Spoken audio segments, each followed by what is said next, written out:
After a run through the night, we have made it to sunrise and to sunny skies once again. The sun is high in the sky, there's even some clouds in the sim, and we are through the evening, through the morning, and back into nearly some afternoon racing to cap things off in the final 6 hours at the Majors 24 at Le Mans. Thanks for tuning in once again at Pitstop TV. My name is Andrew Cardone IV. I've got Emerson, Arden, and Bryant Lucas alongside, and this, of course, is the Majors 24, brought to you by some fantastic partners. Trust me, they're going to be on screen in about 3, 2, 1. This has been a huge undertaking, and I'm so glad we've been able to do it. This, of course, the Majors 24 at Le Mans, all that good stuff, a special event brought to you by, wait for it, the Majors Series, the Majors Garage, and the Hunger Project. Emerson, glad to have you here. It's been a long time coming. Haven't had you on Pitstop TV in a while. Glad to finally have you back. Bryant, hello, welcome to have you. This has been a crazy race. The first 6 hours were absolutely electric. We had racing all the way throughout.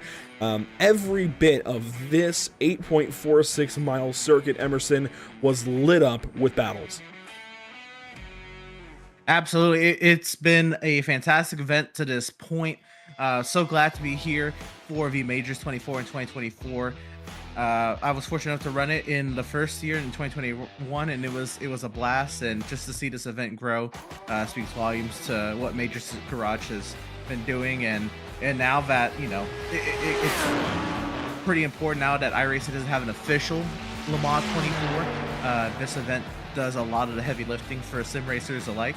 And I mean, this track, Circuit de la Sarthe, here in Le Mans, France, it's an iconic track. It can reach out and grab you in places you don't even expect it.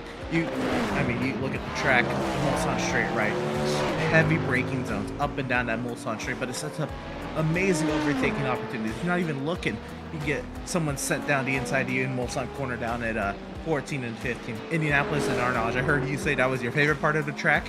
It's a very fun section, don't get me wrong, but man, that section has bit me more times than not as a sim racer. And then the Porsche curves and the Porsche chicanes, man, the flow through there is absolutely phenomenal. Can't wait to see how these drivers tackle it these final 6 hours. Yeah, I'm excited to see where these guys are able to capitalize the most now in the morning hours and working closer to the afternoon. We can pick right up where we left off, going through who is hot and who's not. At the top of the order, just like before, it is V10R Esport with Alexander Lefebvre behind the wheel. Has been fast throughout the entire night. The 110 has been the car to beat through the overnight, in the morning, and now still first place, has not moved at all. That Acura has been class of the field, and I think will continue to be class of the field as we work through these next 6 hours to the completion of this race. Down at LMP2, things have changed a little bit, but right up top, once again, Vermilion Esports in the 28 car, the car to beat. We've said it a million times, this 28 car has been the best car, and I apologize. I'm going through, see, this is what happens when you have a broadcast start at 3 in the morning. We have the B-roll on screen as I'm starting to go through the different cars on screen, but here we go. Jacob O'Reilly behind the wheel for Vermilion Esports and Duan OK. I gotta say, Emerson, the fact that it is 3 a.m., I mean, Bryant just woke up, Bryant's here. It's just one of the crazier sim racing things that I've done. But Vermilion Esports has been fantastic throughout the night. The team they've swapped the lead off with has been Orbit Drop Bear Motorsport Saturn, Orbit DBM as we've called them a couple of times. And we had Dan Yeaman, is that his name? Chatting in YouTube in the first 6 hours with us about this team in particular. I guess he's one of their drivers, and he's also joining SimSpeed for their coverage here in the back end. But Carl Rapper behind the wheel currently in car 58 has swapped the lead back and forth with that 28 car a few different times. Altitude has been close. North Sim Racing, they're all kind of in that category, in that area. And we might actually have one of the best races of the field in these last 6 hours in LMP2, which is kind of crazy to think about. If you jump down to GT3, it's a pretty straightforward race. Jawad Karoni has been on it all night long, along with his teammates. Satellite Racing Indianapolis, far and away the class of the field. We've been saying it, the class of the field out in GT3.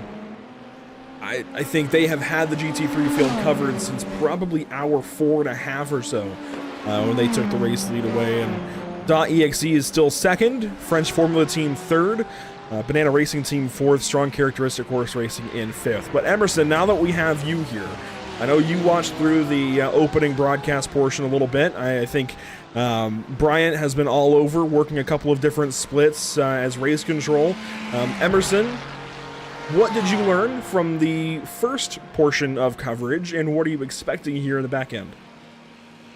Well, what I learned is that this event, no matter how much planning you put into it, things could always turn up, and things can always, change course very early into going right. You think of the Majors garage entry. They had that lap 1 incident, lap 1 turn 1, rear-ended from behind. They were sent into the right pit wall. They have kept their car on the track. It is in the 8th position as opposed to starting 6th, but still 6 hours to go. There's a whole lot that can come back for them. But the very first incident of the day, I know that hurts as a sim racer. Just throws your whole plan out of whack, and you have to go at it from a whole different perspective. You see Edward Shelley doing a fine job right now, trying to keep this Acura on the track. As far as pit cycles, and we've seen these runs go about 12, 13, maybe 14 laps on fuel for the LMDHs. The LP2s, the GT3s can go slightly longer. And then the way the safety car played out, it was a little confusing. I think these drivers and race control learned a lot with that opening safety car. We'll see how it plays out. Should we get any here in the final 6 hours or so?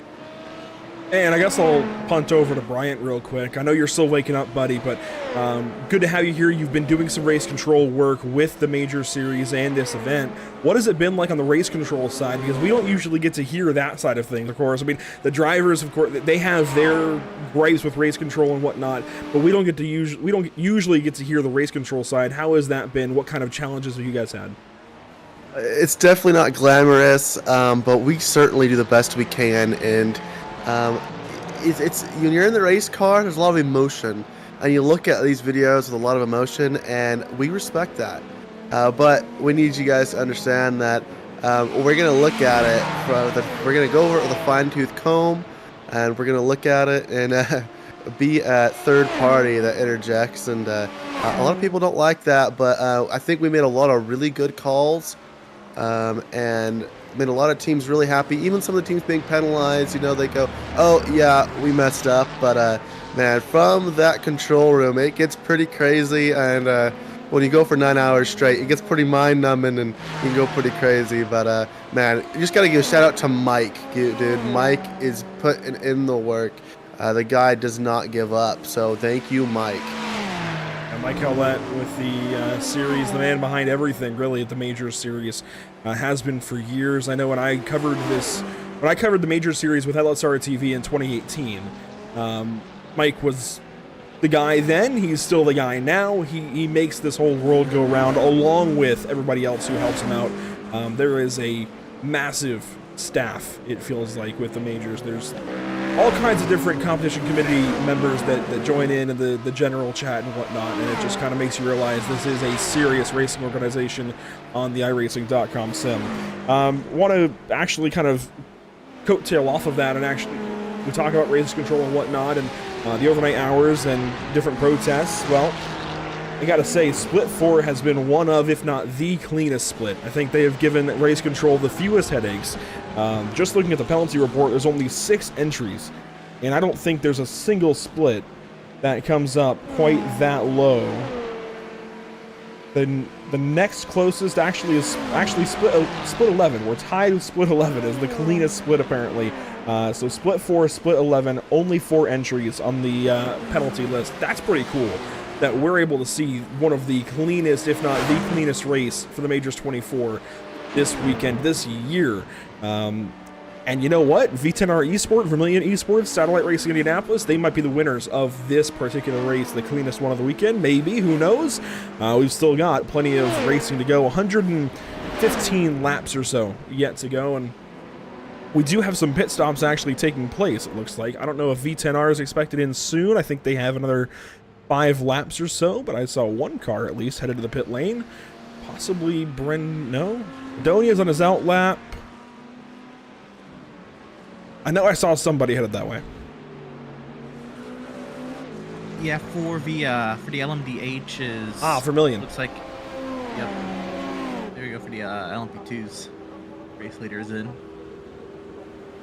And it sounds like Vermilion took the lead back away from Orbit Drop Bear by virtue of some disconnections for Orbit Drop Bear. So that's sim racing. That is especially endurance sim racing, having those disconnects, and that it's especially sim racing and iRacing. You will have those. Definitely, it's a race of attrition, and it looks like Vermilion had a little bit better attrition with the internet connection. But at that LMP2 class, we have got 5 entries on the lead lap here with just under 6 hours to go, and that's going to come in pretty key here. They've got even more that are just 1 lap down, which if a safety car comes out, they can flip pretty quick if the guys ahead of them do pit. So that LMP2 field is very close. A lot can change in it. Definitely do not hold your breath. Another LMP2 in the pit lane. We've got Altitude Esports in the pits. You also see that's the 223 of Twin Turn Sim Racing in the pit lane. There's the 78. That is CRZ Sim Sport 2. Nico Schiffer behind the wheel. So a handful of LMP2s in the pit lane. And this, I think, goes back very much to what we saw earlier in the day as Dieters now gets behind the wheel, where we had the entire LMP2 class on pit lane at once the first couple of cycles. That's just how it goes. Everybody was lined up, hitting the same fuel numbers, getting to the same lap number, and that's so easy to have at the beginning. Of course, it changes as there's safety cars, as different cars have crashes here and there and whatnot, but it was definitely cool to see earlier on in the day. We do have one car in the pit lane from GT3, a car, Emerson, you pointed them out when we were preparing for this second leg of the broadcast. Mercury Setup Shop, what's going on there? Well, Mercury Setup Shop, we are currently, if you look at your overall leader in the LMDH, is 306 laps into the event. Mercury Setup Shop, they are only on lap 32. Looks like Pierre-Francois Paulus is taking this machine and giving it the green flag just a few hours ago, and actually has just hopped out of the car, it seems like. But for Mercury Setup Shop, they have made the event.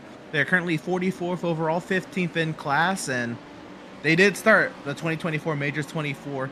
We'll see if we get any more action out of the Mercury Setup Shop 00 Ford Mustang. ProTech Motorsport, that was very prominent in the early goings, is third place, some 27 seconds back of second CRZ Simsport. There isn't much of a race right now in LMDH, but that of course can change in the next 5 hours and 46 minutes. Really, the race, as we talked about a little bit pre-broadcast, Emerson and myself anyways, is for second. There is a race for fourth as well, Nemesis Racing Pro and Simatox Sensations. And a shout out to these guys, David Soranzo behind the wheel. Soranzo, they told us to give it a little bit of flourish. David Soranzo in the 204 car right now, they have put themselves in a fantastic position. I recall them being way down the order earlier in the day, 18th or so I think at start, and they are now 5th, and I think in a very calculated way, moving forward through this field, keeping themselves just on the outside cusp of being in contention for the win. They're a lap down right now, but they can get that back if we get a virtual safety car.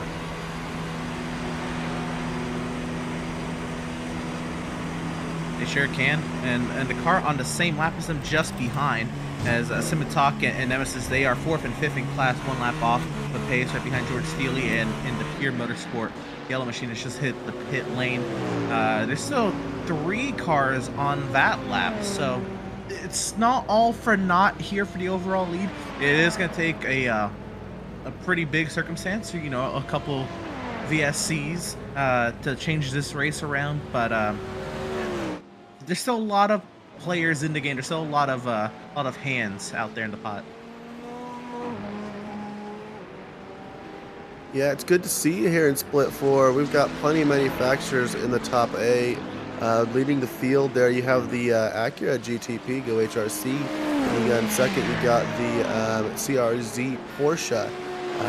If you look at Split 1, you're going to notice it is extremely HRC heavy. The Acura dominating the entire field.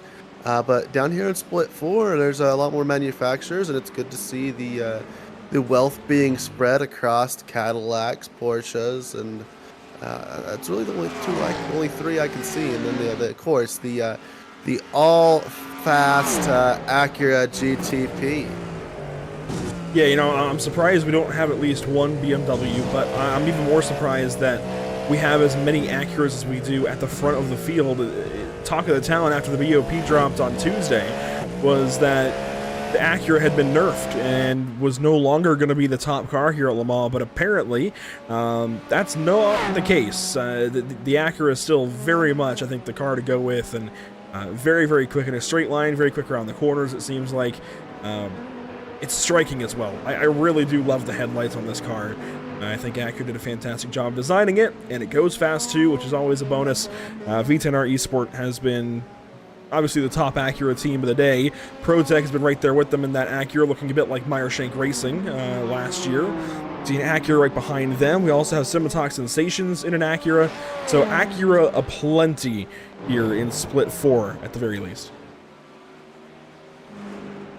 Yeah, and I like how you say the Acura looks good. We did a vote when I was on Grid Vision. I was on Grid Vision for the first 6 hours. Well, not for the first 6 hours, but 2 of the first 6 hours of the race for Split 3. And they put a YouTube poll in, and you believe this or not, the Cadillac and the Porsche tied, and nobody gave a single vote for those poor Acuras. I feel like it's an acquired taste. I wonder what Emerson thinks on the topic. I feel like it's definitely you either do like it or you don't like it. There's really no in between. So I think that makes sense, actually. The Cadillac is definitely going to appeal to the masses. Its big body lines and whatnot. The Porsche is nice and curvy, and I think it just has kind of a classic look to it. But Emerson, I'm curious as to your 2 cents. Yeah, I mean, for sure, right? Like the Cadillac, it just really reaches out, you know, for the Americans, and for me, like, just, you know, I needed that big, you know, American V8, and just seeing it run in the Daytona 24 the last couple of years, man, I you know, just personally gravitated towards it. It was the first LMDH I bought on the sim. But the Acura, I mean, it's a proper race car, man. It does look striking. I agree with that. You know, if you're a slower class car, or just somebody being attacked same class by an Acura, man, that's the last thing you want to see in your rear view mirror, your camera, if you will, because that thing, man, it looks like it's ready to pounce, and it truly is, you know, the car to beat. I believe Brian, you said right that the Acura kind of took over the top splits, right, Brian? Oh yeah, top split is 100% Acuras. Oh my goodness! Wow. Well, that's another thing, right? With sim racing, right? There's a lot of I just had the word on the tip of my tongue. It's not trends, or maybe it is trends, but I know a lot of sim racing will gravitate, especially the top split, to what, you know, what are the other teams doing? What are your competitors doing to try to not lose a step in that regard? I know at the very top echelon of sim racing, that does tend to happen. I know we saw it in many other sim racing events across the sim, right? A lot of the same manufacturer does get picked because it has a very minute but noticeable advantage in testing, and you'll see those top teams go for it. Well, while we are here, not to say that any of these guys are slouches, because first of all of these guys are way better than me, but we got some high caliber racers in this split. But most of these drivers, it's a 24-hour race. We're here for a good time. It's not even an official race. Go out there and run what's fun to you. That's what a lot of these teams did. They're out here having a great time, and I'm all here for it. I should have done this during the opening portion, like Grid Vision, but we're going to go ahead and take advantage of it now. What is your favorite LMDH is going to go up in the YouTube chat section. Acura, BMW, Cadillac and Porsche. I'm not missing one, right? Nope, you're not. Not for on iRacing. All right, so we'll put that up. I'm actually very curious as to what our viewers are going to say here in the back 6 hours. We're also getting, Emerson and I talked about it, we're getting a very different crowd from what we had when we had 200 viewers this morning. Of course, a lot of those viewers are going to be in bed right now. We're going to have a lot more of the hardcore viewers that are in this race or have their teams in this race or something like that. Maybe even some more of the Europeans and Australians as opposed to as many US viewers. So I'm curious if there's different opinions across the board. I'd have to guess that Grid Vision might have also had a lot more American viewers at that point in time that are going to 100% go for the Cadillac because who wouldn't, right? American V8 power. But I'm very curious how the vote's going to go. I want to talk, though, about LMP2 because we've got a fight that's about 3 seconds apart now. Vermillion in second, Orbit Drop Bearer Motorsport in first. They've taken the race lead back away, and they are doing the pit lane next. So it looks like they're going to swap it back and forth a little bit. But at the drop of the hour, we'll be able to see here in about 39 minutes kind of who's in advantage. I think is going to cycle back to Vermillion.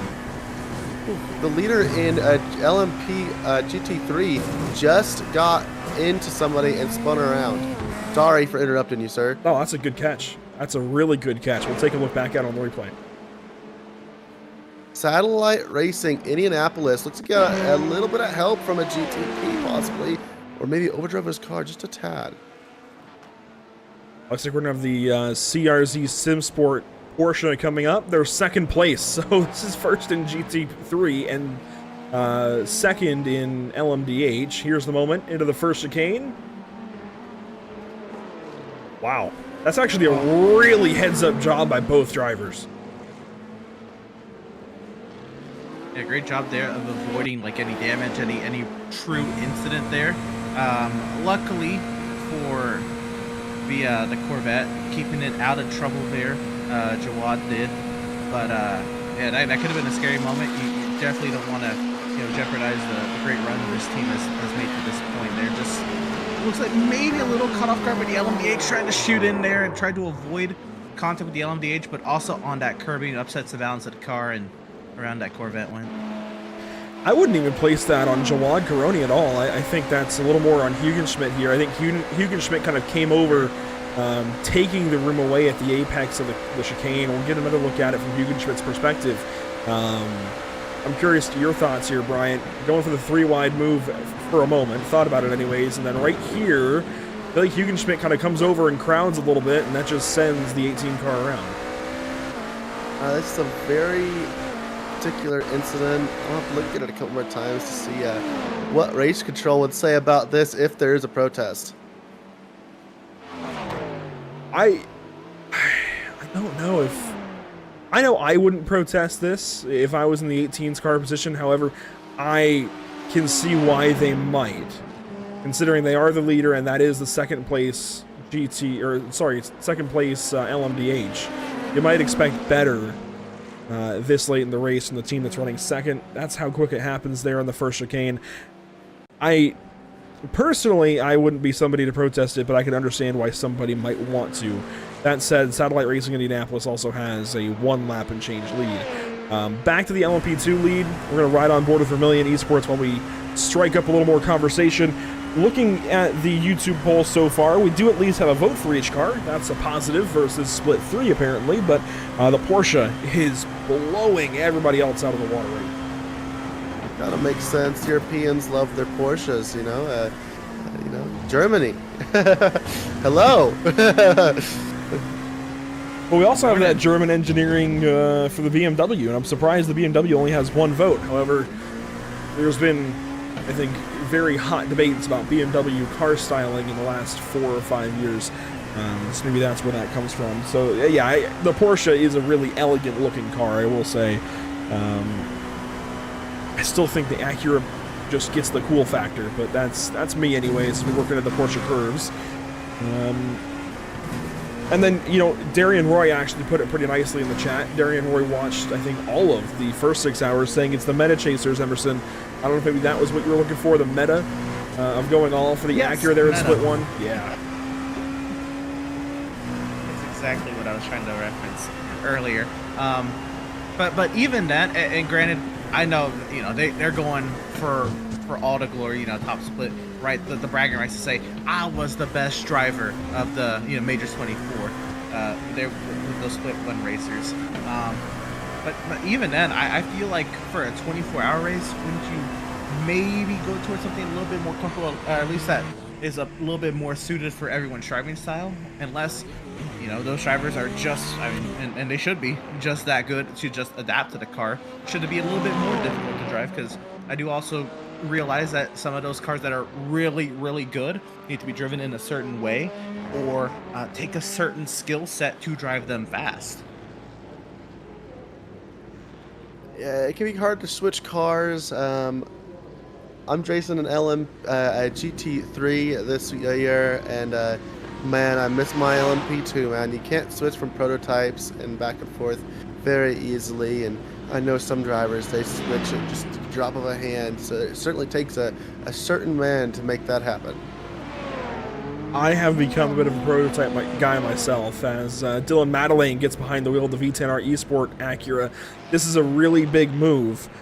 CRZ SimSport wasn't exactly closing in on the race lead, but to put the fastest driver back in the car here with weather conditions very similar to what we had at the end of the first broadcast, where Madeleine went and ran his fastest lap at the time, this is a big swing for the fences from V10 eSport again. And I think they're going to run some big laps here with Madeleine behind the wheel. But I've very much become a prototype guy myself. I used to be all about the GT cars. I didn't want to mess around with DPI at the time, Daytona prototypes. But LMP2, a lot of fun. I think the LMDH cars, the GTPs, are a lot of fun as well. I like driving them. I'm just not very good at them. That's where the disconnect is for me.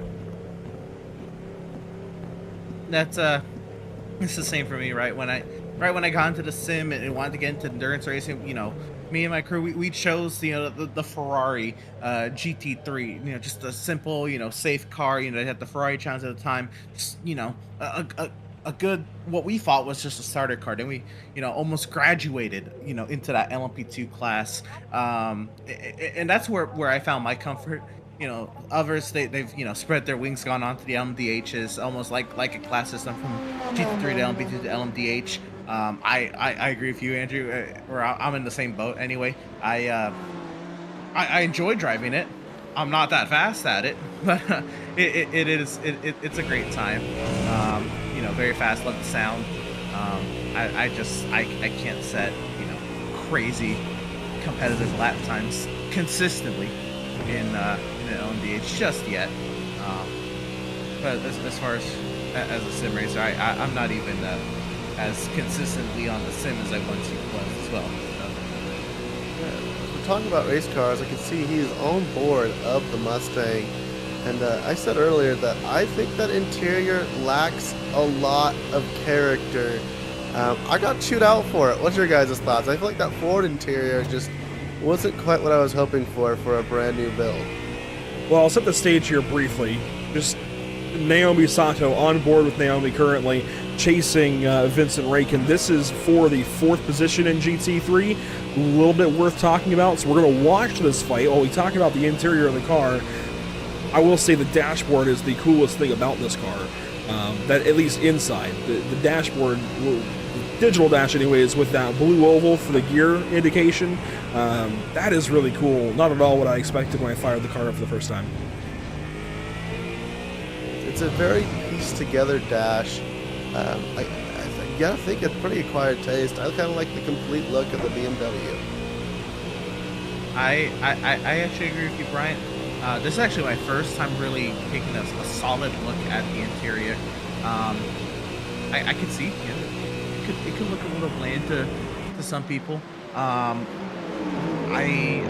do actually. That was the first thing I noticed was the blue oval for the gear icon. That was pretty great. As looks like this battle is actually really shaping up here out of Mulsanne on the way down to Indy. Yeah, this Mustang for strong characteristic horse racing. Out of Japan, mostly. In fact, if we bring up, hang on, get the right graphic up. out of Japan. This is one of the few times we've used this graphic, which is why the Japan portion is a little bit wonky. We'll have to fix that, I guess, for the next one. But Naomi Sato putting pressure here for the 4th position in GT3. 5.5 hours to go. This is that crunch time. I said it earlier. As soon as the sun comes up and the track warms back up, that's go time. You've got to be on it.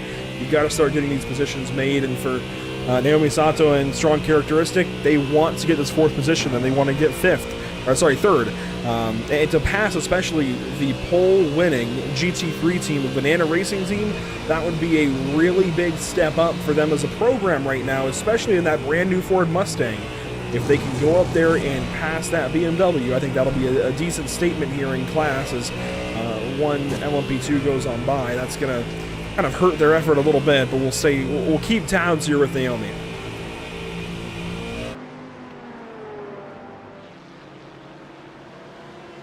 Just want to make the note. It looks like the 3rd place LMDH, the ProTech Motorsport Acura with Ryan Moles in it, had a little bit of an off in Arnage, made contact with the 720 Ferrari, the IFR Esport 718 machine, and Ryan Moles, I believe, has just hit the pit lane as a result. You see a little bit of left side damage. We'll take a look back at it. It's worth doing so, just to get an idea of what happened back there at Arnage. This is out of the Mulsanne corner. You see that Ferrari in the foreground. That's that 720 car. So we'll stay with this. Also want to shout that Old Turtles Motorsport has gone to the pit lane. It looks like they're doing a driver change and putting Lars Bachmann behind the wheel. Old Turtles was very much a potential winning threat earlier in the race and has kind of calmed down in the later hours. Here's that moment, though, on board with the 12 car.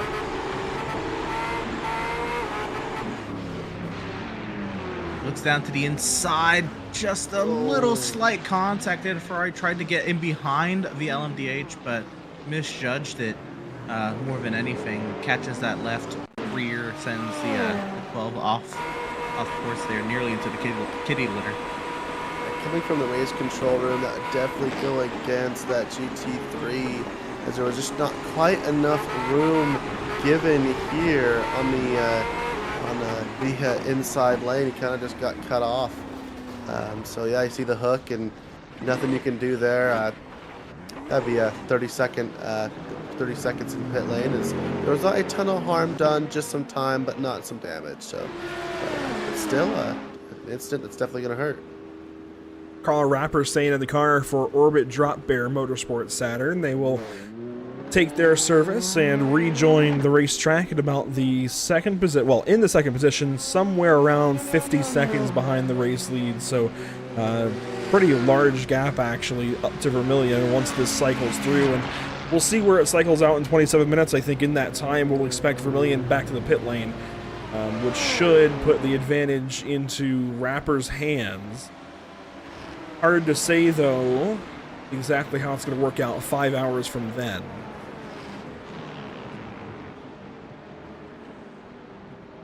Yeah, when they went into pit lane, they had a 5.3 second gap, and now we're looking more towards the 1 minute gap, or a little bit more than that, actually.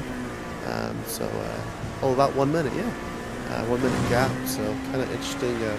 Pit road's going to change a lot today, and make sure you guys get your pit stops done efficiently, because 5 seconds is the difference.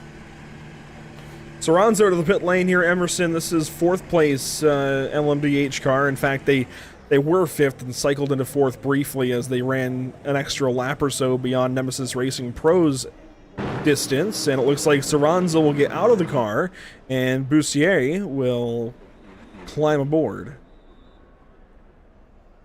Yeah, Bussier jumps up in the Scimitar Sensations Acura here. This is going to be just on the same lap as that ProTech Motorsport machine. Looking to see maybe if they can catch him, maybe lacking a little bit with that damage. Maybe, that maybe gotten ahead of the driver, and maybe Julian here can really make some strides, maybe close that gap a little bit, set him up for a final stint to the end here. And now that Orbit Drop Bear has taken the pit lane, it looks like that battle is actually going to kind of shift actually in LMP2 back to a battle for second. Altitude Esports is starting to roll up on Orbit DBM, and we'll keep tabs on the LMP2 fight. GT3 very split up, so we're going to see a lot of LMDH, I think, for a little while here. That's where a lot of the focus is. There goes Nemesis Racing Pro on by Simitok Sensations. So Simitok will have a very clear-cut objective here in the next stint. Go and get Nemesis Racing Pro just 2 seconds up the road here. Julian has got a very, very clear objective.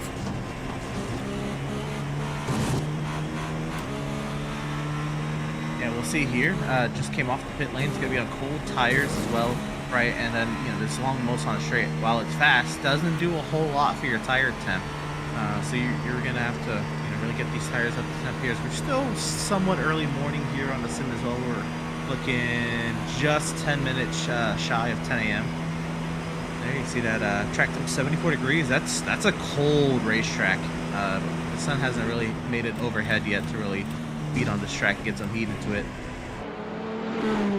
Yeah, it's still pretty cool temperature. I mean, 68 degrees in the air. That's mild, we'll say. Definitely on the cooler side. Personally, we keep our air conditioning right around 69 degrees and 68 when it gets a little warmer outside, so that's in the neighborhood for sure.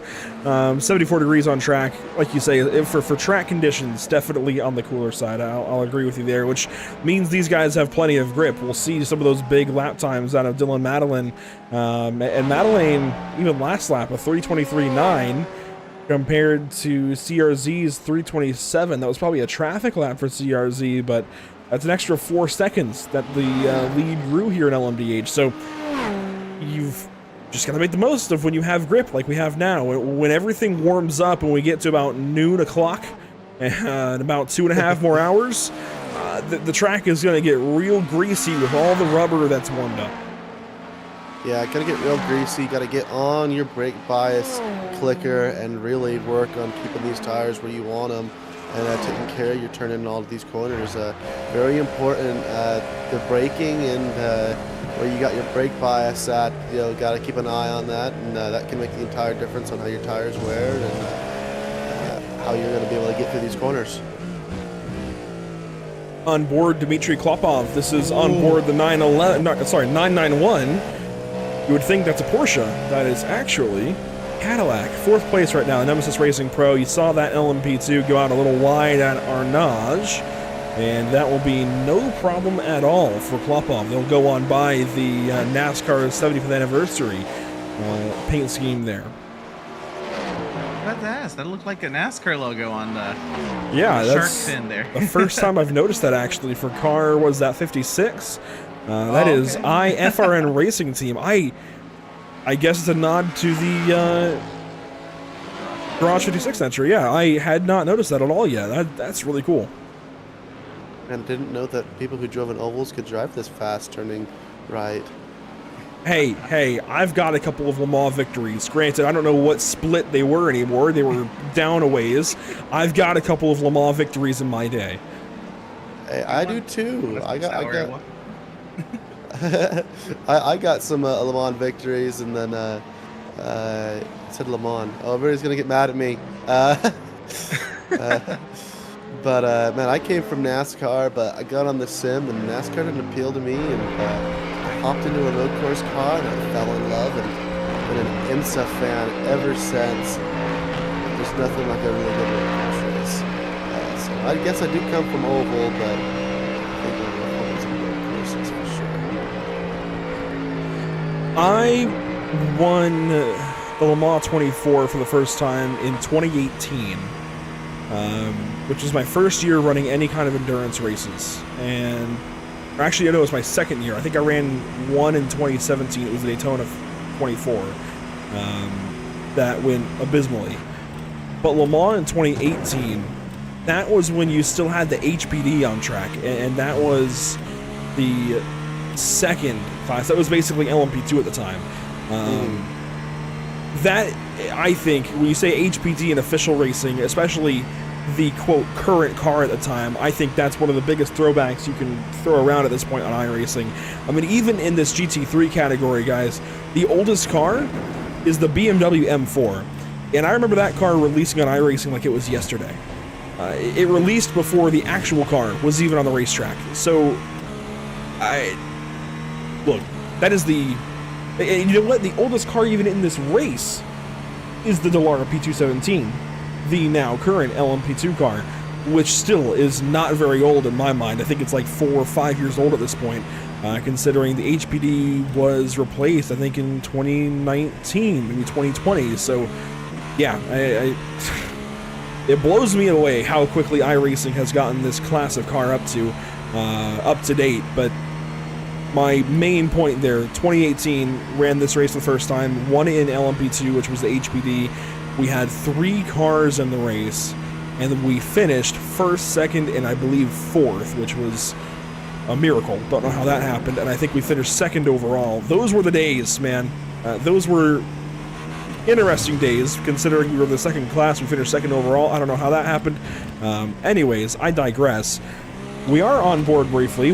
We can get away from my tangent. We are on board with 5th place Simatox Sensations Nemesis Racing Pro up the road.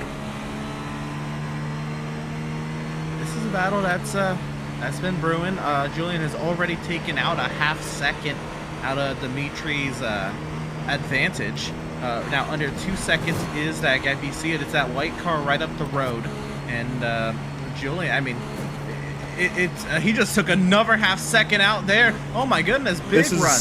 Oh, that's a P2. Yeah, I was gonna say this is a P2 car. You're looking for the greener kind of kind of green Cadillac up the road. So this P2 car is kind of getting in the way, and you see Julian has lost an extra second.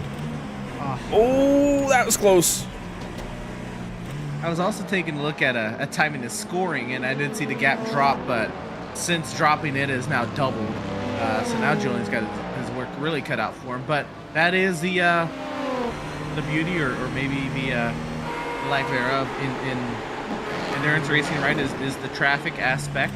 Whether you're on the fast or the slow end of it, it can have an effect on the race. But just as Julian was intervened with there with the LMP2 having to work through the Porsche curves and the Porsche chicane with the LMP2. The very same thing could happen to Dimitri and the Nemesis Racing machine later on in the race, and that's part of it, right? You know, who can get through the traffic the best?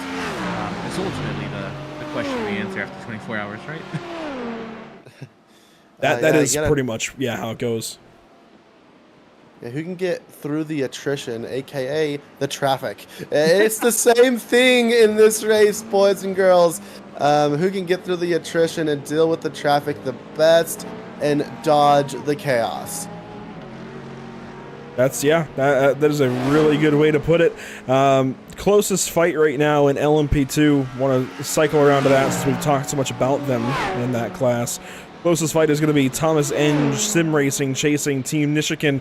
And Emerson, we talked earlier about some penalties. I think there have been a couple of protests come up for the 24 car, but I haven't seen anything go to fruition. I don't see any penalties for the 24 car.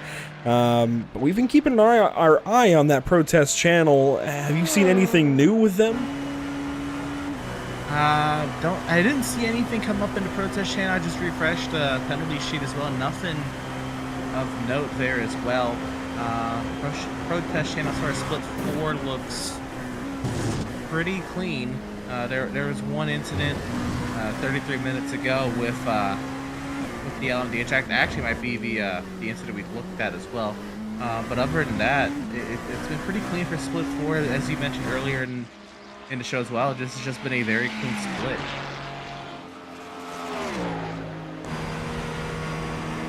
Well, we'll jump back up into LMDH. Simatox Sensations on board here, and one of my favorite views that we have as we work into Indianapolis here on board Julian Boussier's machine.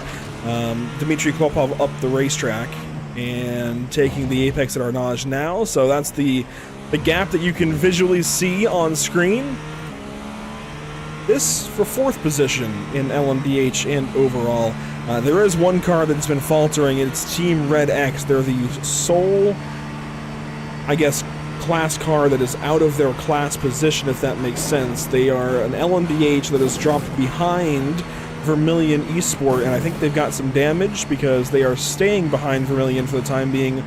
We'll keep an eye more on Team Red X, but they are definitely out of sorts at the moment as this fight is... It's so close, Brian. It's so close to being a thing, and then one corner goes right for Clothball versus one corner going right for Julian, and Dimitri gets an advantage there, Julian gets an advantage there. It goes back and forth. Yeah, and that can really be in your setup as well. One guy could be really good on one half of the racetrack, and then you get to those technical sections, Porsche curves, Ford chicane, and you can gain back all your time. So how's your car set up? What are your driver's skills? And it can really be a big trade-off. Saw there briefly, the CRZ racing machine just exited the pit lane with Kaj Schubert behind the wheel. Kaj was in the car in those first 6 hours. Haven't seen much of Kaj while I've been in the session for the last hour and a half or so. So good to see Kaj back behind the wheel. We'll keep an eye on CRZ and see if they can maybe make some inroads on Dylan Madeleine's lead. But for right now, it sits at 2 minutes and 14 seconds. Madeleine pitted that car pitted 5 laps ago. Madeleine got in the car 5 laps ago, so we'll see how that maybe evolves as the day goes on. But this is the closest battle on the racetrack as a whole that we stay on board with. I want to talk about results of that YouTube poll briefly. Porsche is far and away the winner, 64%. The next closest is the Accurate at 15. That's a pretty big gap. Yeah, and it looks like the 19 got a penalty a couple, maybe an hour and a half ago. The 19 is going to receive a stop on hold 30 seconds. And it doesn't look like it's been applied, or rather served. Just wait 1 second, it will be applied in just a second. Someone's working double time over here. Oh, so I called out the penalty sheet, and now he's seeing that there's one car that hasn't served the penalty. I was actually wondering about that. I didn't want to call anybody out, but that actually raises a question. I was curious about the fact that there's no timestamp, Bryant. How do you guys track when a penalty was ruled and potentially applied or not applied? So I have this special little spreadsheet here that I have access to as a race controller, and I can go in there and see a split, and I see right here, I split for car 19 avoidable contact, stop and hold, 30 seconds. Then I click here, and I click Y, and boom, done, just like that. And we put a Y there, the green's out the line, and you know you've done the penalty for that, and that was for the majorsgarage.com number 19. Yeah, in G2P. So when that is when you put the Y there in the apply, does that mean that the penalty has been like assessed and it was communicated to them, or have they served it? It means that it has been assessed to them, so they have 3 laps to do that penalty before they're DQ'd. But also, they can also go in and what do you call it? Appeal it. So if they appeal it, there'll be a little Y on the sheet, and I'll know, oh wait, I can't apply that penalty under the appeal category. I don't know why it's Y. Yes, maybe. But yeah, it's just programmed as in go in yellow. But it's really cool how they did the sheets here. But yeah, that is our last penalty, and I'm sure we'll see him come in the next few laps here. Yep. Nope. So it was the 019, and they are on track currently. Oh, that's TLDR. I hadn't even realized. That's Miguel Yover behind the wheel currently. Elliot Hellier was in the car earlier on, and we've got experience with Elliot for the SimPit Racing League years past. So unfortunate that TLDR is going to face a penalty here. Consider those guys somewhat friends, but hey, that's what happens in racing. As you saw the leader go by a moment ago. penalty should be going to that majorsgarage.com car. Is that not correct? Ah, you're That right. is the 19. Yeah, okay. I completely did I overlooked just the give fact the there is penalty a to the 19. wrong person. No, you're right. You set me in the biggest panic. I'm like, oh, Mike's gonna kill me. Oh man. Well, in that case, Garen Batten is behind the wheel, and I have a story there too, because getting into the majors, just Discord and everything this week, there were a couple of different people that I talked with back and forth, and Garen was one of the admins that I talked with a little bit back and forth, and I know he was very much looking forward to this event. They were taking out lap number 1. Emerson, you mentioned it at the top of the show just an hour ago. Very top of the race, lap 1, involved in a crash, punted off the, or no, actually, I think they were run over by ProTech at the start, technically. So it's been a very much uphill battle for them. Unfortunate that they'll have to serve a penalty, but again, that is what happens. That's racing. As are the rules.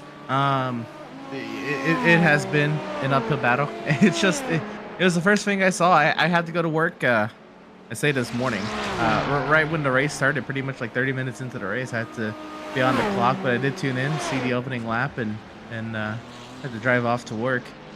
And yeah, that was the thing I remember. Like, oh no, the namesake car involved in the incident on lap 1. For their sake, luckily it's a 24-hour race, and there's still plenty of time to make it up. And they are only, when I say only 2 laps down, I know, no one wants to be guys. 2 laps down. We've got a big situation for the leading GT3 car. Satellite Racing has had an off or some kind of issue. We'll go back and see if we can get a replay here. But they have received a meatball flag, which of course means they have to pit for repairs. This is a look at it. This is in the early portion of the lap. This is the S's. And within the next 20 seconds or so, they're going to have a problem. And it's right there, RPL across the nose. That might be the next protest here in Split 4. Keep my eye out for it. Oh, that car is destroyed. My goodness. Not about 19 hours in. Heartbreaking. Oh man, hard to watch. That really is. This team has dominated GT3 for the last, I don't know, 12 hours or so, more than that. And unfortunately, that RPL UK car just came across the nose, and that's a very, very short-sighted moment out of that driver. Oh my goodness. Yeah, whatever that extra bit of arc into Tetra Rouge was worth, it was not worth that. For either team. That's for sure. Yeah, not worth it. There's a slow-mo look at it from the drone. That's gonna be blame to that GTP. Honestly, if I wasn't in the booth, I would be assessing it right now and handing out that penalty. That was pretty. I was decently egregious in my mind. I got to agree. That's, I think, just a lapse of judgment. 19 hours into a race, and that's easy to do. I will say. I mean, they've been running for 19 hours. I'm sure these guys have, for the most part, been in the race for 19 hours. Let's see. That was the RPL car. That was Luke Grange behind the wheel. We'll take it on board here and see maybe what the thought process might have been coming into it. I'm sure he's trying to catch up to somebody, but that's just... lack of just track awareness, probably, it looks like, actually, because it looks like his wheels stays pretty straight. There's no left jerks. I think he just thought he was going to be cleared quicker than he was, but yeah, I mean, it looks pretty bad from the TV cam shots, man. It looks like he just went over and sideswiped him, but I could see what Luke was going for, but still, the contact itself just inexcusable. A really big hit for those two cars. Yeah, for both of them, big hits. Yeah, that's gonna be a big penalty for them. You gotta remember, these penalties go based on if there was harm or not. All right, and then also the severity goes based on how much harm was put forward, and you can make the argument that that was a ton of harm for the Satellite Racing car, and that's from the race control room, they're looking at 1, even probably 2 laps for that. I believe that was that a GTP? Yeah, that was the. I don't want to tattle on them, but that was the 54 car in LMDH. Yeah, RPL UK. That's. I guess the other interesting question I'd have with that is, they're going to be in the pit serving damage repair as it is for a while. Does that then get tacked on once they leave the pit lane, or sometimes it actually even gets I believe sometimes it gets tacked on while they're in pit lane. I'm not sure if they have to go all the way around the racetrack to get that time or not. I just give the penalties like that evil demon I am. You're just the messenger. So I guess in theory, or I guess does it get tacked on in the sim, or is it monitored by a human? So yes, we go in here. There's a code we type into the chat here, or we literally left click and give them 30 seconds on that. But literally type in a code, and it will give them the penalty, and you'll see it pop up. You'll see a bunch of complaints go up with the VCs, and then they finally accept it and go to pit lane. But that's usually how it goes down. Pretty consistent. If you give them a penalty, it'll also be tacked onto their pit stop time. It can't just be doubled as repair time. No, it does not count doubled as repair time. That is time that cannot touch the race car. It sits in pit road, and it does nothing. Yeah, I'm just looking at time and scoring, man. Jawad's name just trickling down the running order is... Man, that one hurts, man. It blows the doors wide open in GT3, but man, that Satellite Racing IndyCar was fast. Yeah, they were very much the class of the field. I've said it a bunch of times now, even just in this last hour we've been broadcasting this back end portion of the race. They were the best car in GT3 over the course of the day, and very likely not going to win this race now. Really unfortunate for Satellite Racing Indianapolis. I think going to be kind of a stain on a really, really solid race. However, this opens the door for .exe and that Porsche team to go on through with a lap and more advantage on French Formula team in the 112 and Mathis Bruneau behind the wheel.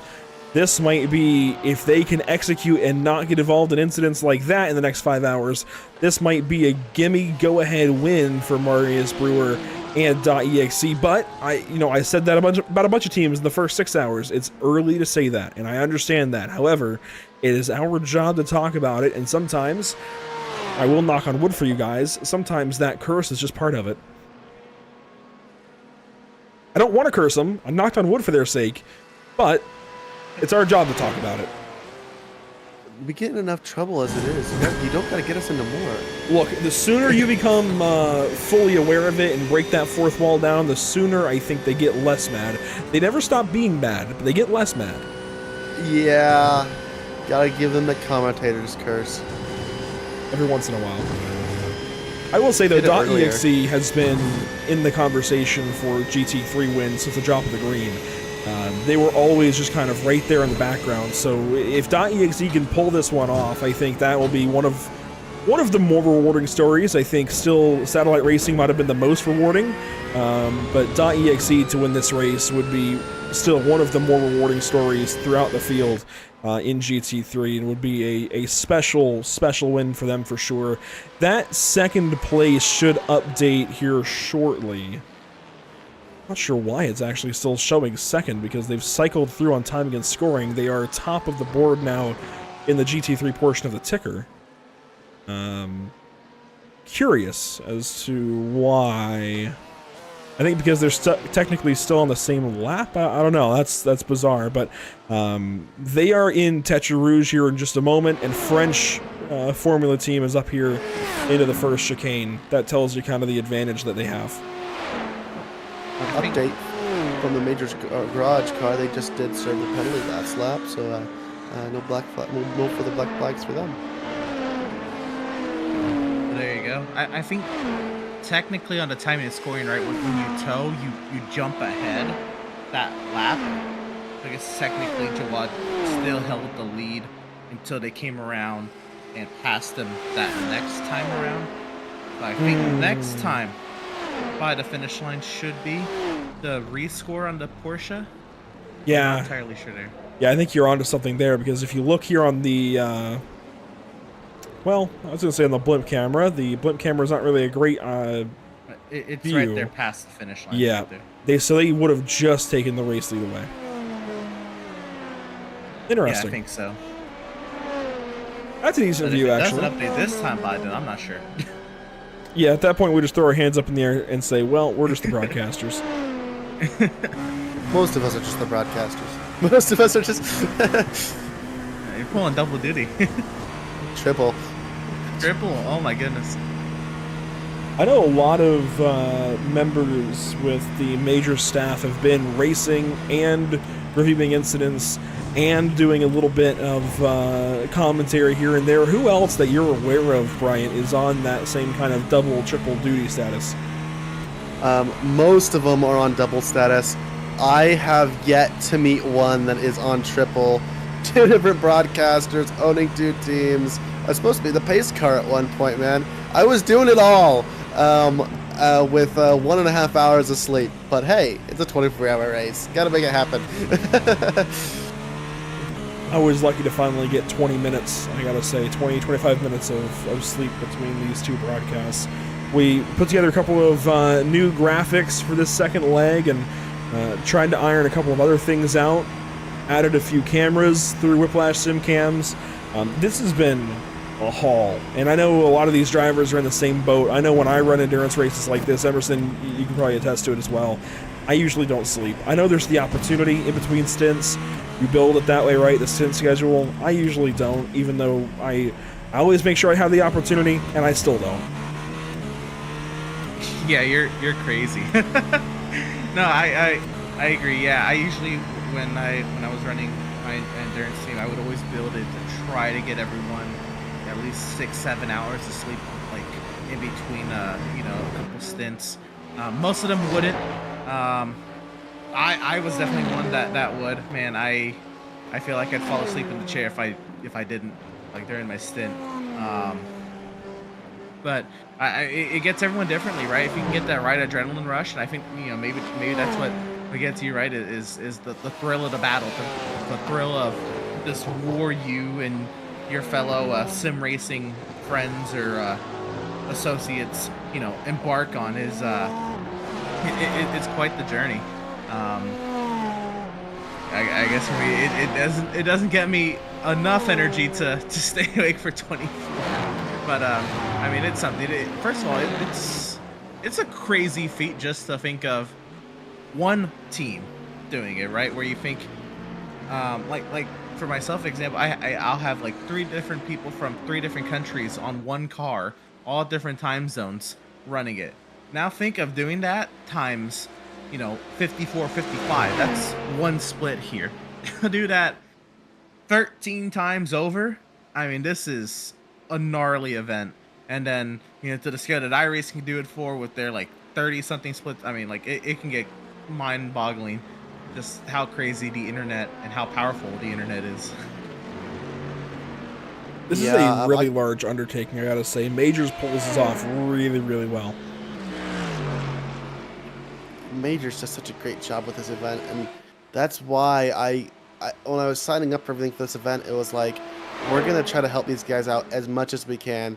We're not gonna say no to anybody. I got called to the booth on, I think it was either Thursday night or Friday morning for Grid Vision, and it was like, well, they need the help, so we're gonna go over here. We're gonna move around this stint here, but man, you kind of watch these race car drivers. You guys talk about the stints, and every team does it differently. I've got 2 teams that are down in the lower splits. One team I had to build a schedule for, and they cling to it as newer drivers like it's the Holy Bible. And then I've got another team in a GTP who is in the lead they have no schedule. They line up for the race car like they line up for the bathroom. They line up and say, hey, I'm in line first. You can get in the car after me, It's pretty funny how each team works. They all work differently, but the line up for the bathroom approach, I had never seen that one before, but apparently my team is doing it. I've done that before, and it is stressful, but when it works, man, it works. When you get through those first 23 and a half hours, you're finally in that last half hour, and you realize that you've just pulled that kind of thing off, that is one of the most satisfying moments, when you've gone into a race with no real plan, and somehow still pull it off. That's stressful for 23 and a half hours. Right at the end, it finally pays off. It's real nice. Yeah, I remember winning this race last year, and man, it was this race is so important to us who love endurance racing, and there will definitely be some tears shed by some of these leaders that win this, and they're gonna get their token and a lot of recognition from these broadcasts. And this is a big deal, guys. This is bigger than winning a special event. Pardon my voice crack. I've been awake a long time. But this is a very big event to win, and you'll never forget it. Well, yeah, you definitely won't. You mentioned that token for winning these major events. That's a big deal. Some leagues, they try and get a trophy together, but to have a token, a coin specifically for these events, that's one of the coolest things I feel like you can do in sim racing.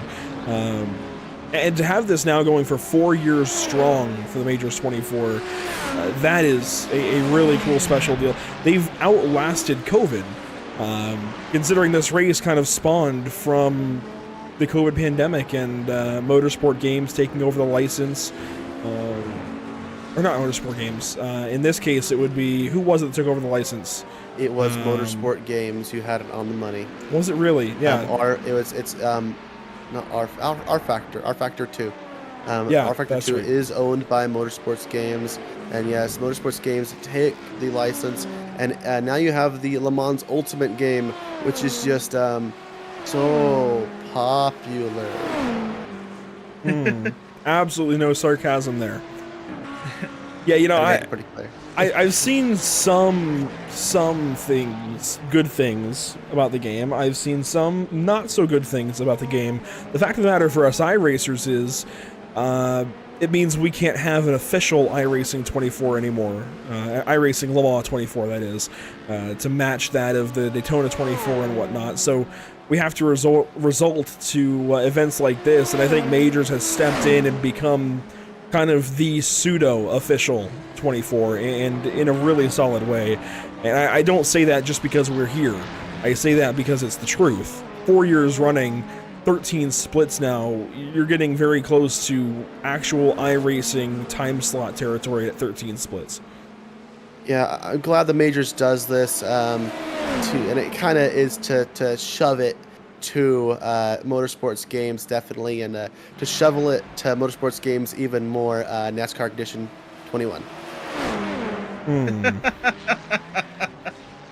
I'm got hurt feelings, dude. I came from NASCAR Heat 5, dude. Hurt feelings over here with Motorsports Games.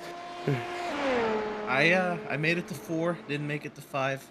I started on 5. I guess I did double, but yeah, it's. I mean, I'm not here to like speak on the whole thing. I just haven't heard many good things about it all, but this is the nice bright spot, right? Is that we can still do it to some regard here on iRacing and have a great time and gather so many iRacers from so many different backgrounds all here to run a 24, and here we go. That's got this LMP2 heading into the pit lane here. That's our race leader in it LMP2, is actually, the Orbit DBM. Yeah, so LMP2 race leader in the pit lane. They will take service and swap the lead back over to the very close behind Vermilion Esports. Just 4 seconds back. There they go. They will take over the race lead. Jacob O'Reilly behind the wheel will take back over and actually now pass RPL UK. Luke Grange will start to fall through the order of LMP2 cars as well. So Vermilion, I think, more or less in control, just because of how close they are when Orbit Drop Bear is out front, but we'll wait and see exactly how this LMP2 fight shakes out. Going back, though, to driver change for the LMP2 for Orbit Drop Bear. You're right. You're absolutely correct. Lockhart Brownlee getting behind the wheel. I want to. Also, V10R just pitted as well. They did. And also, if you look in the background of that shot there, you guys are going to see. Oh, there's RPL. That satellite racing. Oh, I didn't expect RPL back on the track yet. Quick repair. It's going to take a couple of hours for them to get the penalty as well. If that other team has submitted a protest, which I don't see any reason why they wouldn't have, but it's going to take 2 or 3 hours. You see, they're still in pit lane, going from a lead to winning. Like this, the lead from that Corvette. Oh my gosh! Oh, we have a wreck, guys. In the S's, RPL just wrecked ahead of Orbit Drop Motorsports. Let's take a look at that. Cut away. Yeah, they wrecked. Not again. Oh. Well, replay coming. Here's RPL UK into the S's. Orbit drop pair there in the background. Luke Grange, same driver behind the wheel. And through the S's, they're okay. No, they're not. Spinning. Backed into the guardrail, the Armco. Thankful that it wasn't worse. Yeah, as soon as you take off that front clip, though, and maybe some wheel damage there, that's 12.5 minutes just to get the front clip back on that race car. And so that is going to hurt a lot, but luckily they didn't involve anybody else. But going back, they took out that satellite racing, was it satellite? It was satellite racing entry, right? That Corvette. That kind of gave me flashbacks to the Daytona 24 this year. You saw Ferrari cheating, but yet way out front in LMP Pro, GT3 Pro, and man, it is kind of reminiscent of that in my mind. I imagine that incident there for Luke was cool tires, but man, it's Luke hasn't seen the start-finish line in a minute, man. Yeah, that's now the second lap that he's ended in a row in Tetra Rouge. In some kind of crash with no front on the car. That's honestly, that's a streak that you don't want to work up, but if he were to hit 3 laps in a row, it would be rather impressive. We hope that doesn't happen, but it would be a moment for sure. So best thoughts out to Luke Grange as they'll have to wait another, like Bryant said, 12.5 minutes and change, I'm sure. Probably a toe link busted there in that crash as well. And the toe itself. Yeah. Here's CRZ SimSport on the track. Some 1 minute and 20 seconds back of V10R. I feel like they've actually made some decent progress on the race lead. I feel like this gap was 2 minutes not so long ago, so while we've been kind of talking and shooting the breeze, they've actually done some decent work. Dylan Madeleine behind the wheel for V10R Esport, just maintaining right now, not running blistering lap times, although they are on their out lap and should have some better lap times on the way. Protec Motorsport, Ryan Moles in the car, has just kind of been maintaining as well, about 40 seconds back of CRZ. And look at this traffic ahead. It is. Oh, wow. Go to work. That's difficult. It really is, especially, we talked about it earlier, the only spot that you don't want to catch traffic here, that you really don't want to catch traffic, is the Porsche curves. The Corvette curves as well, it's kind of coattailing off the Porsche curves. Otherwise, you can handle it just about anywhere else. Even the Ford chicanes, it's such a stop-and-go moment. It doesn't take very long. It's not agonizing, but if you get stuck behind somebody in the Porsche curves as a faster class, buckle up, Buttercup. Porsche curves. I've been racing the BMW GT3, and you can pass in a GTP very carefully. They can fly through there if you hit every single line right to get the pass done, but very carefully. Oh, safety car. Oh. We got a safety car is out. Really? Yep. Wow. So all that work that CRZ SimSport has done to V10R. Well, and this is a really big moment. So Protec just pitted and did a driver change. Oh, just yeah. pitted and did a driver change as the virtual safety car comes out here. Aaron McGregor getting behind the wheel there. They won't have to pit under this yellow. Now, V10R pitted a lap ago. They are likely to stay out. Should be okay. But Kaj Schubert and CRZ SimSport, I think, is likely to pit under this virtual safety car, which is going to hand second place over to ProTech pretty easily. And this will bring Simatox Sensations likely back onto the lead lap, Nemesis Racing potentially as well, Pure Motorsport Yellow. What exactly is the criteria? Because coming from the NASCAR world, Bryant, the criteria for wave around is that you have to be in front of race leaders and pacing behind the pace car in order to be eligible coming to the 1 to green. Otherwise, you have to be the first car 1 lap down to get a free pass. So what exactly is the criteria under this virtual safety car period to get a wave by? So how these wave bys work is, so Mike just called out the leader, all right? If we look at where the leader is, let's take a look here. V10R, they are entering the Corvette curves. Corvette curves, even though there's a Ford sign on the Corvette curves, because that makes sense. Yeah. We're going to keep an eye on this leader here, okay? If he pits, that LMP2 behind him is released, and he has to go all the way around the racetrack and get back behind. He's going to get the wave around either way, though. But let's see what happens here with the GTP is going to go in a pit lane. That's going to make second place. Second place has not caught the queue yet. If you look at the second place driver, CRZ Motorsports, are they going to pit? Or are they going to take the overall leader? Because that's what the entire wave around process is based off of. All right. So CRZ is going to pit. ProTech is likely going to stay out, but ProTech is back here. They've just gone through the second chicane, it looks like. They're coming up to Mulsanne Corner now. So Simatox Solutions, they're in the pit lane, actually. Oh, wow. So does this invalidate their opportunity for a wave around? No. It just depends on where they land up. The next GTP car is all the way on the backstretch. He just went through Mulsanne Corner, and they gotta wait till he gets to the line in order to call him the leader. But V10 is probably going to get out before them. V10 is coming out. Yeah. They are going to be marked the leader now. Now, if they just hit that line, V10 is the virtual safety car. So, based off of this car, all right, everybody ahead of him, they go and catch the end of the queue. Pit lane never closes.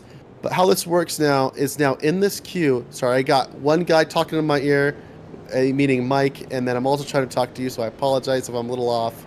But if I'm yelling, because I'm trying to yell over him, I guess. But the leader of LMP2 is going to be found, all right? Then they're going to go to relative, and they're going to count all of the LMP2s that are ahead of that car, write them all down on a sheet, and then send them by one as pass-by cars, and then he'll say, all right, done with LMP2 pass-by, what do you call it? Not pass-bys. Wave-by? Wave-bys, my man, keeping me straight. Then someone's going to go through on GT3, and they're going to find the GT3 leader, .xe, the 168, and they're going to go, all right, what are all the GT3s ahead of him? And they're going to see, all right, we're going to wave by the 36, we're waving by the 41, we are waving by the 133, we're waving by the 112. Oh, no, 112 would not be waved. Nope, I don't think the 112 would be waved. No, it would be waved. Yeah, so they would come all the way back around and grab the end of the queue as they are just barely not a lap down. But yeah, that's kind of how that works. You see where the leader are, and everybody ahead of the leader, between the leader and the GTP leader, gets waved around. All right. So, I think with V10R, they saw that, right, to take the opportunity to pick the splash and be on the same strategy or fuel strategy as CRZ. Now, unless Simitalk needed to pit, which actually I think they did because they're at the end of the field window. Man, that would have been the perfect opportunity for them to make it back onto the lead lap.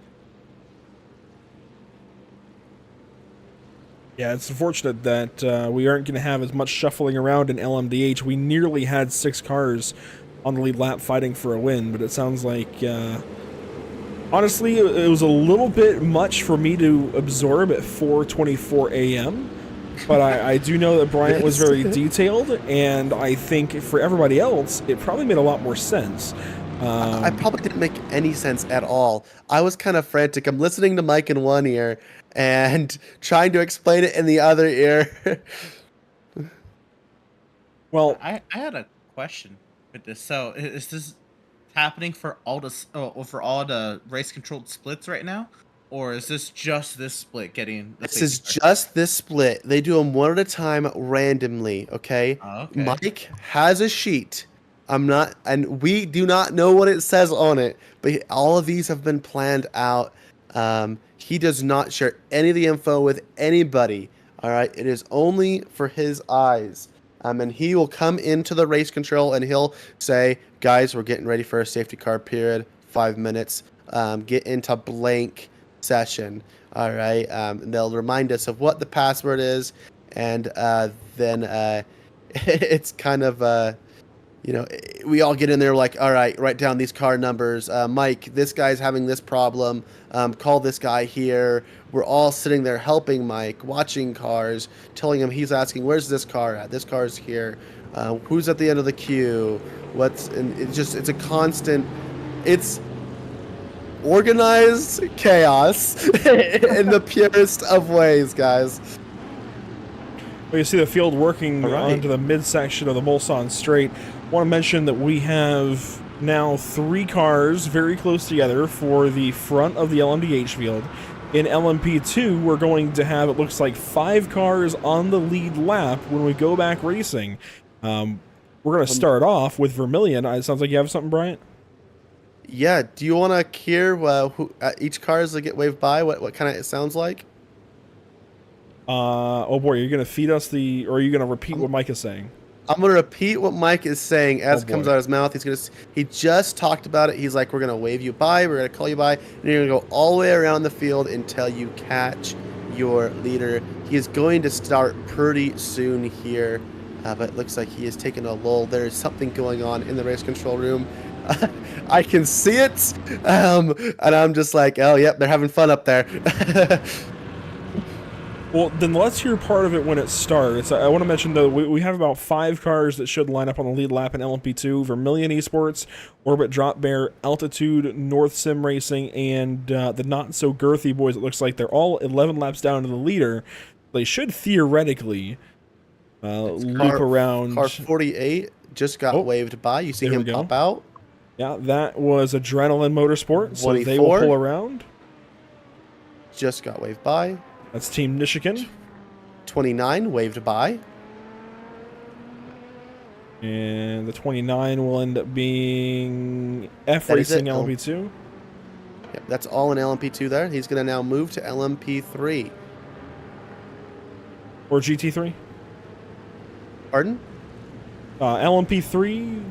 I wish we had LMP3 here. Just say that again. Dude, I did that during the Grid Vision broadcast.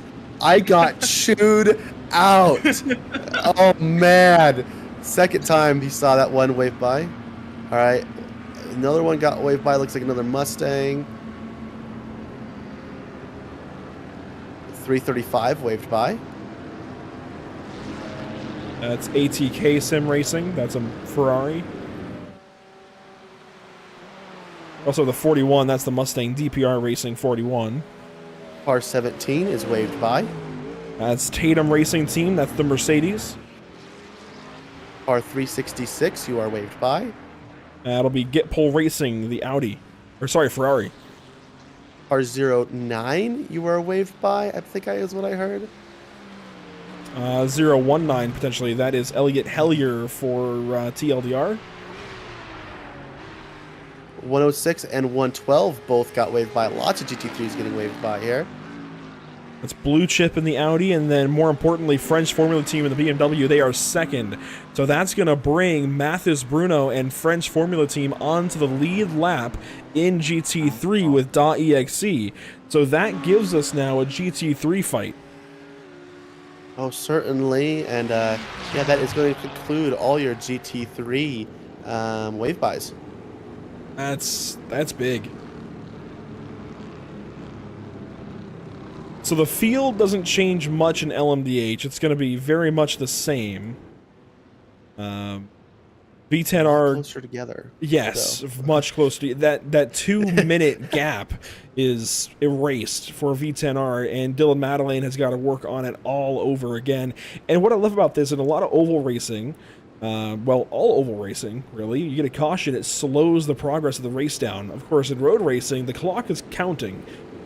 You've got 24 hours here at a timed race, so this is not slowing the race down at all. This is actually, if anything, counting, well, I guess slowing the laps down, if you will. We're going to get fewer laps in, technically, but it gives these guys a chance to breathe. Like, there's so much about this process that I love, and you don't get this in official iRacing special events, unfortunately. It'd be too crazy to try and do, but this is really, really special to have this kind of process on iRacing. You think this process is awesome?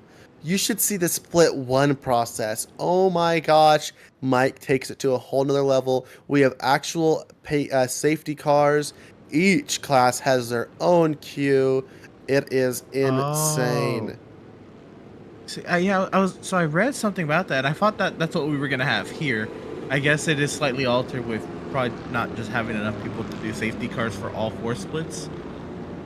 So split one gets the special treatment. They get safety cars and everything in a special process. 2 through 4, they dumb it down a little bit to keep it simple, and so it needs less staff. Okay. I have done both procedures in the last, well, probably like 5 hours. But the last 5 hours, it's been a long night. But it's a lot of people are really happy with it. It seems, and it works so well. Yes, a little chaotic. We do get a few protests here and there on it. Mostly it's about pit exit and people understanding that the pit exit line is the blend line. Yeah, it's kind of, you don't see this anywhere else. It's super unique, and they're gonna go green based on my race control experience. They're gonna go green this lap. Gonna have to watch out for V10R East, where it will be the control car. The field working through our nage. Pit limiter still on. Want to mention that we have some partners, of course, with the Pit Stop TV channel, Whiplash Simcams, ATVOs, CC's Business, and plenty of places to follow along on social media.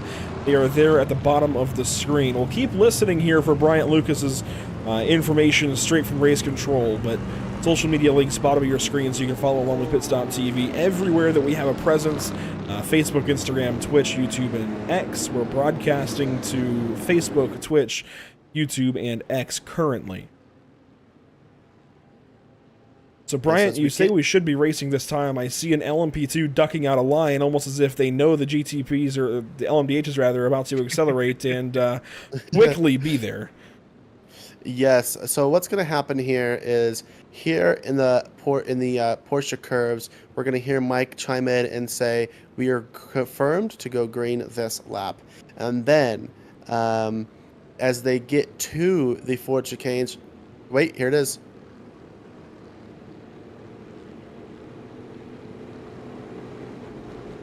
Yep. So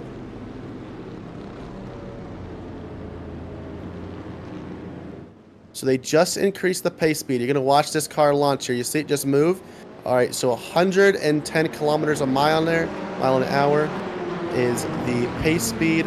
And they just said we're going to go green this time at the exit of the Ford chicanes. I will count you guys down, and I will give you the countdown as he gives it to us. This is pretty cool. You won't have this in every split with somebody who's on the race control admin team on the broadcast able to feed us this information directly. So as we approach the Ford chicanes, we'll let Brian Lucas do the talking.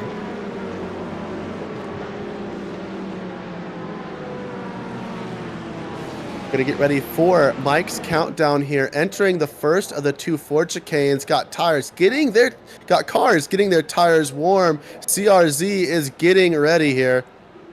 3, 2, 1. Green, green, green. Big jump. Oh, he had to check up big time there. The car all the way back in the fourth Fourth car back did a big dodge there, but here goes CRZ to make a move on boy. V10R. It's going to be a dive into turn 2. Wow, what a send. Right back onto the apex. And here comes ProTech. Where's ProTech? They're 3 seconds back. Never mind. It's a cluster. And V10R is around the outside, giving up time. Did they get a penalty maybe out of all that? Yes, they cut the track. Wow. V10R. CRZ cut the track. V10R extended the track, so they both off track. What a restart. I thought we would have penalties for CRZ. There's the penalty for CRZ. They got to serve it. Yep. And there goes a bunch of GTPs getting their lap back. If we have another safety car, that is important to note. A bunch of teams getting a lap back, one of them being Simatox Sensations. If we get another VSC at some point in the next 4.5 hours, that could make all the difference. V10R Esport into the first Mulsanne chicane. They've taken the race lead back away from CRZ and effectively reset everything we just saw happen in the Dunlop chicane. Down in LMP2, it's Orbit Drop Bear Motorsports Saturn. They've got the race lead over Vermilion, so that happened quickly. We missed that while the GTPs had their fun, but we'll catch it now as Vermilion drafts on the Mulsanne straight.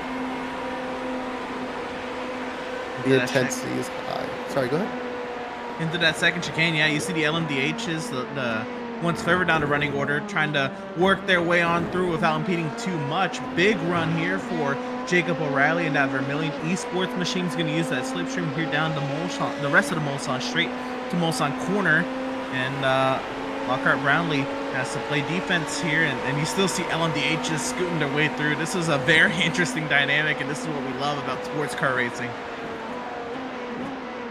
And there went ProTech in that pink Acura, so that's third place at LMDH. That's where they line up, some 4 seconds back of the race leader. We are decently close down in GT3. They're 30 seconds apart for the race lead. We won't go down there just yet, but taking a look at all these prototypes getting back to full-on racing speed, what an art this thing is, this Majors 24 and this endurance style event.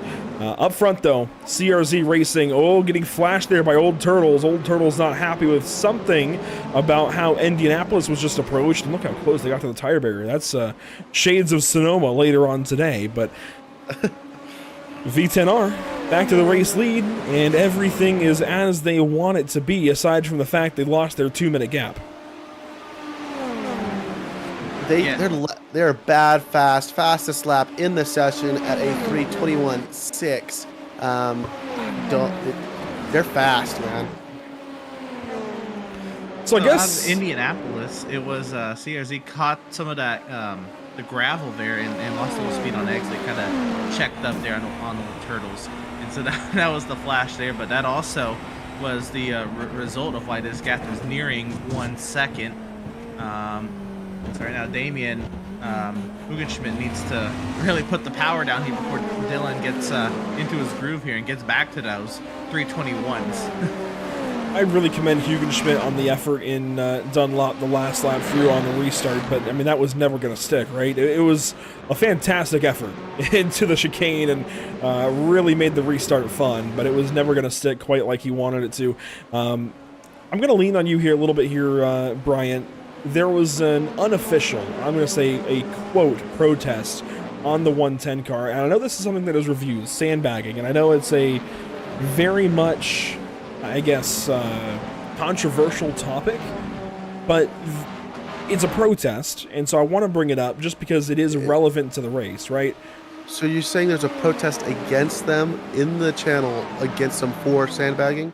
Yes, and I saw that there were other competition committee members who said that you can't protest it, it'll be automatically reviewed by the Majors team. Yes, please, please, please do not protest sandbagging. We're going to be looking at that for every single split. What happens is after the race, over the next couple of days, we are going to go through and look at all of the results, look at lap times, and we are going to go through and pick through these teams and see if there's any proof of sandbagging. It has to be defined, has to be definite, but it seems to happen every single year without fail. It never ceases to amaze us how many people sandbag, but it's hard to prove. So you do have to keep that in mind.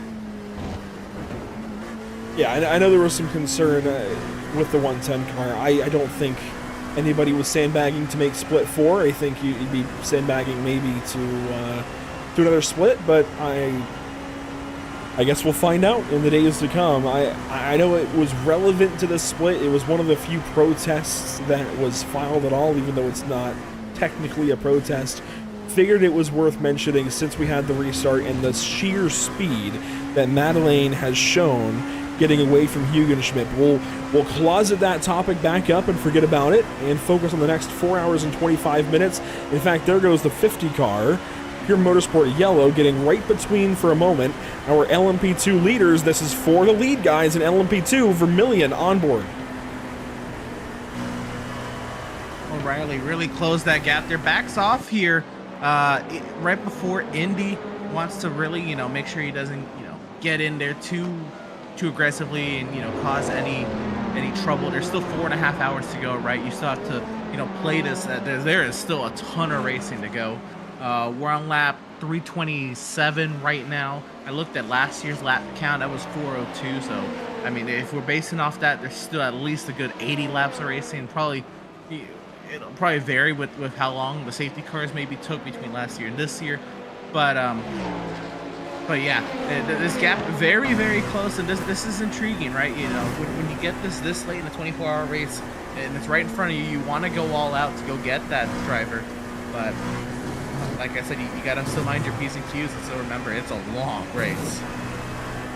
Yeah, and I'm going to blame Andrew for this. Commentator's curse coming into effect here. I have just taken a look at the M24 penalty sheet, and we have 3 new penalties that have been dished out in the last 20-ish to 10 minutes for split 4. They have not been dished out yet, but they have been reviewed, and this is the results. They are waiting to see if they do get appealed, but currently in split 4 we have 3 of them that just happened. The 03 avoidable contact is going to get a stop and hold plus 1 lap. The 40 avoidable contact is going to get a stop and hold 30 seconds. The 12 is going to get a drive-through penalty for avoidable contact. Let me go back and see if we can find the incident with the 03. I'm just going to find the restart, hopefully, and kind of show what happened there. I'm assuming that stuff is all from the restart.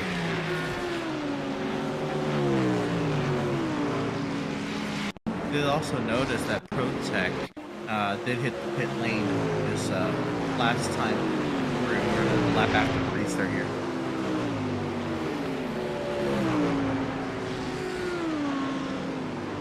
So, trying to find the incident here with Penguin RC. This is back to the restart, it looks like. Do we know the other car involved? No, we do not. We don't quite get that much description there, and all 3 of those have been handed out by... Yep, all 3 of those have been handed out. So they're going to see those guys come in. I literally just watched the guy update the sheet. They're already in here. They're handing them out, getting them done and over with. But they're going to have to come in the next 3 laps. It does not say what car they were involved with. I can go to the protest threads and figure that out. Though it is a lot of... the protest threads are pretty messy right now. They get pretty full. Yeah, it would take a while to find it. It would take even longer for us to find the incident in the broadcast. We'll abandon that effort. It was worthwhile for a moment, but Penguin RC is actually serving their penalty. You can see that here. And I think there will be others that serve that along with them. Let's see, the 40, that was one of them. Are they in the pit lane right now? They are not. That's Didier Reuters for DLR SimLab. And then Left the pit lane. Gotcha. That makes a lot more sense. And the 12 car is going to be... Motorsports. Yep. Ah. That's a big one. That's a big one. That is going to be, let me look at the dock here. That's a drive-through penalty, so not huge. that means the team deemed, okay, there was a little bit of harm. All right, we're going to slap them on the wrist and send them on their way. It does say he stopped in the box for 7 seconds his last time through. So if you stop in your box at all on the drive-through, it does not count as a drive-through. You're going to have to go back around and try it one more time. Interesting. Now, my telemetry shows a straight-up run through the pit lane, 31 seconds. Okay.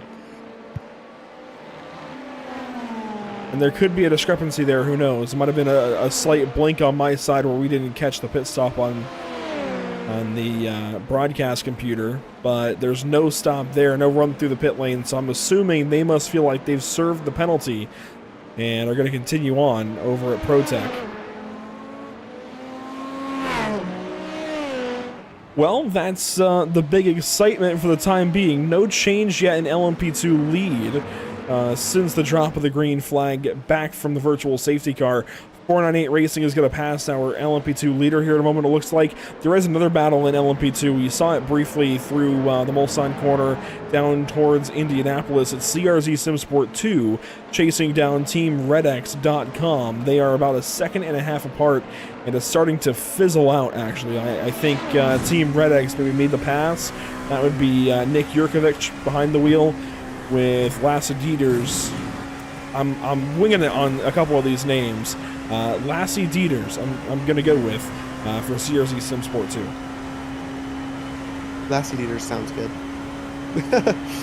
I know we've had some CRZ members watching the broadcast, so if there's anybody out there from CRZ that would like to clarify, I'll happily take the clarification. I'm winging it with a prayer that I'm at least in the ballpark there for driver 78 currently, but I'm pretty confident with Nick Jurkovic at the very least. And if do you guys have a track map you guys can look at? Yeah, I mean, it's not active like a live track map. Active. It's not on live track map. It's kind of interesting to see the spread of these cars with that restart. The LMP2s do not lose much time. You can see there, and then I can see that they're in the middle of Mulsanne, and then exiting the Mulsanne corner is the last GTP. They're in a cluster all the way down towards Indianapolis, and then you have the cluster of GT3s all in that first sector. They are not separating from each other. They're all staying nice and tidy, and what I've noticed is those LMP2s really aren't that far off of those GTPs. And it's full go at this stage in the race. 4 hours to go. There's no leaning back. Early in the race, when everybody's bunched up, you might have a few that lean back, but that ooh sounded important. No, not very. The DLR just had a crazy move. They are actually in the middle of the GT3s right now. Yep, you can see them there. They just did a weird dodge for sure. Just coming onto the Mulsanne straight. Like, I thought they were gonna wreck. I was like, oh my gosh. That was a weird dodge. Well, thankfully, nobody is wadded up in a fence anywhere. We're going to stay with Vermilion then as they continue to pursue the race lead in LMP2. As we crack on past 4:47 a.m. on the eastern seaboard. Well, lucky you, it's still like 2 a.m. over here. This could be a really interesting fight. Yeah, I'm trying to see where O'Reilly has that advantage, right? If he has the opportunity to set up an overtake attempt, obviously the best chances are along the Mulsanne straight, but looks like right there, Brantley did not have the best time to the forward chicane, and O'Reilly closes up a little bit. So Vermilion Esports looking to make that move, orbit drop there. Has to play defense, plays defense there along the front straightaway, trying to break the slipstream. Here goes the ProTech number 12 machine on through as well, and trying to work their way through. Oh, this is going to be tight through Dunlap. You see it happening ahead here. It's all working out so far for Orbit DBM. Oh, this is going to get hairy. There we go. Pass made into Tetra Rouge. That finally sorts things out. I was holding my breath a little bit. I thought maybe we could have an incident. We don't want an incident at this stage in the race, that's for sure. But Vermilion, they were quick through the apexes, but the problem is when they landed back down, Emerson, you called out how he was able to hustle through the Ford chicanes, but as soon as he landed back down on the pavement, he lost time because he was up on the curb so much. That's why he was able to gain time through the apexes. He was straight lining the chicane really nicely. It just so happened that the exit wasn't so good because he had to wait to get back to full power. So Orbit DBM was able to pull back away a little bit. The gap's still around a half second. Even in this draft, O'Reilly's not going very far at all. He's pulling. The draft is drafting. He's just not closing that much. They're on the front end of the Mulsanne. Brownlee did have the LMDH's draft. I wonder how strong that is that time through. Here we go. Over that curbing. Watch this they're run. out of the exit. Oh, yeah. He's got a run building here. He is going to catch here, but he is not going to pass. Look at it for the straightaway coming down into Indianapolis. He's getting real close. He's at least going to have a taste into Mulsanne. He can nail this exit. Come on, nail it. Nice job. Not as good of a run off, though. It's going to kill him. Brownlee better exit. Solid apex again, but it's the quarter exit for Riley. He can get to the apex. It's a matter of getting from apex back to power, and it's just been a struggle for this 28 car the last lap or so. But really nice corner exits, and when you're going to Le Mans, that's everything you need is corner exit. Yeah, it's very true. You see this, they just got another run on him, and they're on bumper through Indianapolis, headed towards the Rouge. Arnage here, right to the apex. My bad, sorry. Just slightly different. But you know what? We'll be going to Eau Rouge here very soon with the North American Racing League. Kind of working the, I don't want to say the apron, the shoulder maybe. Yeah, track limits where those dashed white lines, they are fully off track.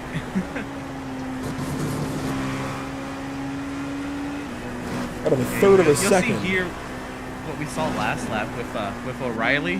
I'm sure he'll probably do it again here. Look at big run here through the Corvette curve. But before chicane was what Jacob O'Reilly really had the great run through last time. If he can nail the exit, he might have something.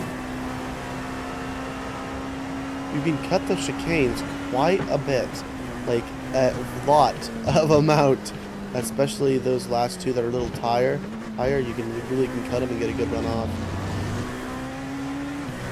I think you described it perfectly last lap, Andrew, and I think it applies the same way here.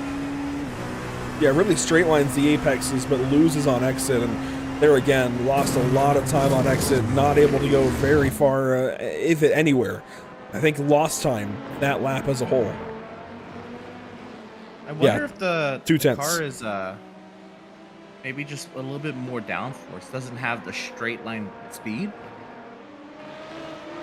Well, here's an idea. Jim Johns in the YouTube chat saying that it looks like Vermilion might be trying to fuel save or just doesn't really want to overtake yet. And that's a good thing to keep in mind. It's difficult for us because we get in the moment, right, where we're thinking, oh, I want to pass, race. These guys still have 4 hours to go. They're trying to work this race in reverse and hit a fuel number, and it's difficult for us in the broadcast booth to tone ourselves back a little bit at times and remember some of that larger picture. These guys are still running the next 4 hours, so yes, I think Vermilion wants to keep tabs on Orbit DBM, but if they're trying to hit a fuel number, they don't have to be making a pass or even making a big approach.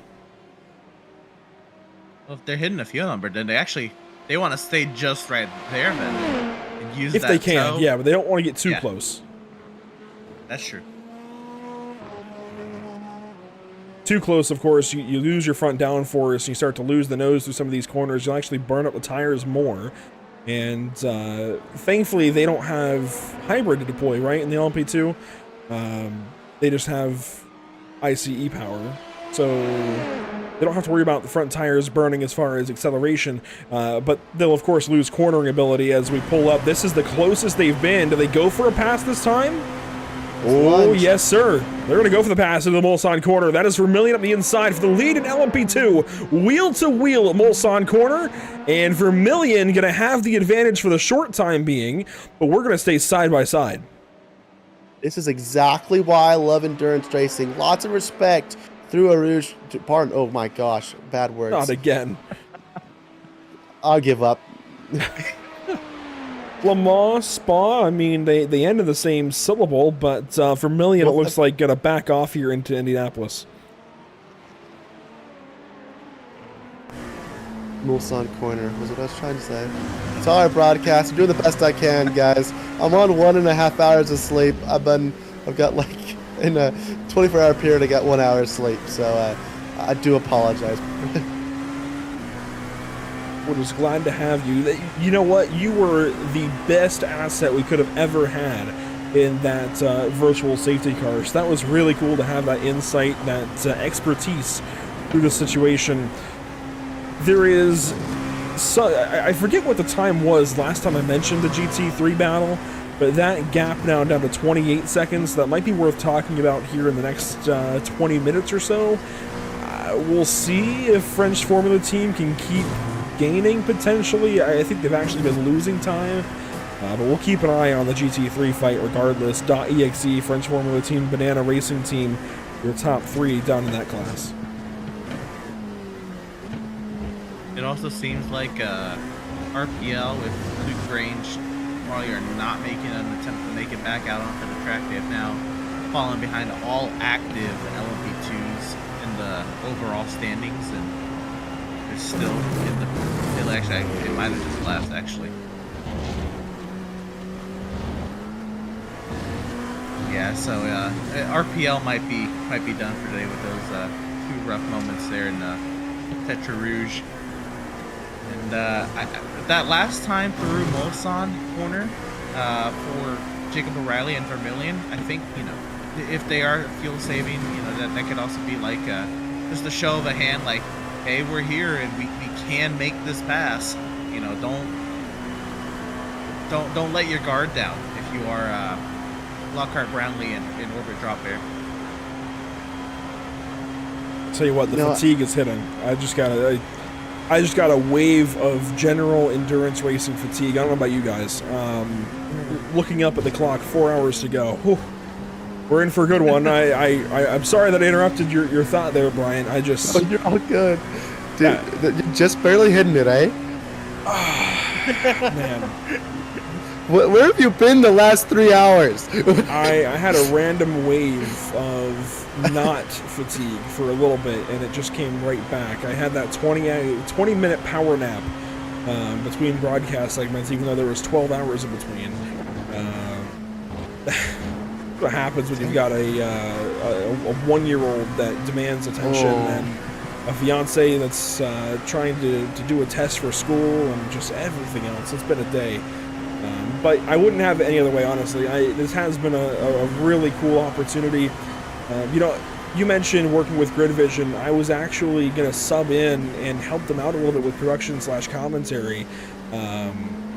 And just be an asset to their team for Split 3, and then Mike Owlett messages me, hey, do you want to get your foot in the door? Absolutely. You mentioned majors, and immediately my interest has piqued, and very thankful to have this opportunity for this weekend to broadcast this event. And I know we had the blue screen of death there in segment number 1, but I think we played through it nicely and got back on air. Covered a little bit of extra broadcast time there as well, and had the best broadcast we've ever had on the channel. Most views ever, record breaking for us, and knock on wood, we have a decent ending here in the next 4 hours. Yeah, I've been broadcasting for a couple of years, and the people I broadcast with will not let me broadcast road courses. And I saw these opportunities pop up, and I was like, oh my gosh, my first love is letting me come home.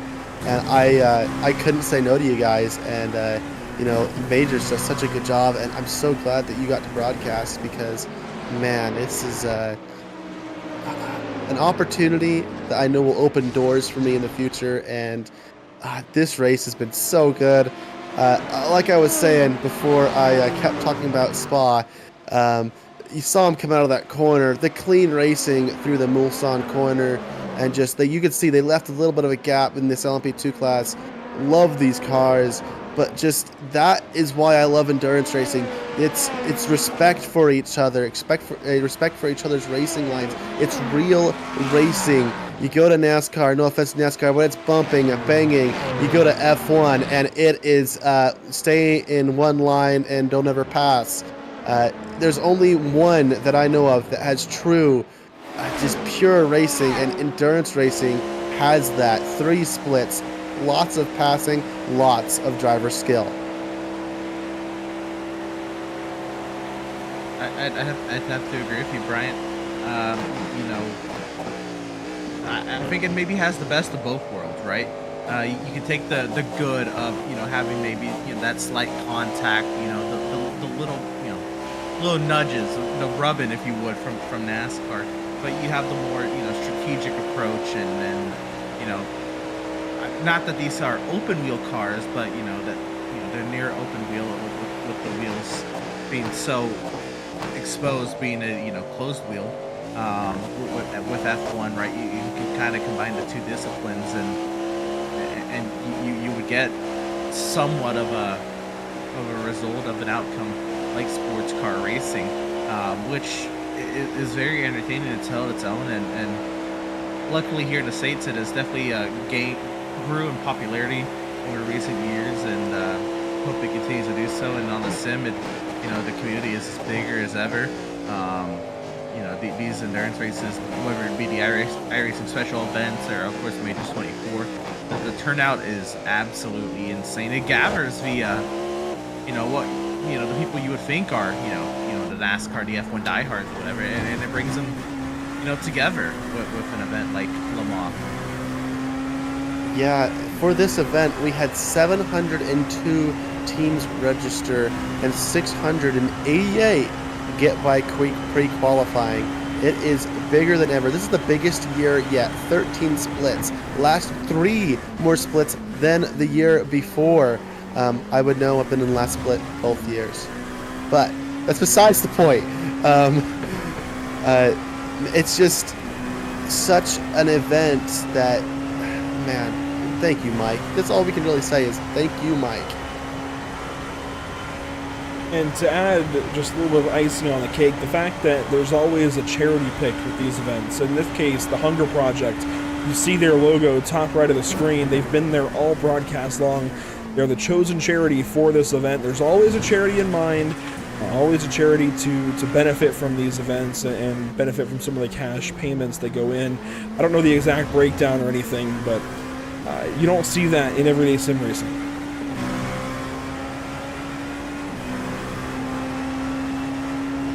Four hours to go on board with Renee Thalasinos.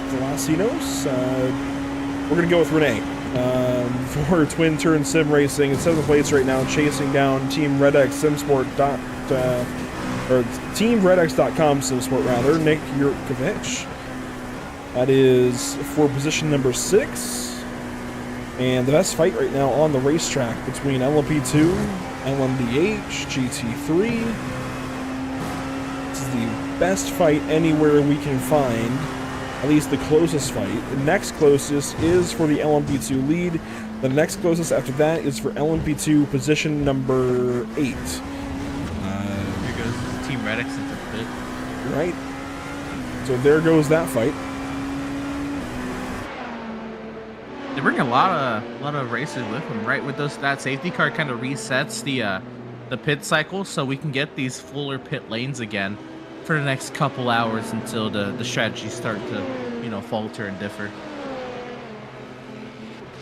And there's the other battle between F Racing and CR Simsport 2 in the LMP2 category. So they both pit back down to GT3 for the first time in a while. .exe is your race leader in that one, number 168 Porsche. French Formula team is second, and they are some 28 seconds back. I believe they've restarted from the rear of the queue after, I want to say, getting a wave by. So work to do there. They exit the first chicane. Meanwhile, .exe is through the second chicane. So decent gap to make up there, Brian. It's a long ways to go. Yeah, 28. Oh, yeah, about 28 seconds there. .exe has pulled away. Though if I think I saw that Chevrolet back up there, I'd definitely be voting for it. But man, I cannot stop thinking about that Chevrolet having that run in with RPL. Man, that incident was was something else. And they still haven't made it back out onto the tracks. I guess they're gonna call it with that, man. I mean that was huge, and the heartbreak. I can't see how many would continue with a straight head after that, man. Yeah, I think really what's hurting him is the heartbreak. It's the pure heartbreak. You know, I don't know if you've been there, but you're coming to about 6 hours to go, and you're like, there's a long way to go, but you're excited because you're in the lead, and you kind of psych yourself out and thinking that, oh, this is ours, and it's basically like getting it feels like the last lap. You get taken out with the last lap to go. You put 18 hours work into this just for it to be taken away from you. And just like that, we're inside of 4 hours to go on board with Roman Walter trying to chase down Julian Bossier. Bossier, maybe? I think it's Bossier. I don't know. The IRE, Bossier. Regardless, about a second and a third apart to a second and a half. If Roman Walter can ever get within that 1 second or so delta down the straightaway, that could be a nice little fight coming to fruition. At the same time, I wonder how much Roman is actually pushing. Of course, a lot of these Cadillacs especially, but a lot of these LMDH drivers in general have been saving into the brake zones, putting the clutch in, or just coasting.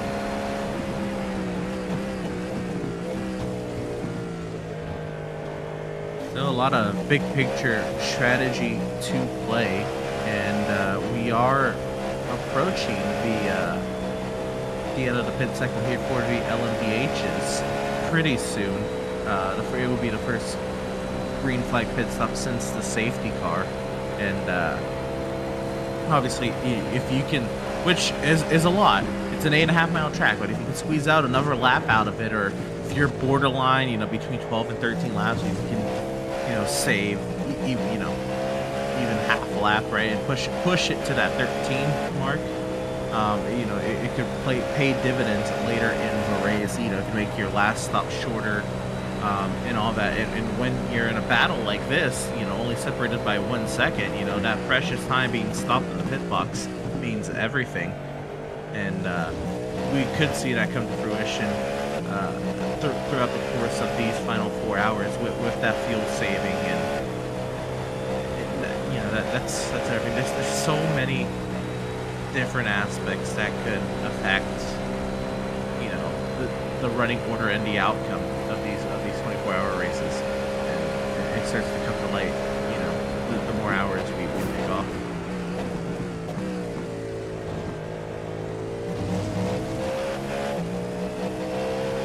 We stay on board here with Roman Walter.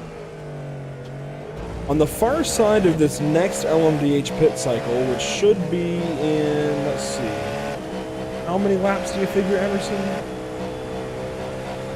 12, 13, maybe 14 if you count, the safety car lap. They probably able to save a good bit of fuel, maybe. So within the next 3 laps or so, we expect the LMDH leaders to pit. Excuse me. Once we get through that, we're going to go to a Sounds of the Sim segment and rest our voices a little bit before going to the end of this 3-hour segment where we have you two before Zach Murtis rejoins us for the very back end of this race. In fact, here comes Roman Walter now. They've run 12 laps. I believe they stayed out at the safety car. They had just pitted. So, pit stop time for Nemesis Racing Pro. They were chasing Scimitar Sensations, and now will have to come in here and take service mostly for that fuel.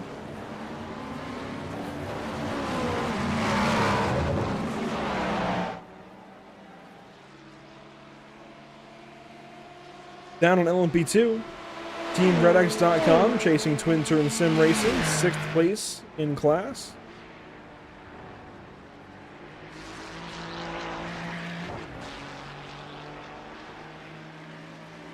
Yeah, that gap is really closed up. We saw, of course, Nick Yurkovich pit, and actually did that switch the running order, right? It was the other way around before the pit stops. So Yurkovich, I believe, was being chased. Right. Was it? I think you're onto something. Yeah, it was Renee Thalicinos. So you're right. They have swapped positions after the pit stop, and they pitted a lap and a half ago. So you're absolutely correct there. And then the other thing is there's more competition, right behind them, with Marco Pinto out of FR Racing LMP2. They're not too far behind. They're in that 29, and they have the 78 right behind them of Andre Brower, CRZ Secure 2.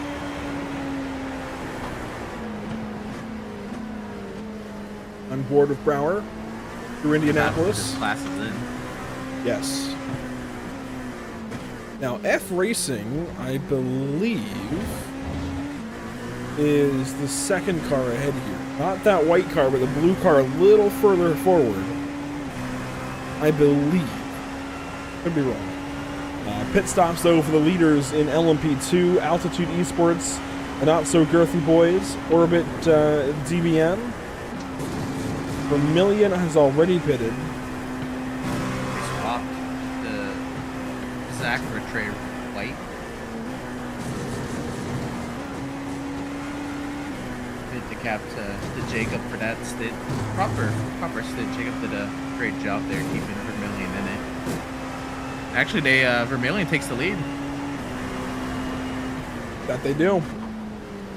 Orbit DBM 2.9 seconds back. So a big change up there. In fact, Vermillion was 2 seconds faster in the box. Still on board with Brower. A lot going on in LMP2 all of a sudden. Things really lighting up. There's a look at Vermillion. The pit stop, you see, 33.4 seconds versus Orbit DBM's 35.85 seconds.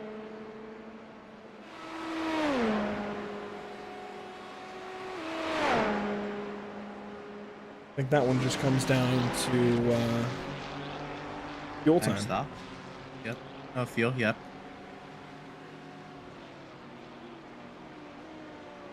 $14 seconds the gap up ahead. We expect our leaders in this time around. As well, I say this time around. Some of them coming in now. Some of them coming in the next lap. Here's Simitalk Sensations into the pit lane. They're going to drag in Old Turtles Motorsport, it looks like, along with Pure Motorsport Yellow, Majorsgarage.com, and ELR Sim Lab in our LMDH club. So pit lane is a very, very busy place. Just under 4 hours.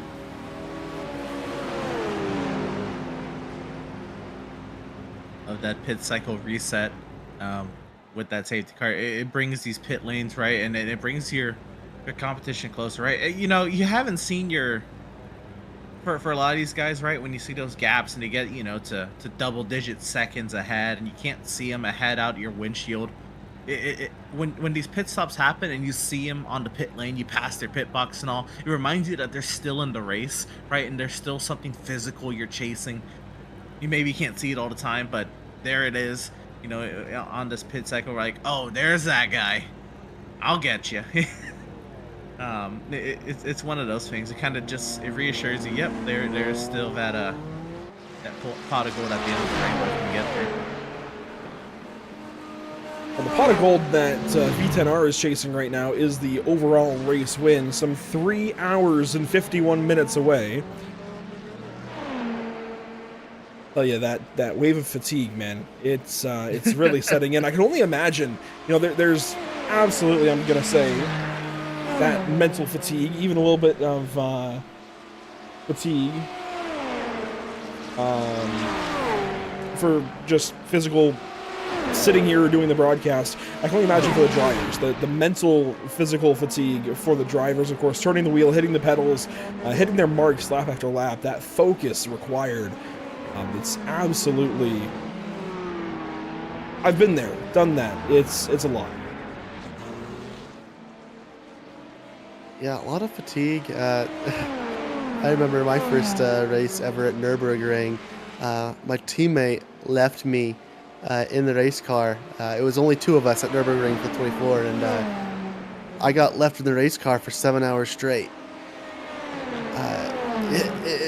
I died after that, dude. So there's a lot of so much strain, and there's a lot of physical strain in the race car as well. When I did that.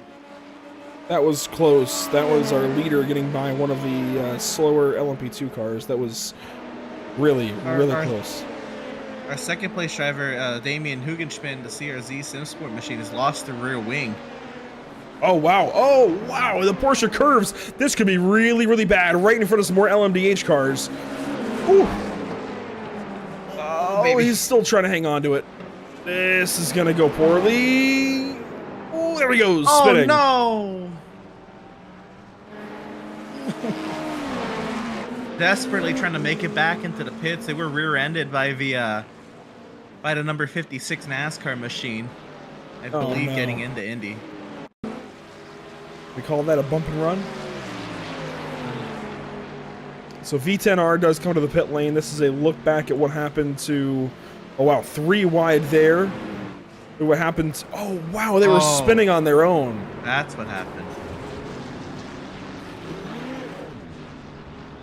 So CRZ's race coming apart and V10R being handed more of a race lead. This will now jump up to, what was it, the 42nd range over ProTech. This is CRZ into Indianapolis. This is a really, really big moment. Just got the inside curbing. What is bump? Oh! Going for that aggressive move.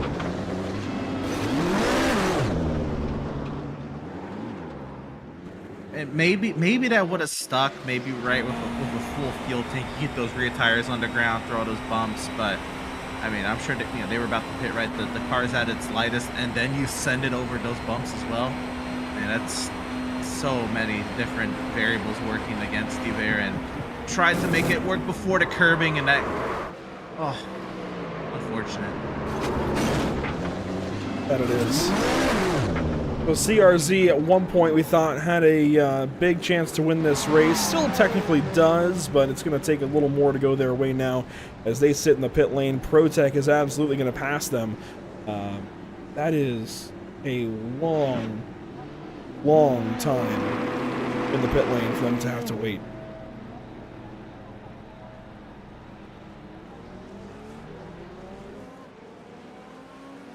Well, pit cycle complete. V10R going to keep the race lead. CRZ SimSport waiting in the pit lane. Otherwise, the pit cycle has gone through to fruition. We're going to go to Sounds of the Sim, briefly let ourselves just kind of recoup, try to shake off that wave of fatigue, and be right back in a few minutes with more coverage here at the back end of the 2024 Majors 24.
welcome back to the virtual Le Mans. You really didn't go anywhere. Welcome back to our voices, I should say.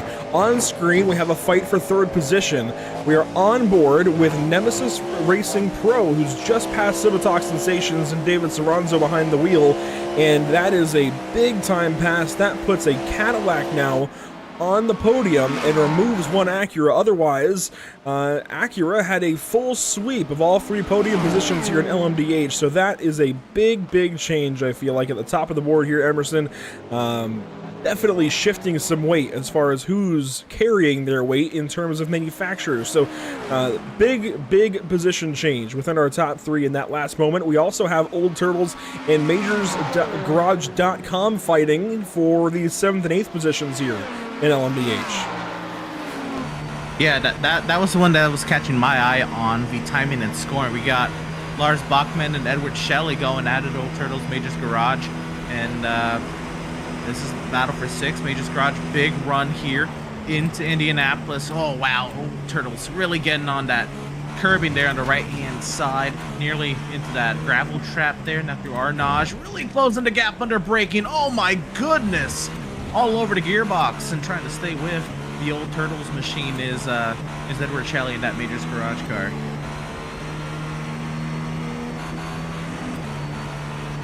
We'll flip back up to Civitalk Sensations. Bryant, this has been a really cool fight to kind of watch develop, and we've been talking about the surprise that it has been to see Civitalk in this position in general. Fighting for a top 3 is now Old Turtles has lost that position. They will fall in behind that MajorsGarage.com Acura. But Civitalk Sensations has been a sensation for sure on the racetrack, going from 19th, I believe, on the grid. One of those 2 spots, somewhere very deep in the field regardless, to top 3 just until moments ago. You'll notice this coming into these long races. As the race goes on, you'll start to see the beginning of the race. You're gonna see you could see one team be dominant. But as you come to the end, you're gonna notice there's teams that are gonna develop their skills as you go through this race. And it sounds like Civitalk Sensations is one of those teams. Beautiful red Acura. Gotta love the HRC. Yeah, they were one of 2 teams that started at the rear and have come through the field at one point or another, and they're one of 2 manufacturers that I feel like has dominated this race. Earlier in the first 6 hours, we had all Porsches up front for a moment. Now it's all Acuras. So a big time shift from German engineering to Japanese engineering, and this Acura is a really stout car.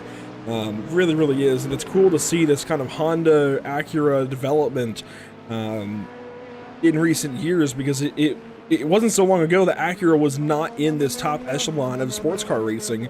So to see this entry be as fast as it is on the iRacing.com service and be on iRacing in general is really cool. Last time we had a Honda, other than a Honda Civic in TCR racing, was that HPD years back that we talked about earlier on. That was a Honda performance development machine in the equivalent of LMP2. Speaking of LMP2, here we go. A fight for the 8th spot. Twin Turn Sim Racing, CRZ Sim Racing on screen for 8th and 9th. Twin Turn has the advantage in that white and mint green car, Emerson. Yeah, here we go into Arnage, nose to tail, very closely following. This is Rene Valesinos trying to stay ahead of Andre de Brouwer. And they are nose to tail. And again, there's a lot of cars on the same lap right here in the midfield, if you would, of the LMP2 category. There's also 4 seconds up the road is the F Racing LMP2 machine that these both are chasing. And so a lot to play for here in the midfield. If things fall their way, I'm sure they could potentially seek top 5s by the end of it. And as far as the CRZ Sim Sport machine, big brother in the LMDHs is Damien Hugenschmidt, who fell down to 6 after losing their rear wing, but has made it back onto the track as CRZ Sim Sport 2 hits the pit lane.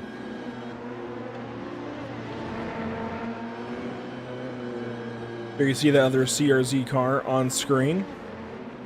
And they are not alone. You also have Team Red X in the pit lane and F Racing LMP2 hitting the pits. So LMP2 pits coming alive. Civitalk Sensation. Like we said, they've been a sensation. through the Porsche curves, chasing Nemesis Racing Pro. And as far as LMDH goes, guys, the lead separated by a minute and change now. ProTech Motorsport has assumed that second position and done so well. However, they sit over a minute out of the top spot at this point in time, and that's a large gap to try and make up. Yeah, it can flip pretty quick here, though. You remember about an hour and a half ago, we had a virtual safety car come out, and it changed the entire field, and we saw how many wrecks happened, how much attrition happened due to those safety cars. So this field can flip any second now. Whoa. Wow. I don't know which car that was. It was an LMP2. Go back and get a replay here from the perspective of the ProTech Motorsport machine. That was a big dodge. Oh my goodness. Nice. That was Team Nishikin. You saw they entered before chicane, already off balance, trying to let, I believe, that LMDH by. Already offline. Then tried to get down to the racing line. Then the rear end just came around on them, tried to correct it, and then was along for the ride, trying to stay out of traffic. One more look at it here. That was really close. I did not think from watching it live, I did not think ProTech was getting through that alive.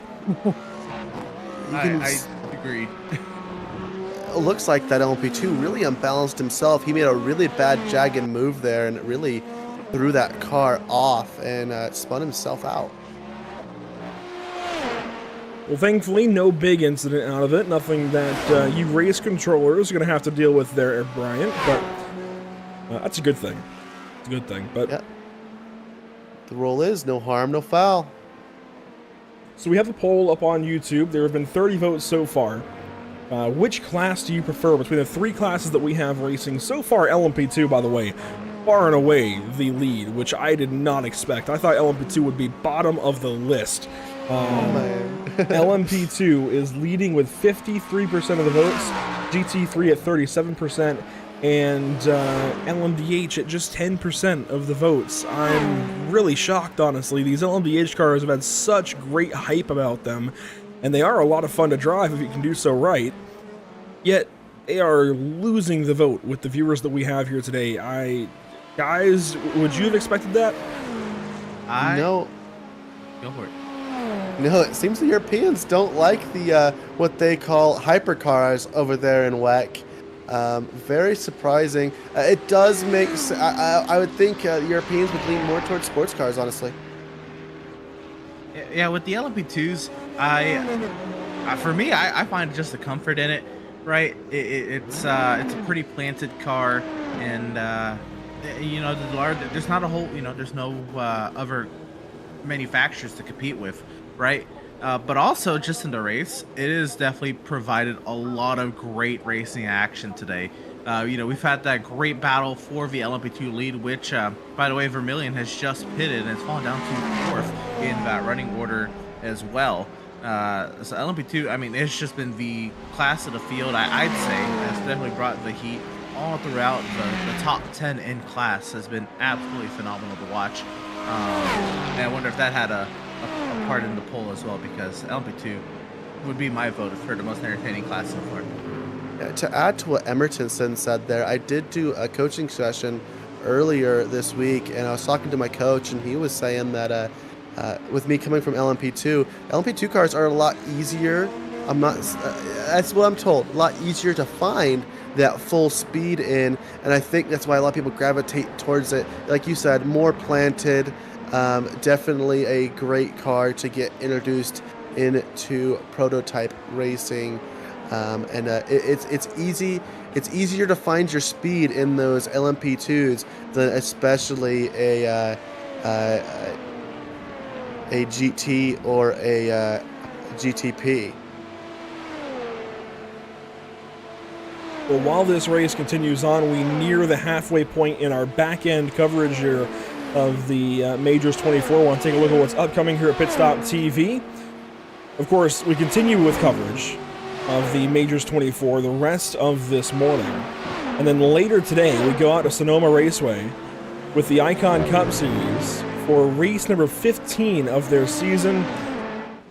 It's going to be a fun one. Stock cars at a road course, always fun. So we continue this week of road course racing from the Chicago Street Course to Le Mans, now to Sonoma later on this evening.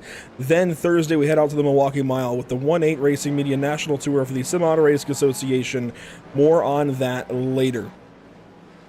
Of course, you can follow along with Pit Stop TV on our social media platforms, Facebook, Instagram, Twitch, YouTube, and X. We're broadcasting to 4 of these platforms on Facebook, Twitch, YouTube, and X. A big nod to our partners with the channel, Whiplash Media, Whiplash Simcams, ATVO, and CC's Business. And as we near the end of these first 3 hours, guys, Emerson, Bryant, you guys are here for the first 3 hours. How can you, I guess, sum these 3 hours up? We'll throw to Emerson first. How can you sum these 3 hours up that we've been on air? It's been a blast. Honestly, we were kind of talking about it and debating before we went on the air, right, Andrew? That, the battles weren't really prominent. We were looking at maybe 1 or 2 on the timing sheet, really, that we were probably going to be able to come in and talk about. But the way the pit cycles fell and for good or for bad, a couple incidents happened on the racetrack. It kind of, revived the race. And then the safety car course, turned it upside down for a lot of it. LMP2 has just lit up with racing action. Of course, GT3's been blown wide open due to the very unfortunate incident with Satellite Racing Indy. And, we had a great battle in LMDHs for so long, and then also until CRC SimSport lost their rear wing. We still do have 2 drivers on the overall lead lap, and ProTech Motorsport is putting on a quite the attack to try to catch that lead that Dylan Madeline has opened up in that V10R Esport Acura out in front of the field. Yeah, sum up my half. The biggest highlight has been that Corvette, Satellite Racing Indianapolis, rest in peace. We wish you guys were still out there.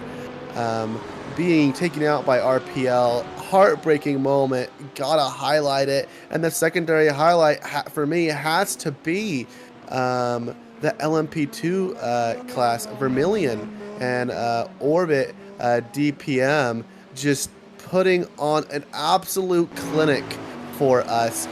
They certainly gave us a show in the last 3 hours. Very grateful for that, as their battle still stays very close.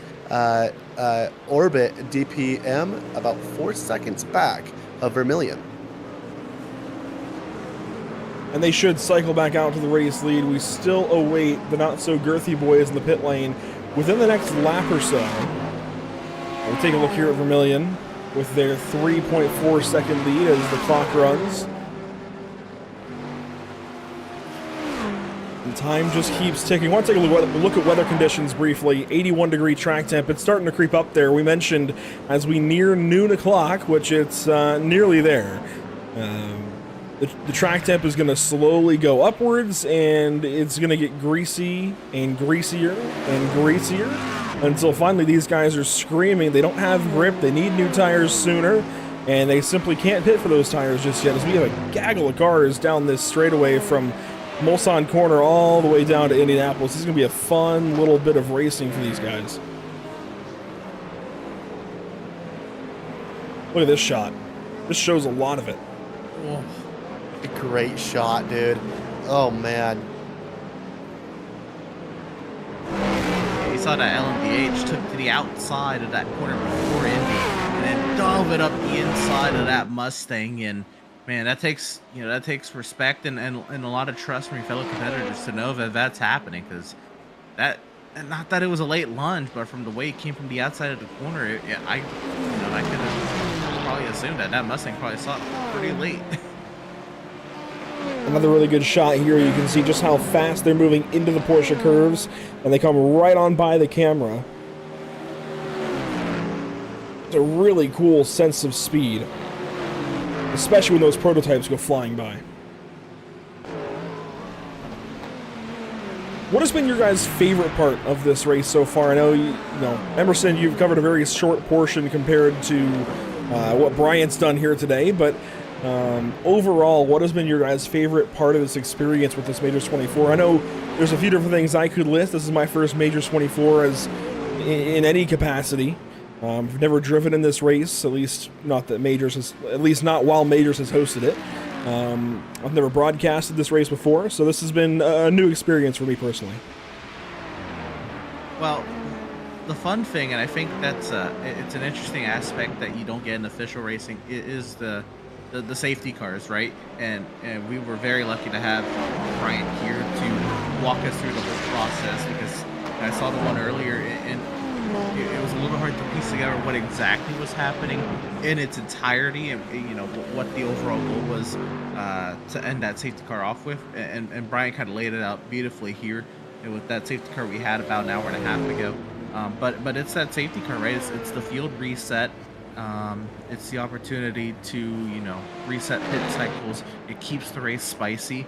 It doesn't let it get to a point where all the battles are decided and it's really hard to make something out of nothing. It keeps the juice of the race flowing, and to a certain extent it simulates real life endurance races that do have full course yellows and safety cars. And I mean if we could go to a step further to code 60s and slow zones that they have at Nürburgring and here at Le Mans, I mean that'd be another thing, but it's a step towards that aspect of endurance racing that we don't have readily available on the sim yet. And I think it's a pretty cool way to bring it to the sim world in the little regard that it is for this race with the 4 safety cars we have. For me, and I'm looking at the event overall. I'm doing a lot of hours today in different capacities or in the last 2 days.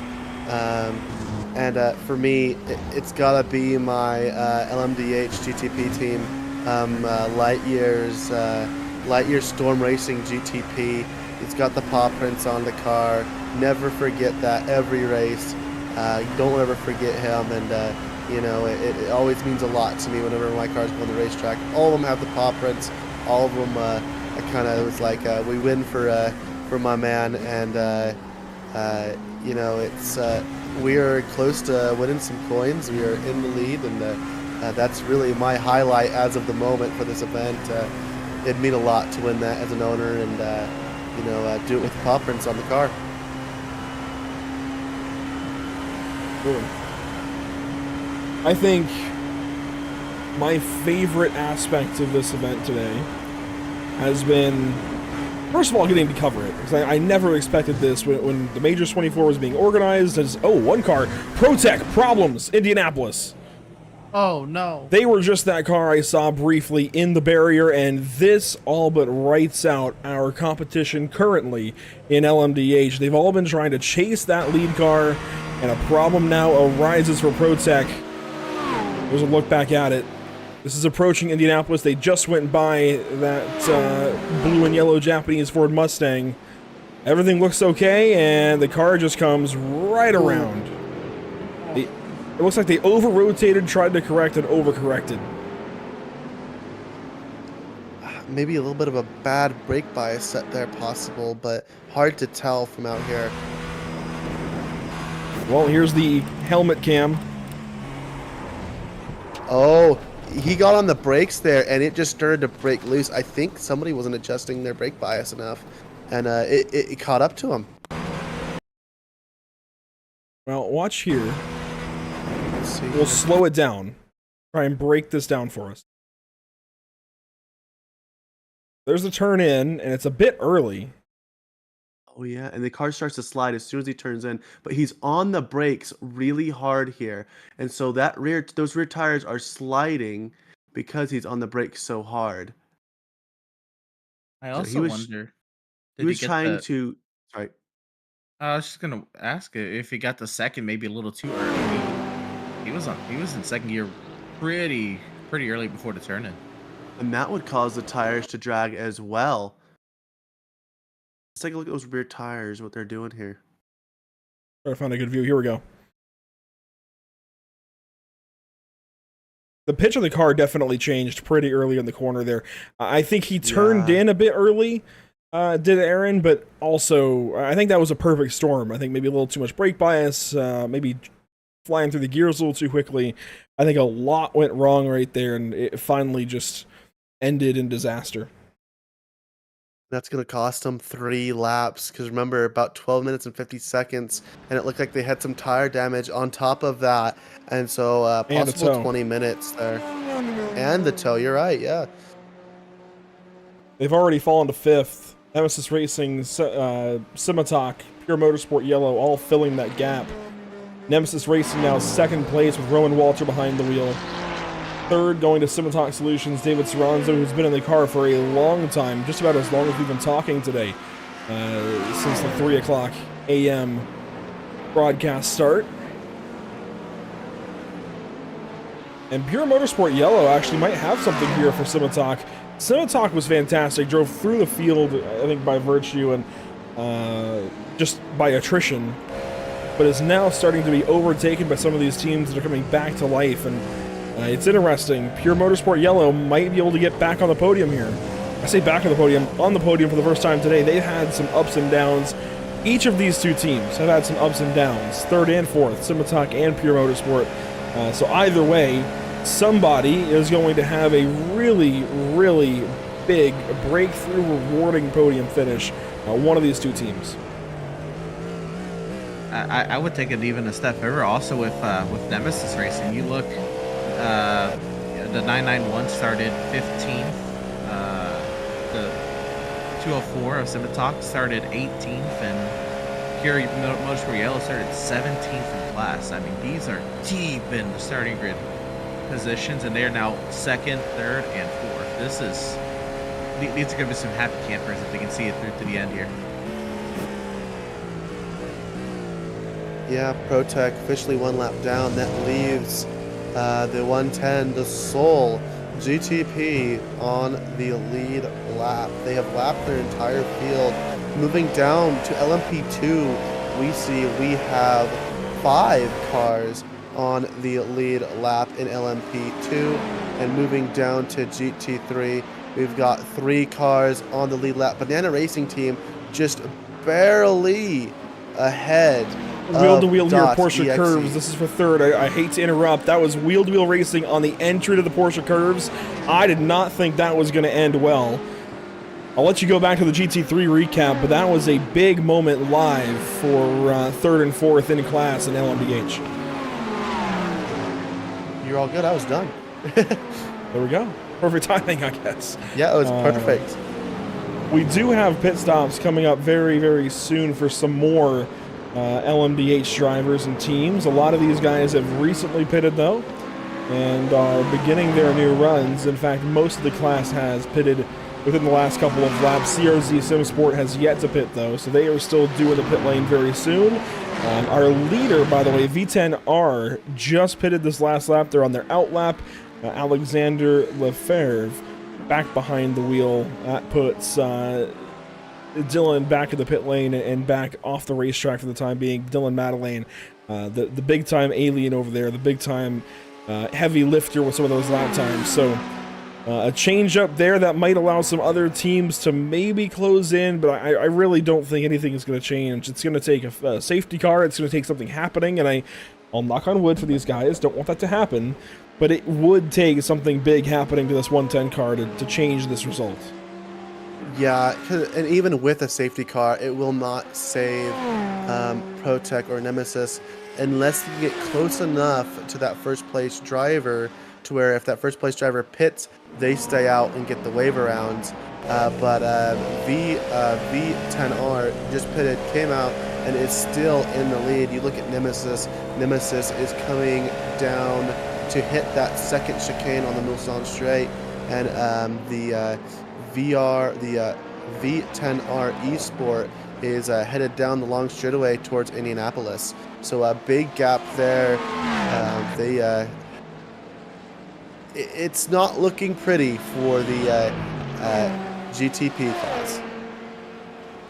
It's worth being sure to say here that the gap from Roman Walter up to Alexander Lefebvre for the race lead is a lap and change. So that distance plus 1 lap, that is a massive undertaking to try and make up. It's not going to happen without some kind of favor.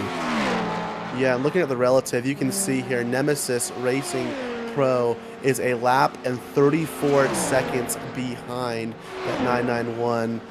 34 seconds, that's you can do a pass through and they would still make it out ahead of them, a lap ahead of them as well. Simtalk Sensations in that beautiful Acura is a lap down plus 43 seconds.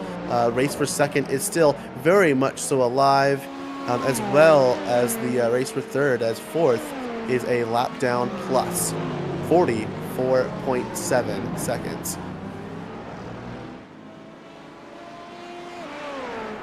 Well, guys, we are hitting that 6 o'clock hour. Zach Murtis is going to step in. It's been a pleasure, once again, having you each here. Emerson, final thoughts here before we let you go. Just very thankful for the opportunity. I was looking back at it. It's been just over a year since I last did a Pit Stop TV broadcast, and I'm glad you called me up to join you and embark on this journey, man, because this is a great opportunity. For not only for myself but for you, for the channel, and I'm very glad to have had that experience with you, man. This has been a blast. It's probably not many other people I'd wake up at 1:30 in the morning, 2 in the morning to call a sim race for, but you're one of them, man. That's certainly appreciated. Brian, I'll ask you the same question. Final thoughts here before we let you go. I gotta kind of follow in the trails of Emerson there.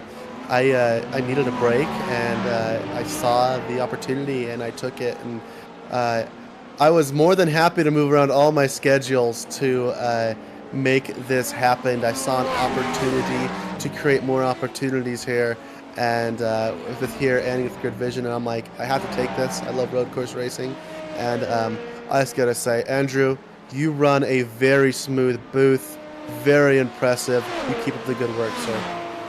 It's appreciated. Glad to have each of you here. You've both been a fantastic addition to coverage today. Wish we could have everybody here, even Zach Shucker, who was here yesterday, everybody in one go. But I really do appreciate your guys' sacrifice this early in the morning. We'll let you each get some rest. Probably no rest for the wicked with Brian Lucas's case, but again, really appreciate your guys' time here today. Yes, sir. Thank you, Andrew. And with that, I can welcome Zach Murtis back to the booth, and we'll shift graphics back over, and the guy with the black and yellow fire suit gonna go back on the mic. Zach, how you doing? I'm tired.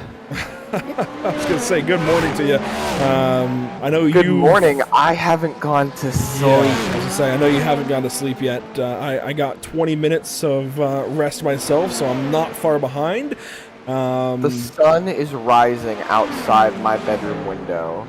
Yeah. It is very... I actually don't know the word I want to use to describe this, because usually when it comes to a 24-hour race, I would expect myself to stay up because I would be the one in the car. I'm not the one in the car. I'm the one in the booth. And it's a very different experience, because I went from booth work when we covered our first 6 hours of the event to standard job, because I have prep for racing coming up tomorrow. Literally tomorrow. It's Sunday now. I can say tomorrow. I'm getting back in a race car on Monday. So it's great to, be able to do that, but at the same time, I haven't slept in 22 hours now. I called you exactly 24 hours or 22 hours ago to make That sure is you true. were awake for the broadcast in the morning. So I was awake. yeah, I woke up 23 hours ago, and I have 20 minutes of rest since then. I had 3 hours of sleep going in. It's been a haul of a weekend. I wouldn't have it any other way. This has been a really fun opportunity and really enjoyable as well. We don't get often. We don't. At this on TV, especially for the caliber of racing that we have been gifted the chance to cover today and yesterday. It's been a stellar race so far, and Andrew, it's been impressive how on top of things you have been for the entirety of this broadcast. We've had such great coverage throughout the entirety of the field.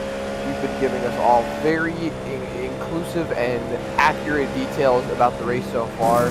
I was walking into this thinking, you know what, I've missed so much of the broadcast. We see some tight moves here with these GTPs, excuse me, the LMDH. I know I did not break that habit from the last 24 hours, but you've been keeping us in the loop on everything that's been going on. We've been able to see just how well these drivers have been faring, and well, we've seen a lot of bad luck for a lot of these guys who we thought were in contention for really good results tonight.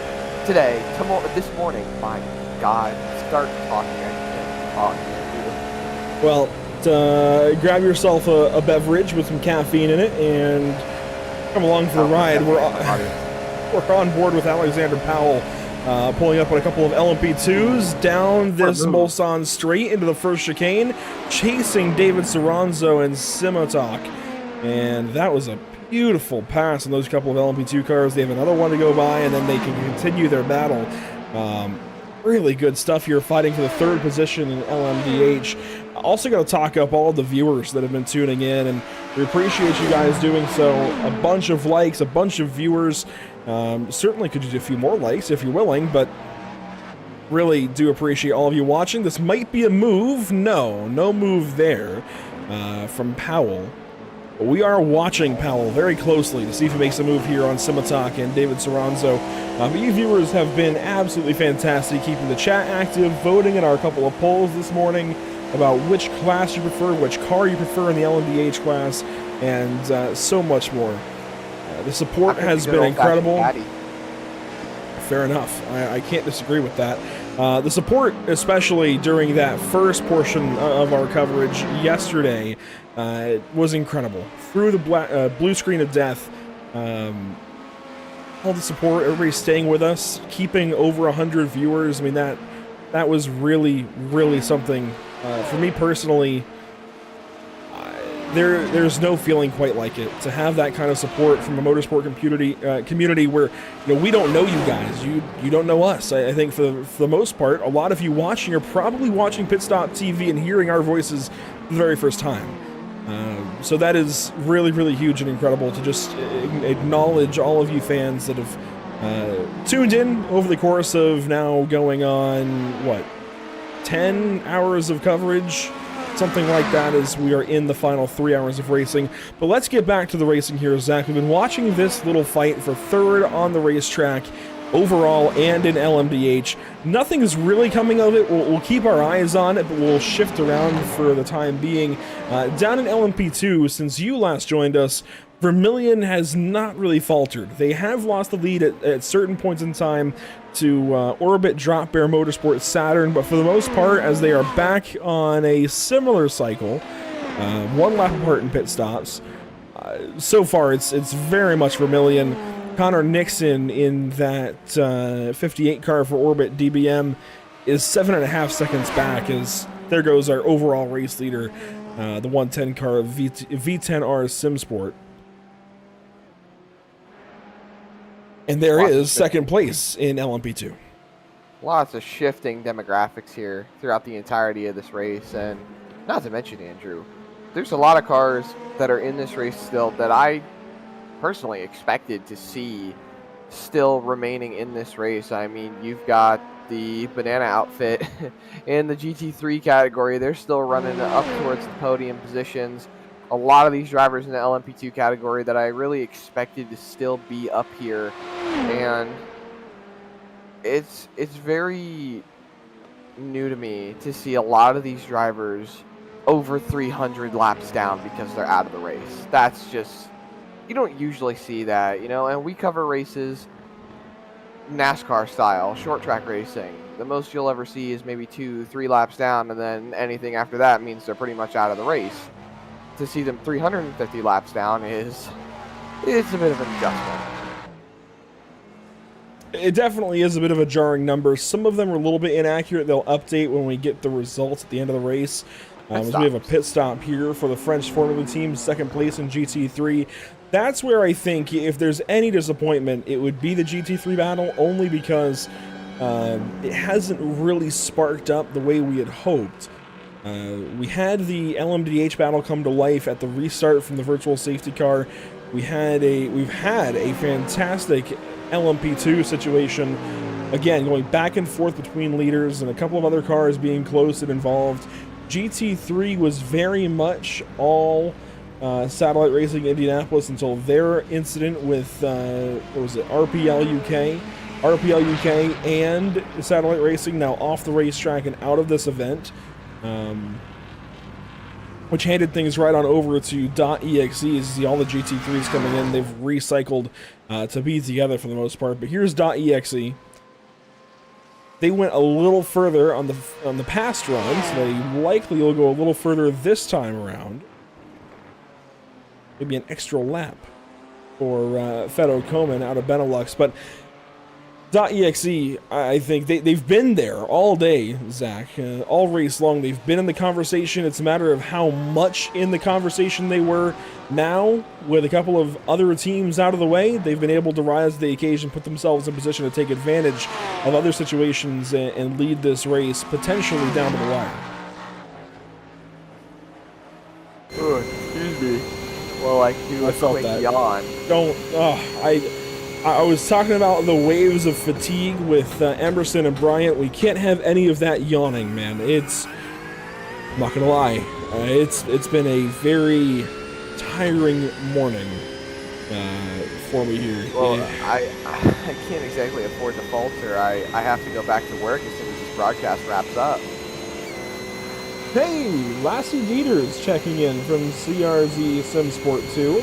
Appreciate the clarification. Let's see, CRZ SimSport now in the 8th position in class. They're trying to chase down F Racing LMP2.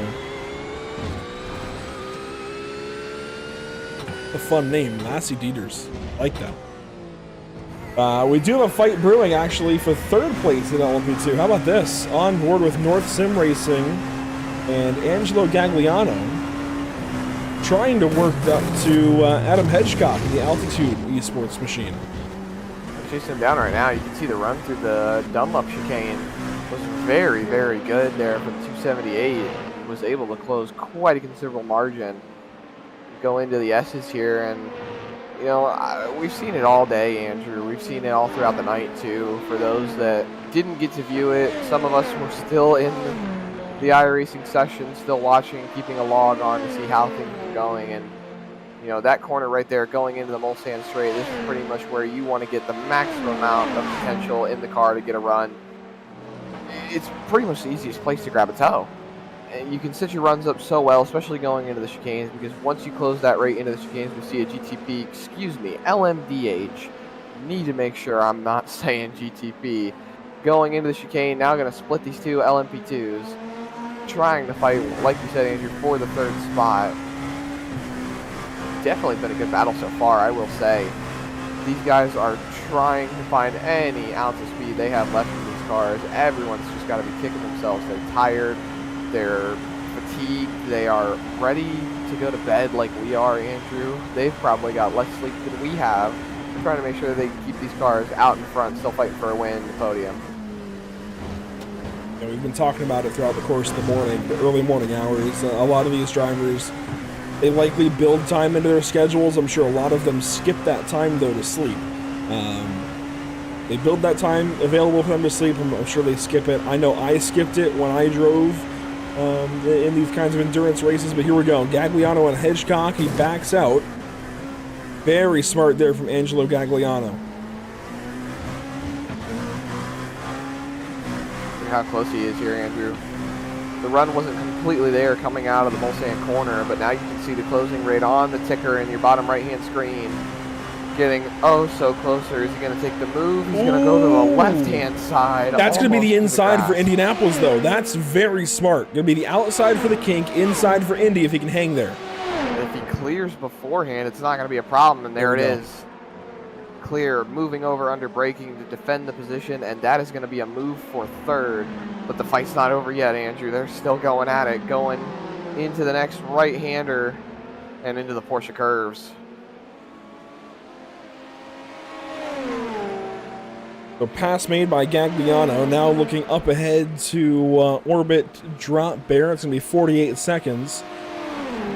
CRZ Sim Sport 2 still working on F Racing LMP2, and that's about the best fight. We also, we have this actually, side by side into Dunlop. This is the Majors Garage Machine passing CRZ Sim Sport 1 and Demian Hugenschmidt. That is a little interesting right there. We saw the Majors Garage outfit right there hop the curb. No black flag or slowdown though for that 19 team. So they're pretty much going to get away with a bit of a free pass right there. None yet. They could give it up here into the braking zone if they got one. But you see Hugenschmidt being gapped by that number 19 car who had a penalty recently, actually. We had Bryant Lucas walk us through a lot of the penalty goings and operations, processes, and such. You'll have to fill me in, Andrew. Have we received all 4 of our randomized VSCs for this event? Well, we've received one more on the broadcast. We don't know if that's a full 4, or if that's 3, or if that's 2. But we have seen 2 now on the broadcast, as side by side will go between the number 19 and actually that's our LMP2 P2 that they were passing. And here we go, pit stops in LMP2, a whole bunch of them. Well, it looks like they're just trying to get whatever they can now out of these cars, and I would think, don't quote me on it, but I would think we've got, what, maybe 2 or 3 more stops from here, maybe 4? See a couple cars off there into the sand trap back there. It's about 3 runs for every 2 hours in a prototype, about. You can do the math from there. We're looking at about 4 more fuel runs from this point in time. Maybe 4 and change. Thank you out in the YouTube chat to Krusty Husky for letting us know there has only been 2 safety cars out of the 4 that we had for the potential in this race. So, really then, Andrew, we could potentially see another safety car before the end of this race. We could. We very much could. And it's go time now. There's no relenting. If we get one of those restarts, it's going to be the wildest racing we've seen yet. Oh my goodness. I just had a realization. I, for some reason, had been hearing, throughout the entirety of the previous broadcast and into this one now, I had been hearing a very faint air horn noise that I thought was coming from Andrew's end, and turns out that is actually coming from in the sim, and I am just tired and fatigued and maybe a little crazy. That's actually the pit entry horn. That would make sense. Now I know why you were asking about music or something bleeding over the broadcast at one point. Like, no, that's just pit entry. That horn to let teams know in the real world that there's a car flying down the pit lane coming towards them. Meanwhile, here in the sim, it's kind of just for ambiance. But CRZ Sim Racing still trying to work on 8th place. Car 29, F Racing LMP2. Closest and only real battle on the racetrack currently.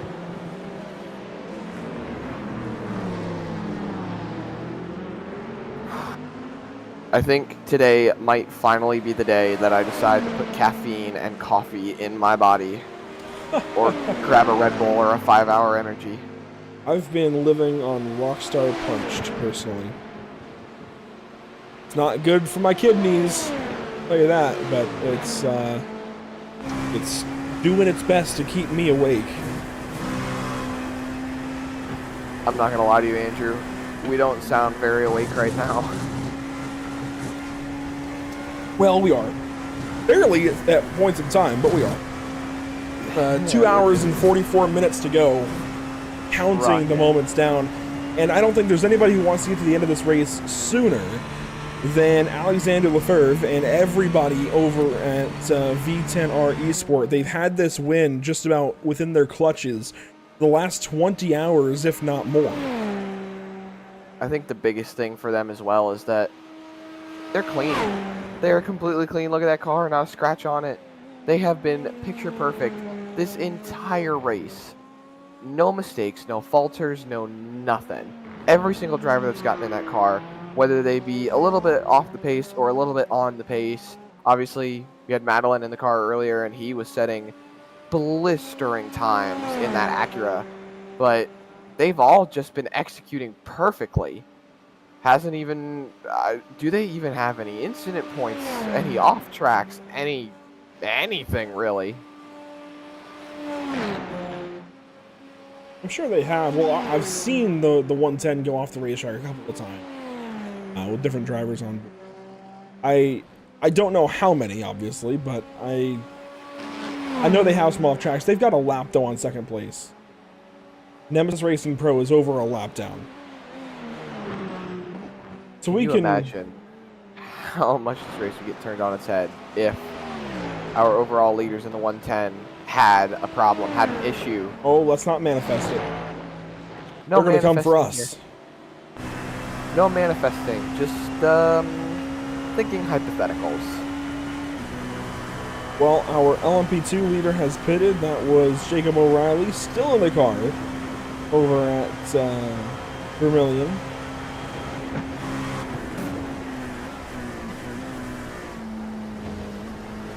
Ugh, I gotta stop yawning. Vermilion, Jacob O'Reilly, trying to catch, that would be the second place car right there in front, which I believe, yes, that is the Altitude Esports group. It's been a tight, close race throughout the LMP2 field. I will say, Andrew, I think the LMP2 field has been the tightest race all throughout the 22 hours almost that we have covered here for this race. And you know, you said it earlier on yesterday, Saturday morning, that there was going to be a tight, close race in the GT3 field. You said the GT3 was going to be pretty much the tightest race out of all the classes, and I think the LMP2 category has actually taken the cake, because we see second place car right there, the Altitude Esports machine heading to the pit lane. I couldn't have been more wrong about LMDH and GT3 being close at one point in time. LMP2 has been where the racing has been at, as the rest of our leaders will pit under that lap for LMP2. So with that in mind, since there's such a gap up ahead in LMDH, we'll use this opportunity to go back to, in fact, we'll leave this graphic up. Opportunity, there we go, to go back to Sounds of the Sim briefly. Just buy ourselves a little bit of time, rest our voices, and get ready to go for the stretch to the end, potentially. Might do one more Sounds of the Sim. It's also fun to just let you guys listen to the sim and get that endurance racing experience. So we won't be going far. And before we go, a big nod to our partners with the channel, of course, Whiplash Simcams, providing these sights and sounds to you, ATVO, and CC's Business. We'll be right back with more coverage from the Majors 24.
checking back in after some sounds of the sim. I will be frank. We are here for the broadcast. We're not going anywhere. So I want to preface with that statement. Admittedly, just the amount of hours being awake is starting to get to me. But we are moving through it as we can. V10R Esport, though. Back over to the race itself. Wow. Just an incredible run. Talked earlier about the protest that isn't a protest. I think things are going to stand. I think this team has been absolutely phenomenal. And of course, we'll let race stewards do what they have to do, but I don't think enough can be said about this effort from V10R Esport. Just absolutely phenomenal. Lap after lap. We've just recently been to and left the pit lane. Dylan Madeleine back in that car and just scooting away even more. The gap now, still 1 lap and extra. And now it's second, third, and fourth where we might see some racing. Nemesis Racing Pro, Pure Motorsport Yellow, and Simotalk Sensations, rather. Nothing really changing down in LMP2, nothing changing in GT3. We just keep on keeping tabs on everybody and waiting for something to change.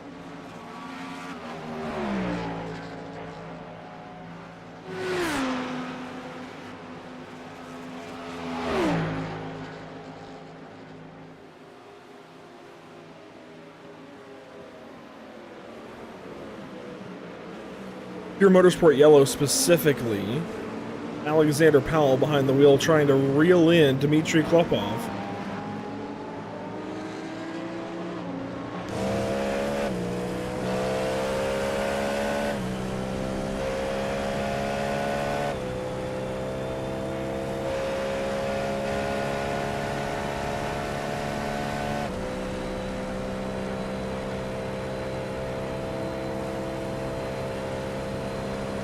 On board with Alexander Powell, 4 seconds, about 4.5 seconds up to Klopov, and that changes here and there. Of course, traffic is a big influence.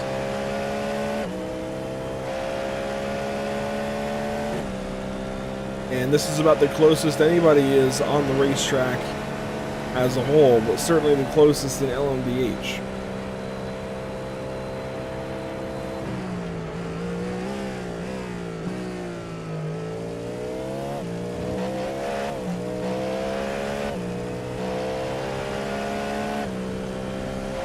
I want to thank our great partners with the channel, Whiplash Simcams, ATVO, CC's Business. You can check out Whiplash Simcams on Facebook and on X at WSimcams and find out more about these camera packs that are available for purchase. In this case, Le Mans. These exact cameras we're using at this current point in time, along with the card cameras, are all available on the Whiplash Simcams Discord server.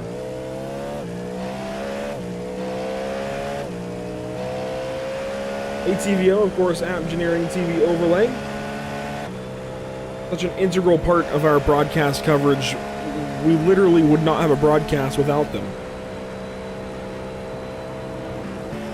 As we stay on board here with Alexander Powell, still 4.5 seconds back of Nemesis Racing.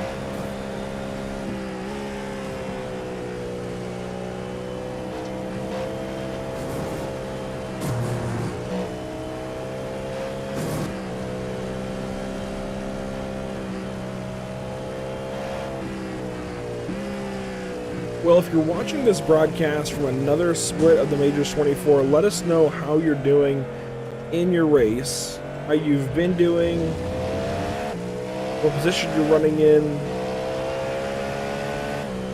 how your team has fared to this point, how many safety cars you've had.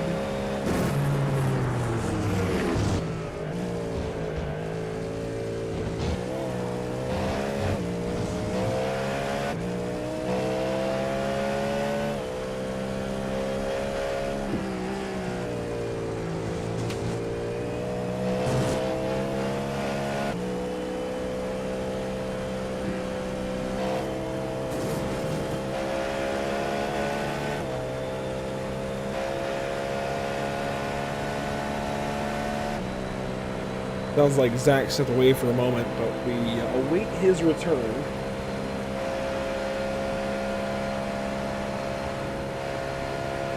We stay on board with Alexander Powell. This is the closest, really, that anybody is on the racetrack. There's a couple of other closer battles. CRZ SimSport 2 on TeamRedX.com, SimSport 804. Miguel Beltran, the defending driver. Andre De Brouwer. 1.6 seconds. This is definitely the closest. Aside from Protec SimSport, now into the pit lane. Motorsport, rather. Daniel J. Thomas behind the wheel. So they will come in for service. And should release here shortly. And pit stops for LMP2. So Andre Brouwer comes in. That is Team Red X just ahead, who also comes in for service. 2 hours to go. Plus 11 minutes.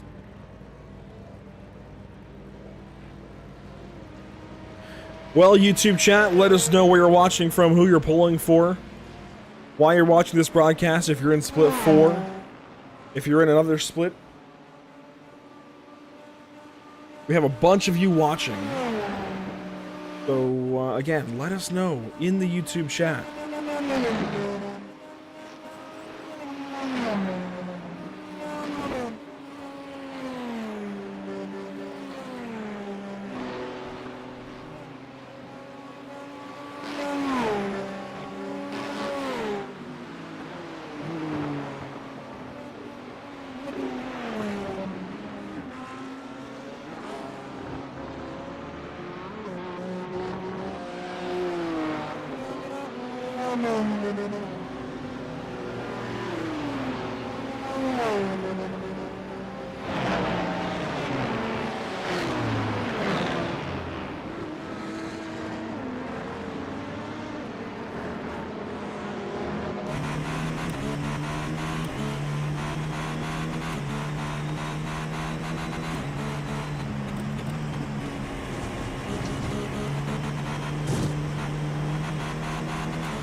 The V10R Esport in the pit lane. Problems for our race leader. Stepped away for a moment. And come back to this. You've been in the pit lane for most of this time. This is what just happened. Oh dear. Oh dear. This is everything that needed to happen to V10R Esport for the rest of the field. Oh dear. Big problems. I didn't do it, I swear. Zach comes back. I had to wrangle him up. I had to catch a quick bathroom break, and this... Oh, boy. Oh, wow! Ma, I didn't do it, I swear. I knocked on wood. We've been talking for hours about V10R Esport being the team to beat. They've lost the race lead. This happens. I'm still trying to figure out what's gone wrong here. Dylan Madeleine in the car. This is so uncharacteristic to everything else we've seen. It was just a reaction to that wow. Was that the CRZ LMP? That was the CRZ LMP2 car. I was about to say LMDH. No, thankfully it wasn't them. Wasn't the LMDH car. This is... And we were on board for this while it happened while I was in the bathroom. I mean, this is... I think just a reaction to that and right on over, and that is the race coming apart for V10R. This opens the door for everyone now. This must have happened literally as soon as I got up. Here's the onboard. This was the first Mulsanne chicane. Laps ago now. They've been in the pit lane for 4.5 minutes. This is huge.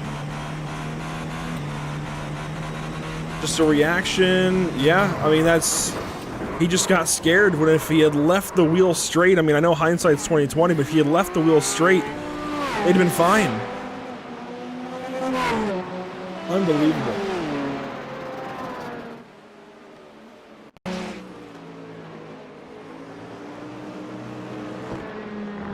And here is the CRZ car, the LMP2 car.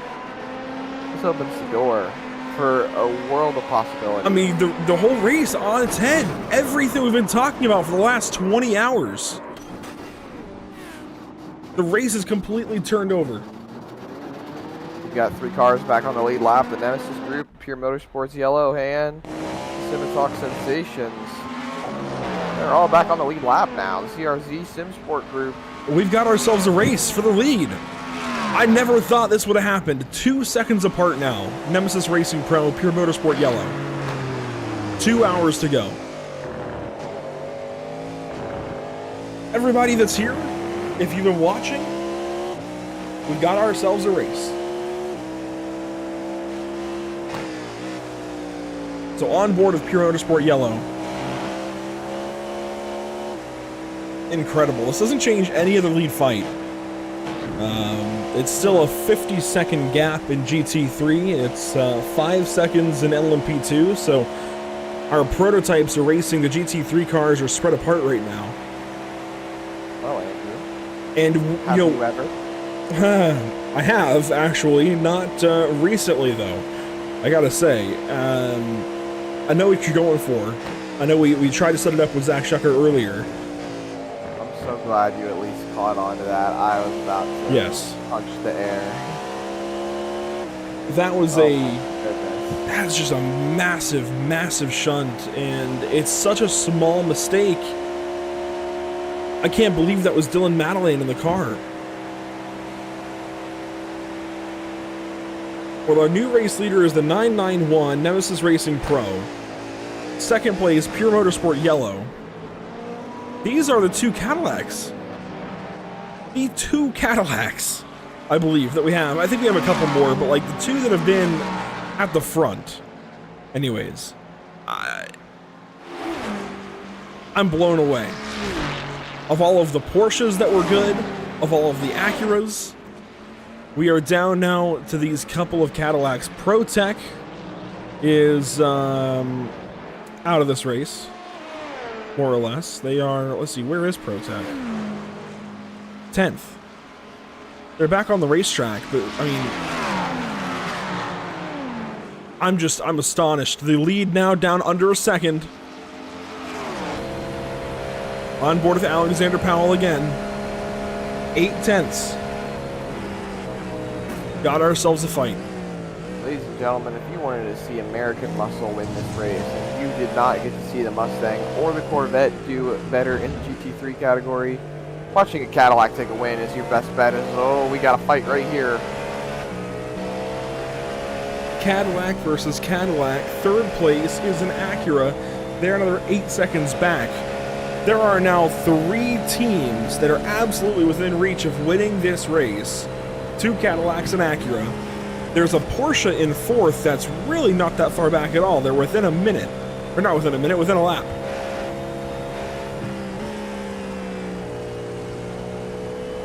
So Zach, as we've said, if we can get a virtual safety car, we could have 4 cars for the race win in the Majors 24 here in split number 4.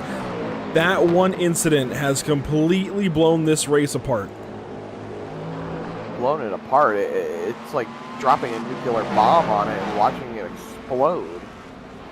I don't know if it's quite mushroom cloud energy. That might be taking out the top 5 or so. It absolutely is. The 110R group, they have been so perfect. I said it. They've been perfect all race long. They made 0 mistakes. And the very one mistake that they made has costed them their entire race.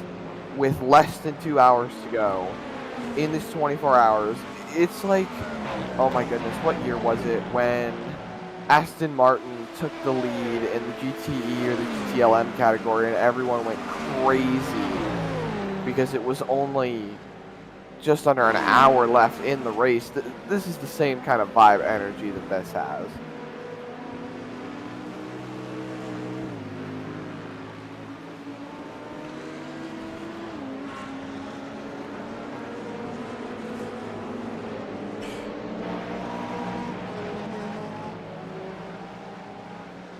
I'm still just blown away. Nemesis Racing Pro now a 7/10 advantage. CRZ Sim Sport 2 continues to drop down the order. They now drop to 13th in class in LMP2. CRZ Sim Sport 1 might be back in this race because of that incident. There they are, nearly a full lap down, but still within the lead lap. If they can maintain this, Zach, it's imperative they do. They are still within reach of this race win. It's just going to take a massive effort. I think they're already 1 lap down. No, you are right. They are up into the lead lap category. It's going to have to be a claw back and a fight back from damn near hell as these drivers try to hang on. You can see the leaders right back there in the foreground, getting ready to put the CRZ Sim Sport drivers 1 lap down. There's your race leader. Only 2 cars separate. It's very well possible, as you see headlights flash from Dimitri in the Nemesis Racing group. You gotta hope and pray that Dimitri takes his pit road soon, so that way you can stay out and fight to keep that lap and hopefully keep pushing. Here we go for the race lead. These two now about a half second apart as they roll through Arnage. This would be another great thing for the CRZ group, having the leader fight with the second place car and allow them to drive away. We've seen so many fights on the road racing sides that take up a lot more time than they should, especially if you stay side by side and going through the Porsche curves. That's a 2/10 gain right there for Alexander Powell in the 50. Through the Porsche curves, the Corvette curves, there's a slower GT3. That bunches us up. We're going to have ourselves a race with a lead and a move. There we go. Alexander Powell up the inside. Can he make it work into the Ford chicanes? A pit stop there from Klopov. He's going to go to the pit lane. Nemesis Racing will relent the race lead. Lead change for the time being by pit stop. Everything I expected to and happen. And that was an early stop as well. everything I expected to happen is unfolding all at once. They got side by side, they were racing. It allowed this that allowed the car in front to pull away, and then you had our leader pitting. Either I'm just way too tired, or I'm seeing things now, Andrew. Major's Garage is also in. Simotok Solutions will take over second. They're 9 seconds back of Powell and Pure Motorsport Yellow. Down in LMP2, it's Vermilion leading over Orbit DBM.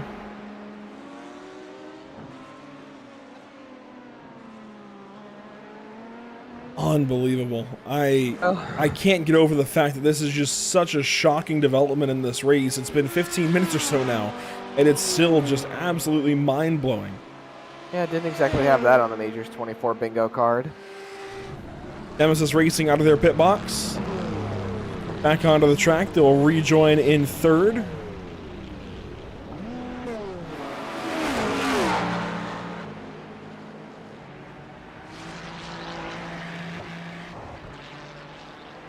There you see the French Formula team as well getting passed up. They, of course, second place in GT3.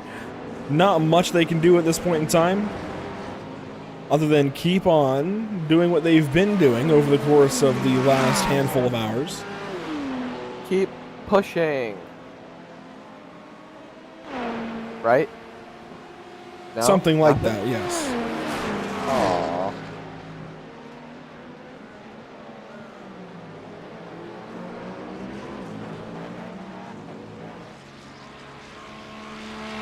This does actually bring up a question here, Andrew.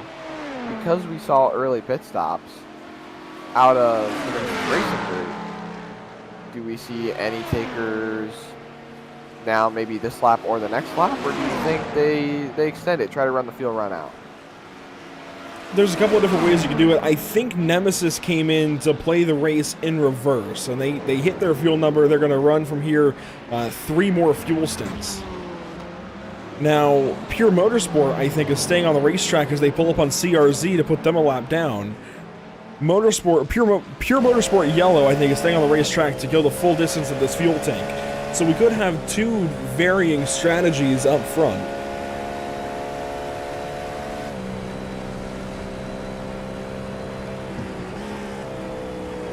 Slow car there on the inside. That's Get Bull Racing. That's one of the GT3s. Want to visit LMP2 briefly. Lockhart Brownlee behind the wheel of the Orbit DBM machine as they look ahead at Vermilion. The not-so-girthy boys have actually gone by Altitude Esports for third for the time being. Altitude should take that spot back with ease by the pit lane, and it looks like they will do so in the next lap or so, as the not-so-girthy boys have pulled into the pit lane. Nobody has been able to touch those drivers in the 28 today. They have been absolutely on point throughout the entirety of this race. It's been absolutely outstanding. They've put up such a good fight, and the rest of the field has been pretty much playing catch-up the entire time. Whoever built that setup for the LMP2 car, for that 28 car in the Vermilion group, you did a stand-up job. Every driver we've seen get in that car has been absolutely on point.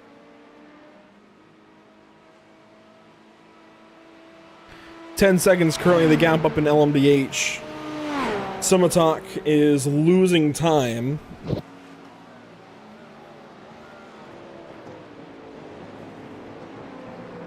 So they're sliding back ever so slightly, and we really are just waiting on the pit stop from Alexander Powell to see where this lead is going to develop. Which Cadillac will be ahead?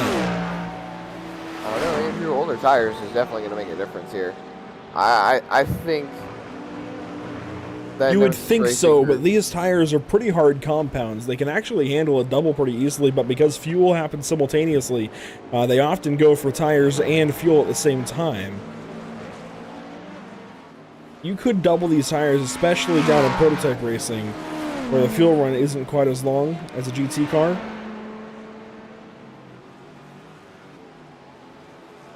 possible.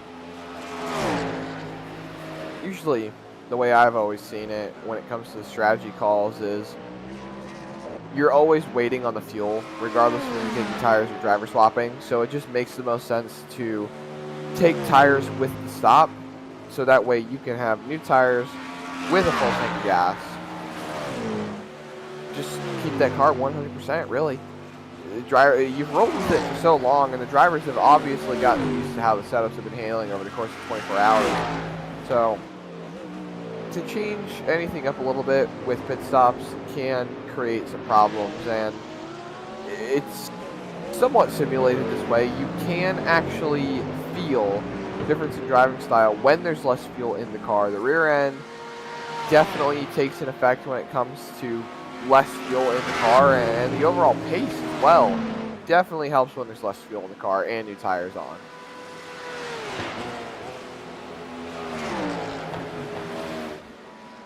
We'll see what the play is here shortly for Pure Motorsport Yellow.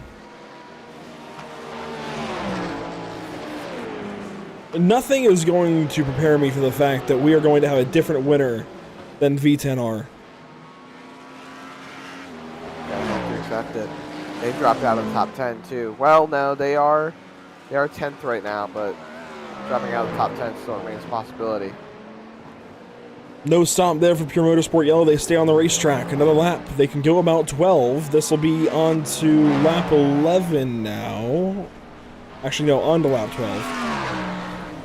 Go about 13, actually.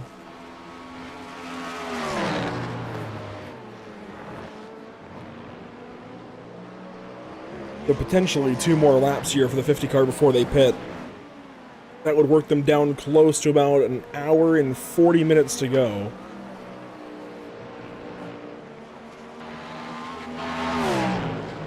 Just got to hit your numbers at this point. You know for a fact that you have the pace to win this race. Your biggest competition is almost completely out. Just do what you can, roll with your numbers, and stick to your strategy. Never know, it might actually work out in your favor today. As I don't know if you're experiencing it, Andrew, but I am struggling a little bit to stay awake. Yeah, the fatigue is there for us Americans that were up at 3 in the morning, in some cases, for the back leg of this race. I know there's some that are joining. We see one from Northern Ireland. So Esmeralda, welcome to you from Northern Ireland. Want to recap a little bit of GT3 action. Here's a look at the number 112 French Formula team. Mathis Bruno behind the wheel.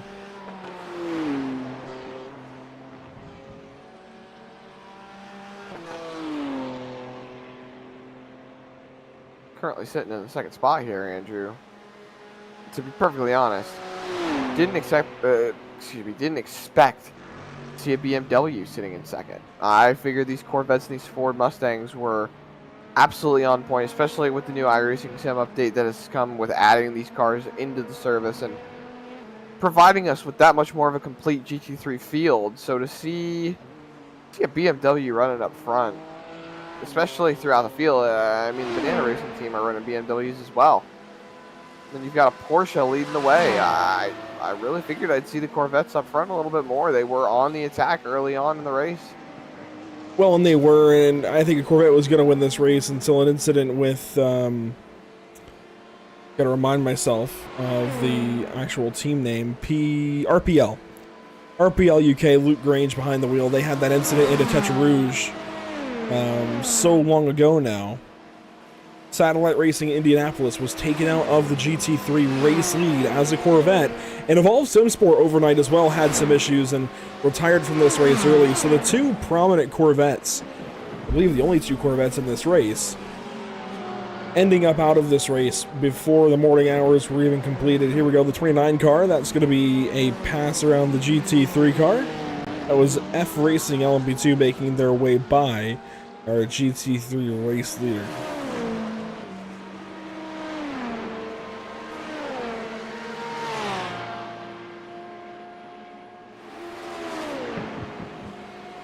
Not a whole lot else happening down in GT3. You mentioned Banana Racing Team a little bit ago. They're about 2-3 minutes back of French Formula Team. So overall, somewhere around a lap behind your race leader in GT3.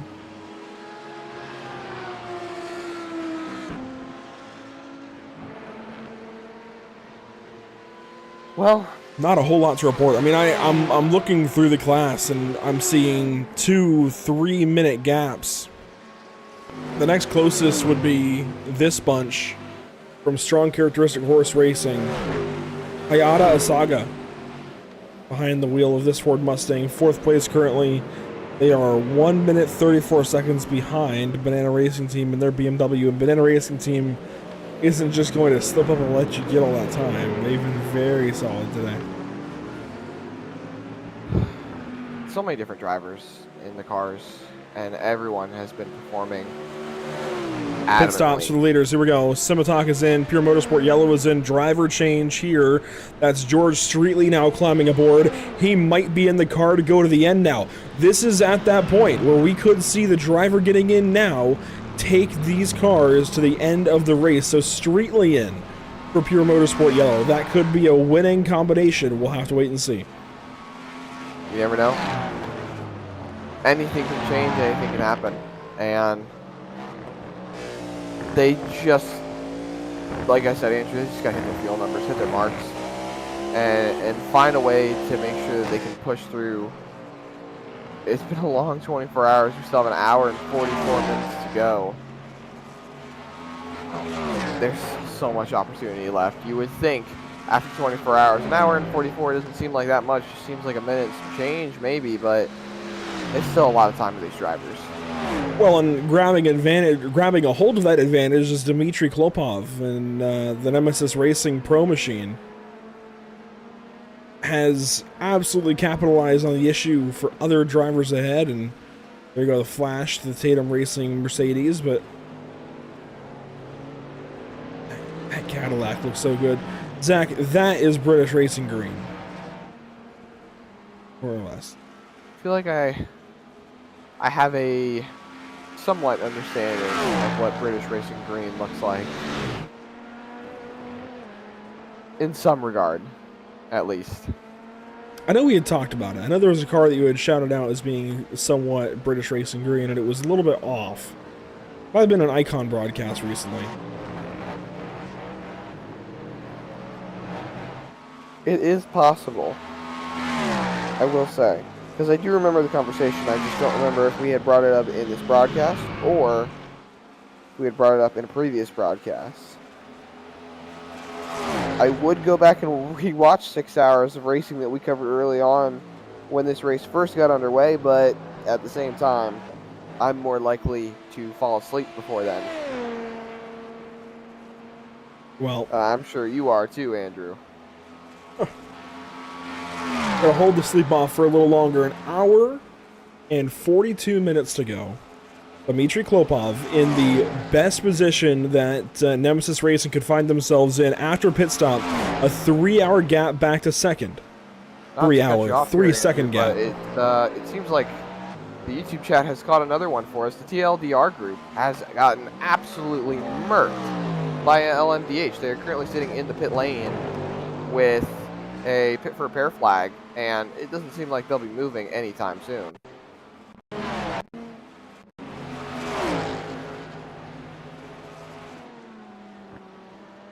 First I've got to find the TLDR car. There it is.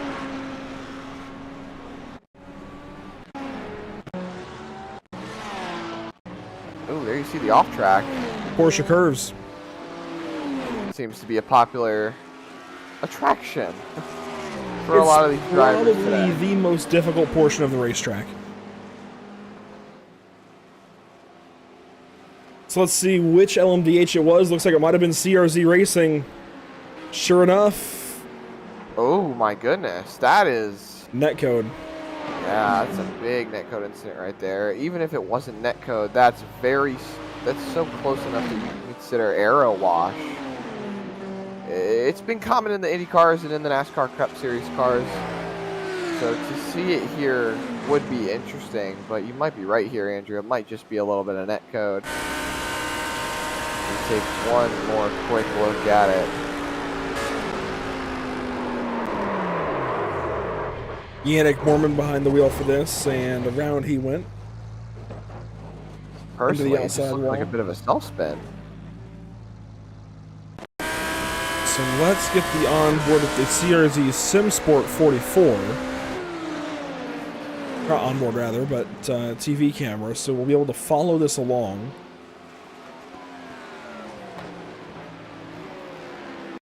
Right here, I've seen so many protests about this. That is likely, I mean, that's going to be netcode because it damages the rear before the spin.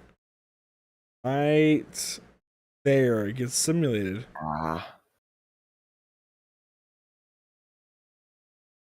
Having that plus the wheel that was in. That's going to be a tough call for race control. Yeah, plus the simulated damage maybe on the left rear, it looks like it got knocked out. That ends up being the reason. I think there's damage there immediately. They go sliding off into the safer barrier. Big impact. That's unfortunate. TLDR group, they were so fast early on, and I feel like we should stop talking about everyone and just go to Sounds of the Sim. Oh. Every time we talk about someone who's been fast, they just end up getting involved in some sort of incident. It has been one heck of a commentator's curse over these 24 hours.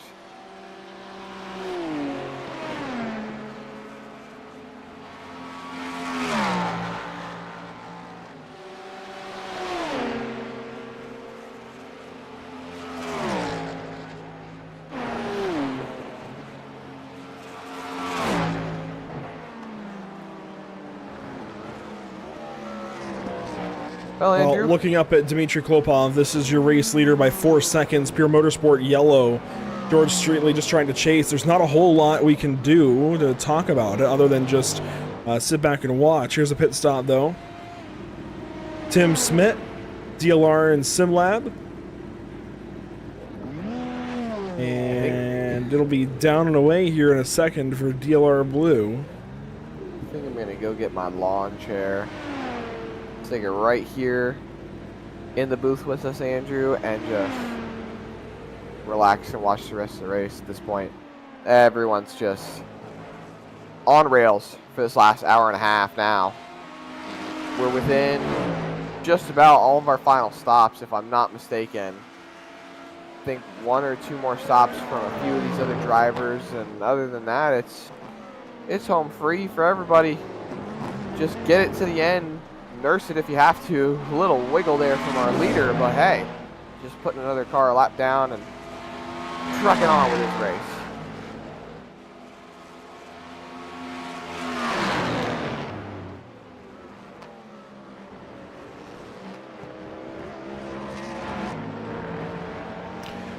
Third place in LMDH is going to be Sinotalk Sensations. They are 13 seconds back. Fourth is CRZ SimSport. And I don't think CRZ did anything wrong in that moment with TLDR. It's unfortunate that TLDR got swept up in it. I know they're frustrated. I know Yannick Mormon in the YouTube chat, very frustrated with this car, but I don't think anything was done wrong. There was definitely some netcode, and maybe it was different on their side. But there was definitely some netcode in that incident. It's difficult when you have that speed difference of cars into a corner like that. I know I personally would have done Zach, but I get why that incident happened, and that's just part of racing. We've had a lot of netcode incidents throughout the course of this race, Andrew. There's been so many instances where, you know, it shouldn't happen, but it ended up happening. And you can't control it at this point. You can't go and turn back the clock, and you can't do anything other than apologize and move on. That's about it. We've had our own netcode and iRacing incidents that have caused technical difficulties, and these drivers have had incidents where they've caused difficulties with each other on track and off track. So at this point, it just comes to taking the bad with the good.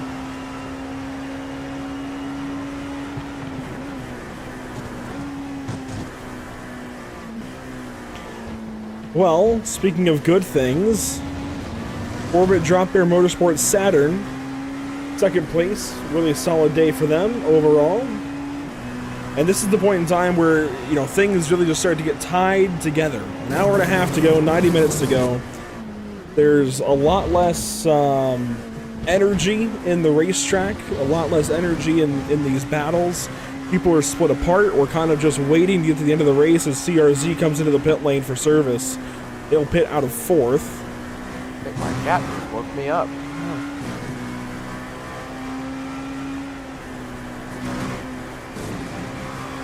If you're still watching over on YouTube, let us know who you're watching for, who you're pulling for, where you're watching from. I know Esmeralda out of Northern Ireland is pulling for Altitude. And Altitude Esport with Tim Perry behind the wheel is currently 3rd in LMP2 category. About a pit stop behind, really. You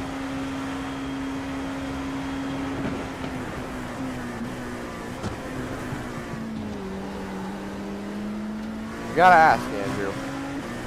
Sure. We have been in and out for coverage for this entire 24-hour event. We covered the first 6 hours. Now in the last 6 hours of this race, about, you know, just about taking half of this race and showcasing it for all these viewers here on Pit Stop TV.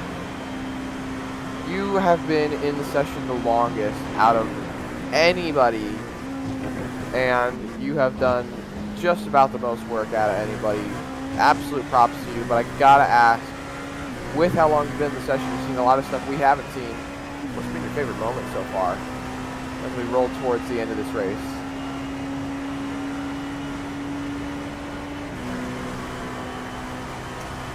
Well, I'm doing some thinking. Favorite moment of the race? Certainly not the incessant blinking we had in the first opening segment, about an hour in. We, and you know, to explain a little bit of what happened with that black screen of death, didn't know what was causing the blinking, thought maybe it was an issue just on our side. So we disconnected, went to load back in, and upon loading back in, got hit with some kind of easy anti-cheat error, which I'm bizarre. I'm taken aback by how that even could have happened. Nothing changed, first of all. Secondly, there's no grip hacks here. No grip hacks here, Batman. But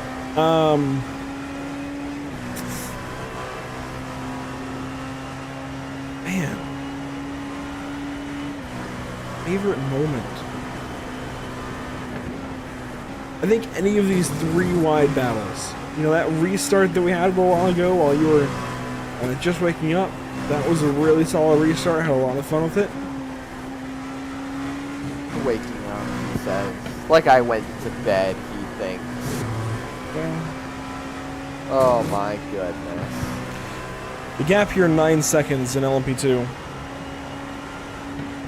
Oh, another Altitude fan out there. Chris watching from England.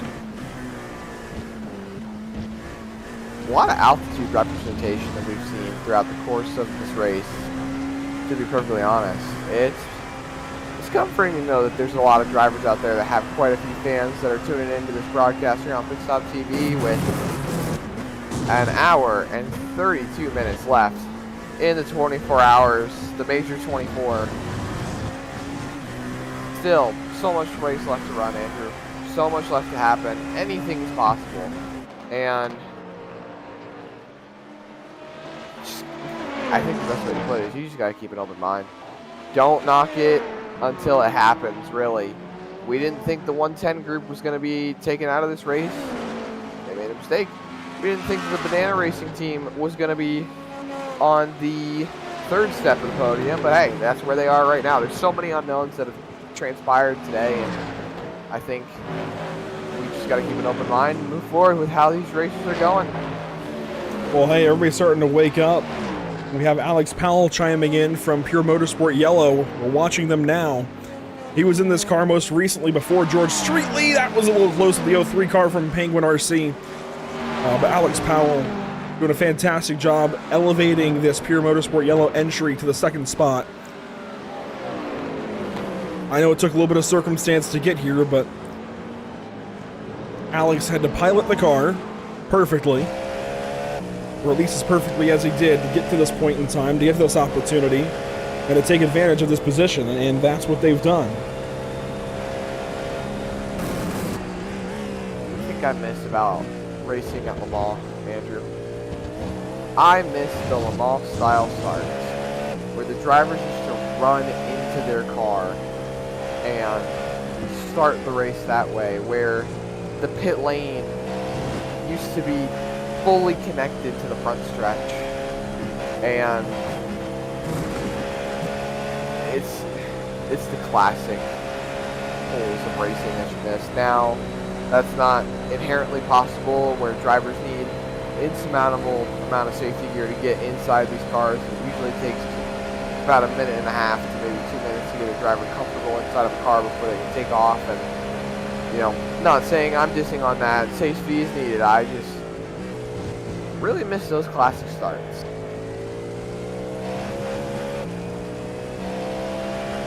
Could you imagine Oculus users having to run their car in iRacing? Yes. That would be hilarious. Oh my gosh. They have the headset on and they're standing in such a pose ready to run that they don't know what they look like, and it looks like a weird mix of Usain Bolt about to take off the line and Speed Racer after he hops out of a car. I mean,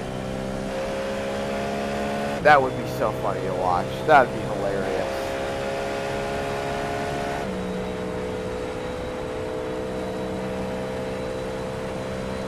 Well, we aren't going to have a running start anytime soon at Le Mans.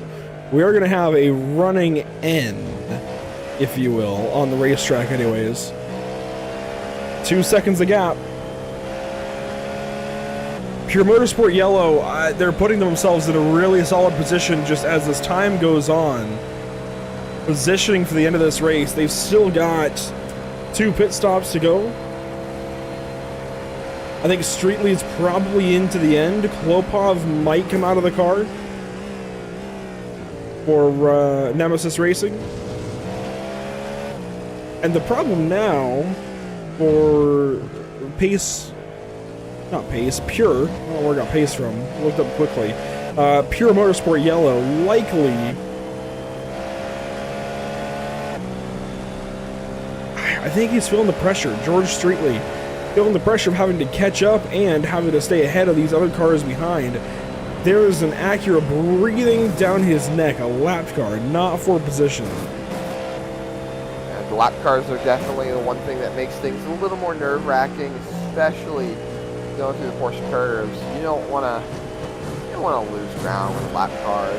You say that now, and our leader in the 991 Nemesis Racing has lost half a second due to lap cars right here going into the Ford chicane. He's going to gain about 2/10 of that back, but not all of it. Well, then again, maybe he will. We go up to Nemesis Racing. Dmitry Klopov trying to close out this race for Nemesis. He's got about 4 more laps before having to pit. It's about 12 more minutes. We'll call it 14.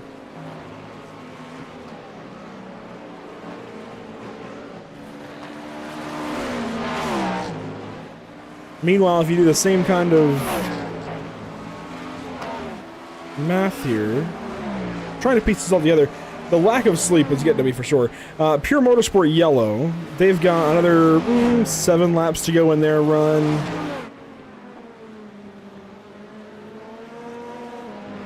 Pit stops are coming soon. We see one car actually weaving there. So everybody's still got 2 stops in LMDH. There's really no reinventing the wheel. It's a matter of when you take it and then how much fuel you take. I think Pure Motorsport might have an advantage to take less fuel at their stop, because they're going to run a little bit deeper and be able to fuel a little bit more quickly. They might have an advantage. They might even go for no tires and fuel only. That's going to be a big risk. You did say they can double stint on some of these tire sets, but That's still going to be a very, very big risk.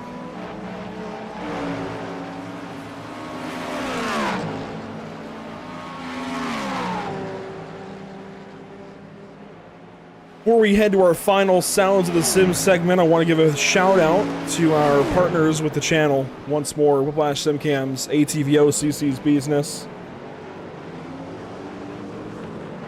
It sounds like Altitude has had a big-time pit exit recently, and they are on their outlap. Things are calm enough at the LMDH fight. We can go ahead and take a look briefly. Got enough of you guys watching, may as well play to the crowd a little bit. So Altitude, pit exit. And Zach, I don't know how much pit exiting you've done here at Le Mans. It's a pretty challenging pit exit. It looks pretty straightforward. It just dumps you onto the racetrack, but there's a couple of big bumps over there that really can upset the car and make things challenging. And you're trying to balance traffic coming up behind you. And not to mention, there's a right side access road right there. Oh my goodness. The red X car. Whoa! Nearly came back and got him. Talk about a close call. You're right, Mr. Hedge. That was exciting. So again, I think, going back to the LMDH fight, I think Nemesis has a slight disadvantage. Pure Motorsport's going to have a slight advantage. They're going to be able to take less fuel at their final stop. Oh, wow. Oh, that was way too close for comfort. That's what we call a certified code brown moment.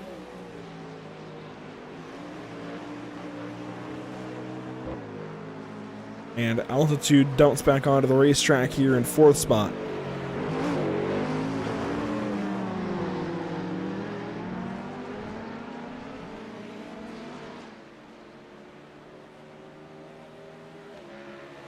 Down in GT3, nothing really changing. Brian Loins, oh gosh. Nothing really changing in GT3. It's still .exe leading the way. Marcus Gruel, though, behind the wheel. That's a new driver that I have not seen that name before. Must have run a lot of the overnight, now running to the end, potentially. They pitted some 8 laps ago.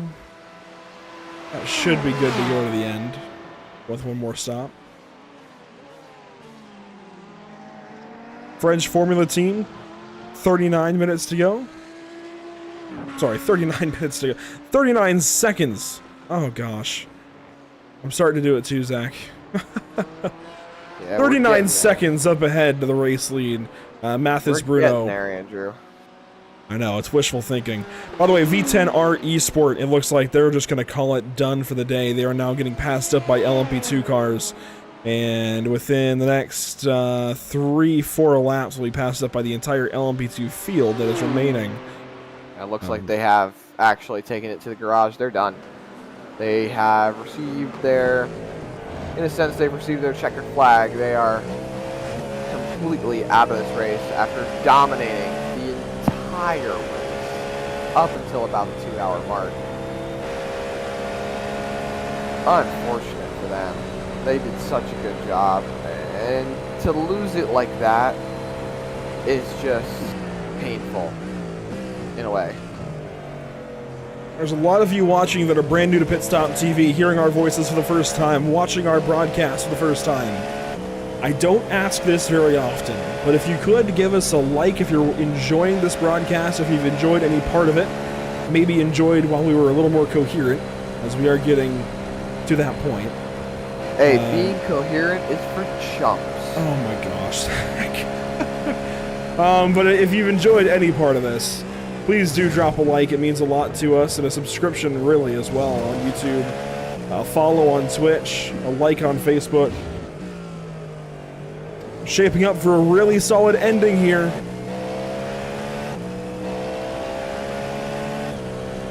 Andrew, you forgot to mention, you gotta click the bell on YouTube when you subscribe, so you get all the notifications when Pit Stop TV goes live. See all these cool broadcasts. And let's mention, we actually have 3 cars. This is big because we have Tommy LVT, chiming in on YouTube. He'll be driving for Simotalk Sensation to the end, it sounds like, once the driver change is made.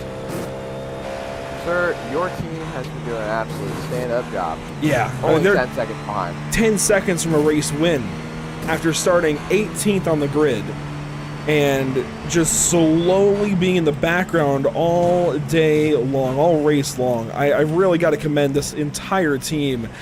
Earlier in the race it was composite that came from the back to the front. Later in the day, to close this thing out, it looks like Simotalk Performance, Simotalk Sensations. There we go. They've been a sensation. I've said that already. I truly wish other racing series utilize the Hard Charger Award on a more often occasion. I think it's underutilized. You only really see them on the short track scene, and I think rewarding drivers with Hard Charger is beneficial. It's beneficial for morale, it's beneficial for their point standings if you choose to add a point on to it as well, and it's beneficial for just being all around really cool. I like it. I like Hard Charger, and I wish they had it here on the iRacing Sim. Fair enough. Oh, Simotalk hustling there into the chicane. We do still have that relative fight in LMP2, just nothing changing. We have cars that are so close, but they're so even in both classes, and that's what's just keeping all of this kind of tense. Nothing's really changing, so there's not a whole lot to talk about, because we just have the same situation kind of stagnating a little bit, and that's not bad. That's not a bad thing at all, because we just have drivers who are so close trying to get to the end of this race, the attrition setting in, getting down to the wire, an hour and 20 minutes to go. Hour and 19, 79 minutes left in this race.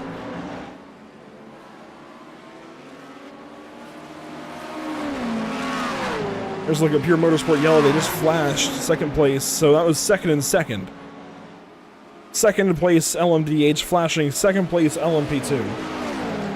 That's something you really want to see. We talked about earlier, the headlight flash, it's like nails on a chalkboard.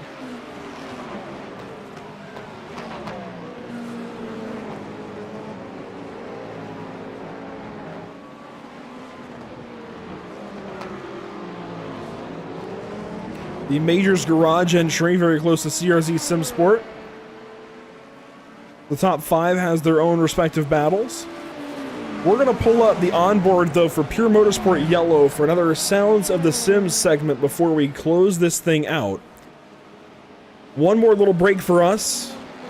We've said it before, it's been a big-time stretch for us. We're not an international broadcast team.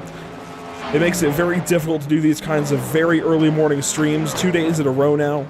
9 a.m. to 3 p.m., then 3 a.m. to 9 a.m. But we welcome the challenge. It's just, it is definitely wearing on us. So, hang on. Side by side here, there goes Majors Garage, on by CRZ Sim Sport. That's good for 4th.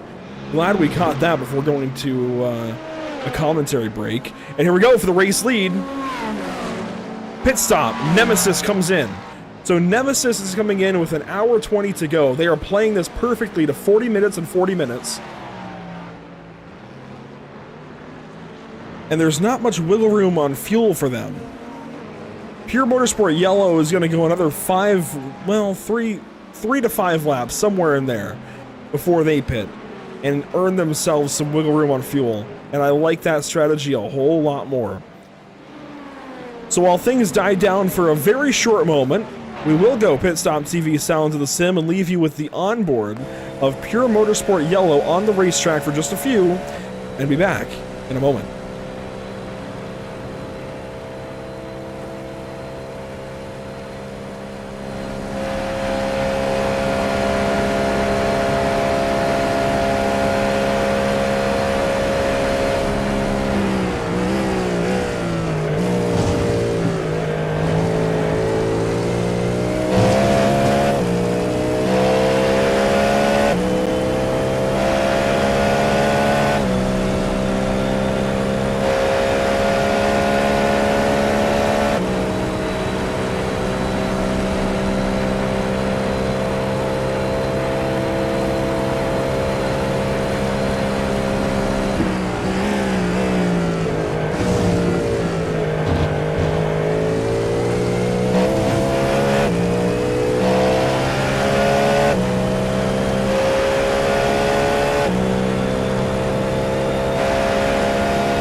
sim volume down, the sounds of the sim back down. There we go. That's better.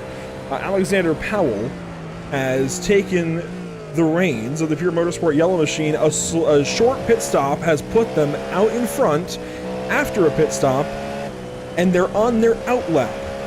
Now, Alexander Powell will still have to pit. Nemesis Racing will still have to pit with Roman Walter behind the wheel. Everybody still has to pit one more time, as Cinematonic Sensations is also on their out lap. But this is that advantage I was talking about. Alexander Powell able to take less fuel under that last stop and get back on the racetrack that much more quickly. So we have got ourselves now a 14-second gap for the race lead. A really solid strategy from Pure Motorsport Yellow that I think happened by accident.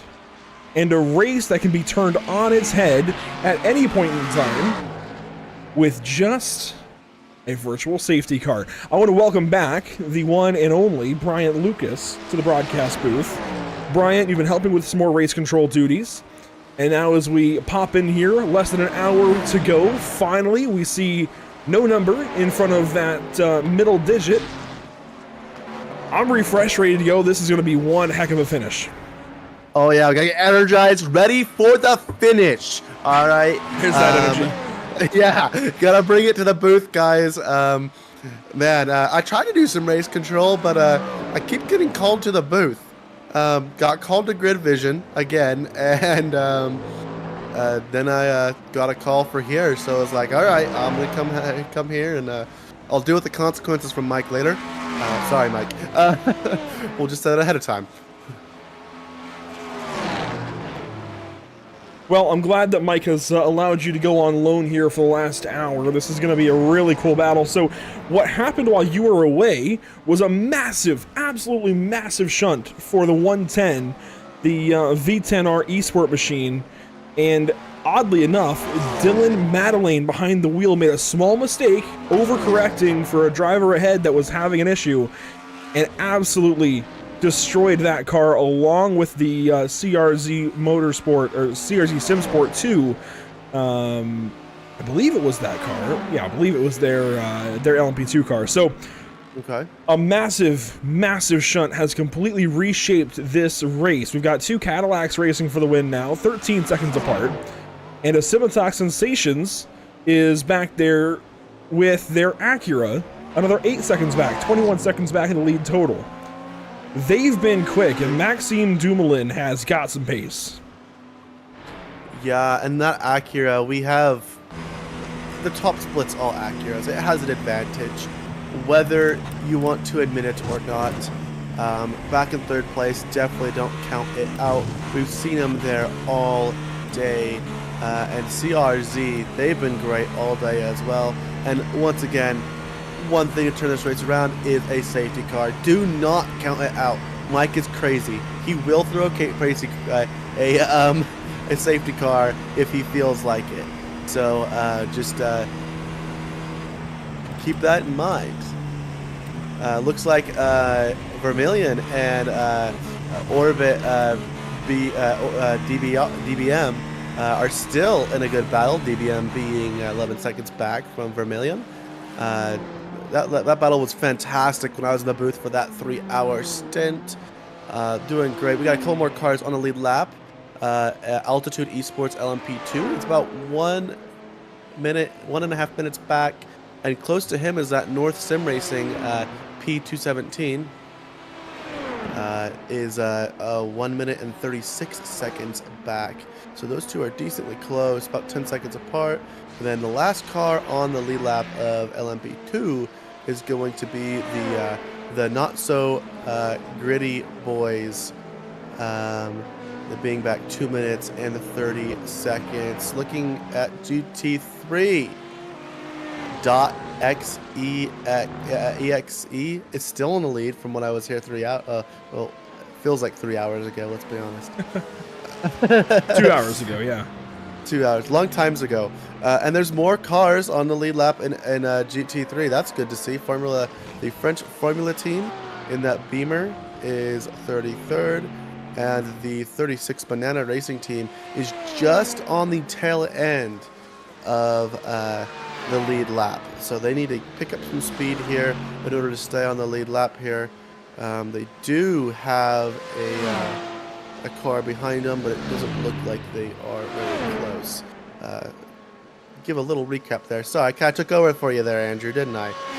Hey, that's okay. It's been the most delirious 2 hours, the last 2 hours of my broadcasting career, but the energy drink diet is finally kicking itself in, and we're back properly. It's been, dude, this is a struggle for American broadcast crews, and especially not getting enough sleep in that 12-hour span, but that's okay. We're doing all right. We're here for the end of this. 55 minutes to go.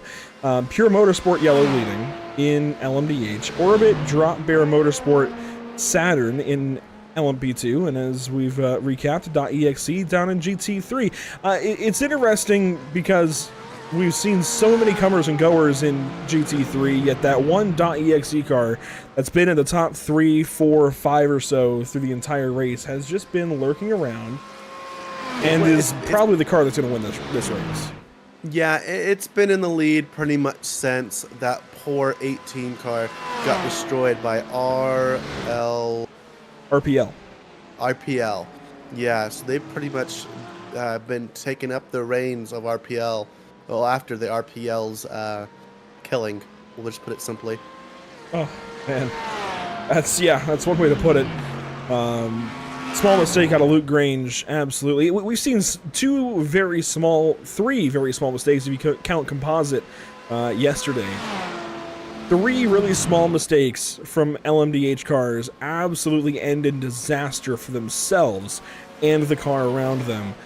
It's unfortunate, but that is how racing goes sometimes, and they are I'm not going to say the most weaponized car on the racetrack, but they are the fastest and the most darty. Like they are the hardest to drive, I would say. So it makes sense that there might be some struggles. But how about this gap out ahead? Alexander Powell really starting to put more and more time on Roman Walter. And I would have thought Roman Walter might be their fast guy for Nemesis Racing. It seems like he's just a little behind the mark for car 50. Yeah, it's his time. You got to put your fast guy in and you got to move. But don't look now. That Acura is caught, I think, by about 2 seconds, because I think they were 23 seconds back just a few laps ago.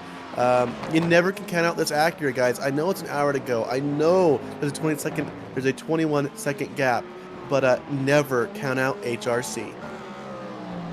Never count out the Acura. I mean, third place. Yeah, they're only an Arnage back, if you will. Is that a decent unit of measurement? If we can't figure out a kilometer here in the States on one singular Arnage? Sounds good to me. It's better than what I was saying. What was it again? The Spa?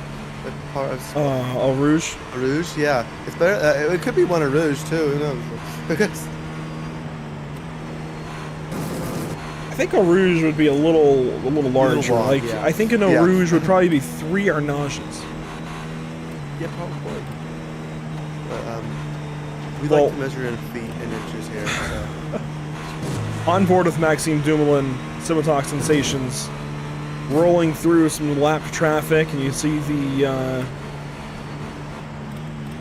can't think of the name now. Protec Motorsport Pink Acura up ahead. I think they've still got a little more pace on Scimitar right now, and they've got, let's see, Ryan Moles behind the wheel. But time is ticking down, and as I believe we've got Zach Murtis back, we're coming back here very shortly. This race has completely changed from where we were at even at hour 6 of this show. Which is to be expected for a 24-hour race, but usually if you watch, the real Le Mans 24, the Daytona 24, the Sebring 12, even the Spa 24, you'll have some of the same players out ahead. We really don't, especially in LMDH. We have 3 teams about to win this race, one of them is, that were nowhere on our radar. Nowhere on our radar at all. I would even say 4, 5, like the top 5 were not on our radar in the first 6 hours in any way, shape, or form to win this race. We thought it would be a couple of Porsches, maybe a couple of Acuras fighting for the win. We've got a couple of Cadillacs out front, which is completely shocking compared to what we had in that opening portion. So, Zach, I believe you're back. Yeah. Can you believe the race that we've shaped up here?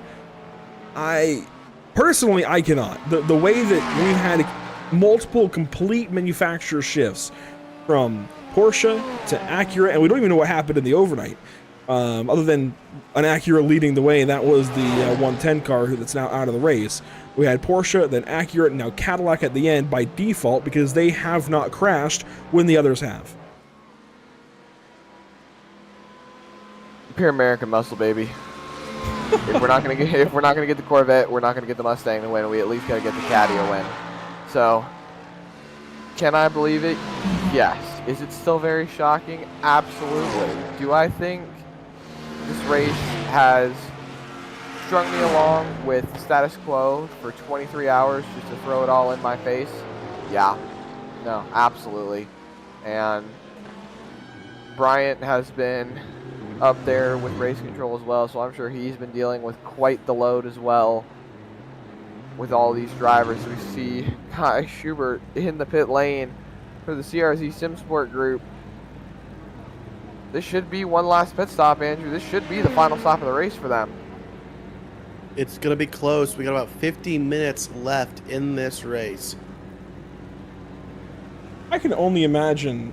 How much does the workload increase towards the end of the race here, Bryant, for race control, considering everything that's been going on to this point and now everything that's on the line for these teams? How much does that workload increase for you guys? I haven't had a ton of time in race control recently as I've been pulled to boots, but from the about 55 minutes that I was in there, it seems that we are catching up.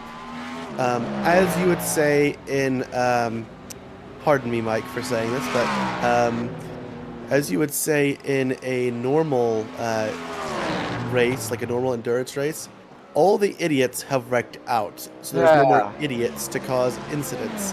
And it kind of seems like that's a little bit towards the case. Not saying that there's not still incidents, there are, but they are definitely slowing down as I feel there's less cars on track, less cars to have problems, and sorry to say, but less idiots. Maybe idiots is a strong word, but yes, it is. It's overly strong. I agree. maybe fewer. I don't even know how to put it. Right? Yeah, that's a difficult one because I don't think anybody in this race was ever an idiot. I think there were some small moments. I put it to that way. I put it that way to Zach earlier. I think 3 small moments that completely shaped this race as far as LMDH goes. With regards to Split 4, wow, they have been doing amazing as it comes to race control. I've been paying attention, and they seem to have the least incidents from what I can tell, and there's nothing extremely egregious except for the RPL one that I did see. But other than that, guys, Split 4 has been amazing. These guys have been kicking butt, taking care of their race cars, and been giving respect to each other. This is exactly how these races are supposed to go, so props to Split 4. Great job. I would agree. A very, very clean race. We've been very lucky to have this split in particular. You know, at first, I gotta be honest, I was like, man, I wish we could broadcast a higher split, get some of those big-name teams, but you don't need that necessarily in sim racing. This has been one amazing group to cover. I really am just so thankful for this opportunity as we watch Pure Motorsport Yellow pound through the French Forest. Alexander Powell behind the wheel, 46 minutes to go. ATVO is expecting an insane number of laps to the end. We're not quite going to hit 422. I think we're going to hit, let's see, 3 and change per lap. Probably around 401.7 is the current estimation. I was gonna say probably around lap 400. Yeah, 4017 is Race Lab's estimation. And I think even Emerson earlier said 402 was the number of laps completed in last year's, I believe, top split race is what he was referring to. So if we match that exact number, which it sounds like we would if we're at 401.7, that would be pretty cool. It's 417 on the third place driver. Let's see what the leaders got. They have a 401.9 as their estimate. So yeah, I would say that sounds like 402 to me. Yeah, it does. That rounds up, right? Should, because wouldn't they just throw the white flag on the 401 then? I would think so. Yeah. Either that or they would throw it on 402, take it to 403. You have to see when it gets closer. Maybe it's the 23 and 9/8 hour of Daytona. Hey, look, I'm just glad to see that clock finally not have an hour's time next to it. Now it's down into the minutes. I agree with that. We got Pete Herod here, though, working on Adam Hedgecock. This is our first battle for position we've had in a while, and it's out of the second Mulsanne chicane. Side by side they go. Pete Herod along the right side. That's the 13 on the left. That's the not-so-girthy boys making the pass. Altitude Esports getting past, and pass is almost, yes, now complete. Oh, a little close there for the 13. He got real close to the bumper there of that 16. Almost looked like they almost made contact, but great job controlling that race car. Yeah, Adam Hedgecock tried to come back after it, but loses that spot fair and square, and the not-so-girthy boys and Pete Herod will power away. Hedgecock left to pick up the pieces and wonder if he can get back up there in the next 44 minutes. They still have got at least one pit stop to go. And let's see, they pitted... Well, Altitude actually just pitted, so they might be able to go to the end if they save fuel. It's going to be very close to the LMP2 teams. For North Sim Racing, I think they'll have to pit one more time right at the end, along with Orbit, Drop, Bear. It's going to be real close for some of these teams. Yeah, this is the LMP2s are not quite in push zone yet. Like yes, you need to be pushing hard, but as soon as that last stop happens, it goes into pure push desperation mode, and you got to put everything down you can. We're gonna see some fantastic racing. I think Orbit DBM is going to put on a show for us, as they have previously. It's been those two teams, Vermilion and Orbit DBM, back and forth, back and forth, back and forth, and lately it's kind of stabilized with Vermilion out front. But, could you imagine, guys, if we get a VSC in these last 42 minutes?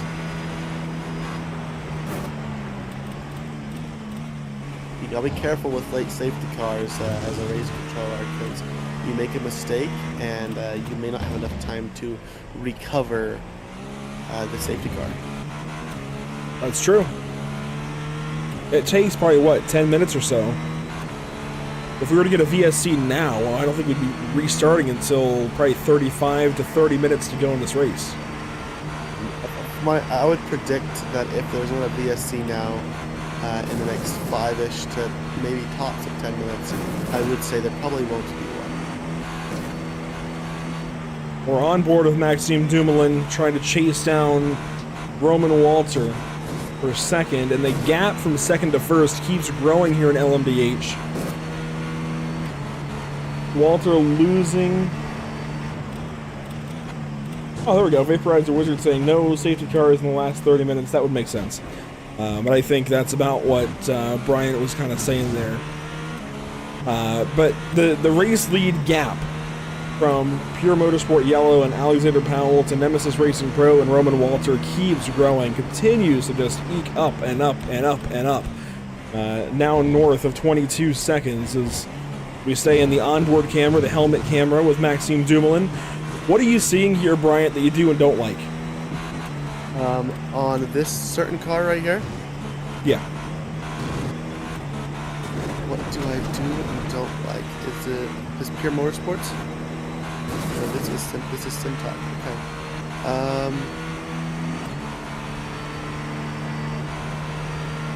Okay. Good line here. So GT3s down this center line here, what you're gonna notice is they're gonna straddle, it's what's called the hump. It's right in the middle of the racetrack, just to the left. You see those dotted lines? He's right over it right now, right there. It's called the hump. The reason that you see GT3s hovering there is less scrapes against the ground. The LMP2s don't have that problem as much. There's a great exit there. He did not go super wide. The wider you go, it seems it cuts off more time on you. A little bit shorter to cut on the exit, though it probably went a little bit better. Same thing on this one. You got to hit the hump for the GT3 to keep it nice and pretty. Brake around the 100 marker for this car, if my memory serves. And you like that little esports line. He can go to the left a little bit more on that exit of the chicane and use a little bit more racetrack, helping get a little more speed.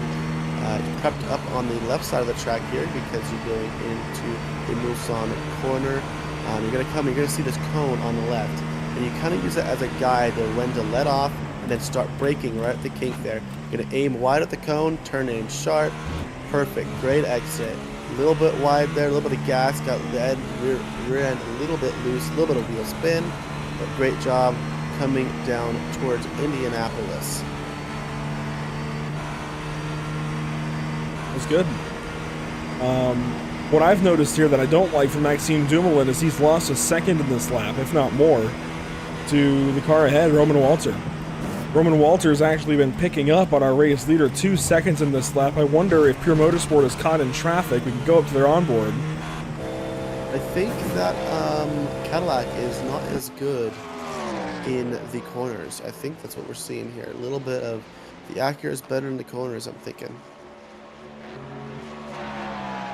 I think I would agree, except for the fact that the Cadillac in P2 is pulling away from the Acura in P3.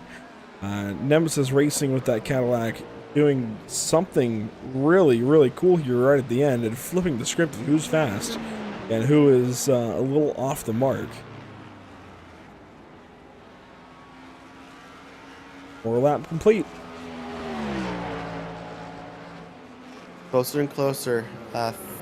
38 minutes and 28 seconds left per the timer. Of course, we'll get a white and checkered flag and have complete laps.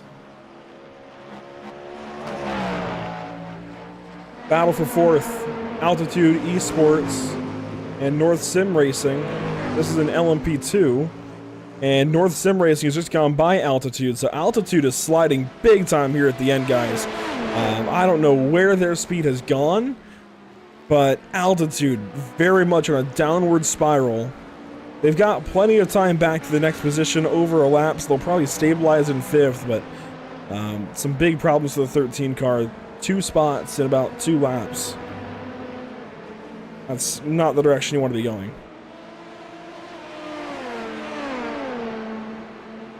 Yeah, Altitude has only 4 drivers. Did you see who's in the car right now? Adam Hedgecock. Adam Hedgecock. He has the least amount of laps on the team so far at 73 laps. So I wouldn't think fatigue would be the issue here, and they're doing a great job on their X's as they only have about 42 X's. So not bad, not bad. Could be better. There are teams in here with like 26 or even less, 18. So.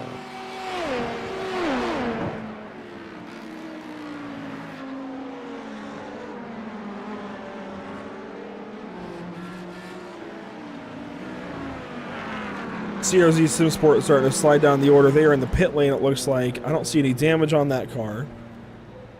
But they are now at the very bottom. Oh, actually, they've been in the pit lane for some time. Oh, wow. They must have had a problem. Or somebody got exhausted and said, yeah, I'm not doing this anymore. I can relate. I've been there, done that. I did it at Nürburgring one time and I still finished 3rd. Oh yeah, here's some big damage for that 78 car. Involved in a couple of big incidents already in this race. Looks like another. Trying to find it. I hate to keep going back with all these jump cuts. Oh, wow! Oh. That's actually one of the top GT3 cars. Strong characteristic horse racing. And they have slid. Strong characters horse racing actually has not slid. They are still in 4th position. They are being caught though by the car behind them. It seems to me, anyway, based on watching these numbers fly by my face. Is that another prototype clearing themselves? I think so. Can we see it one more time? Yeah, we'll see it a couple more times. Let's take a look here. Let's break this down. All right, here comes the LMP2.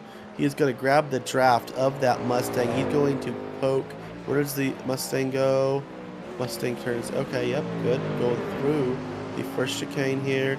He's going to get a big run on the Mustang here. Going to go way wide. Tries to turn back in. So this is 100%. My determination 100% goes on the LMP2 here.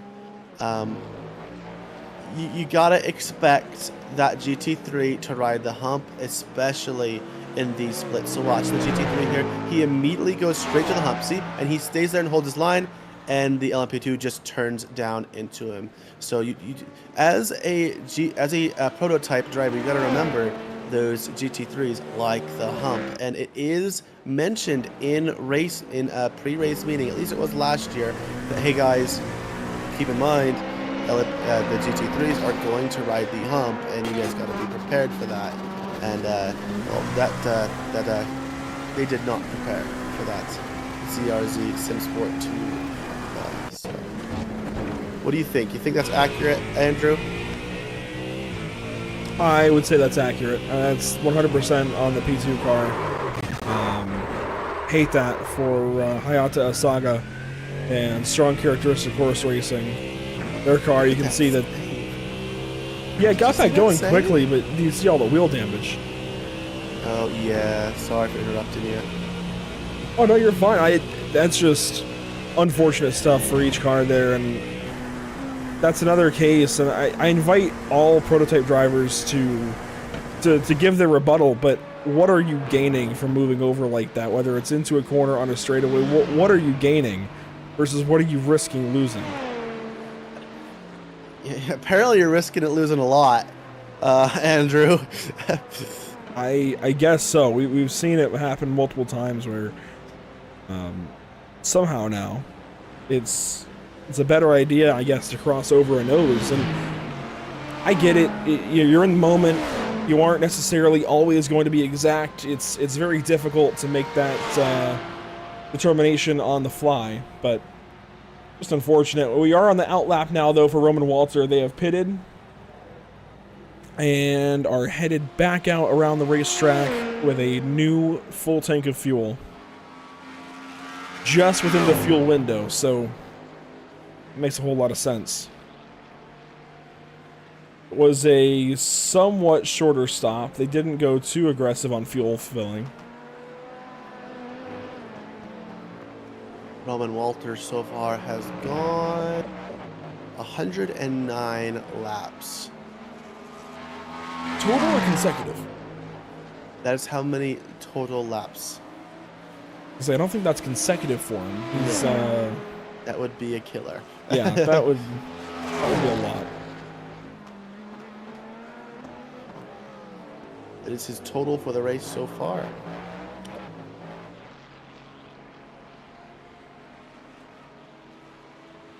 Ooh, some battling further back. You see the 498 car, along with the 58, which is second place in LMP2.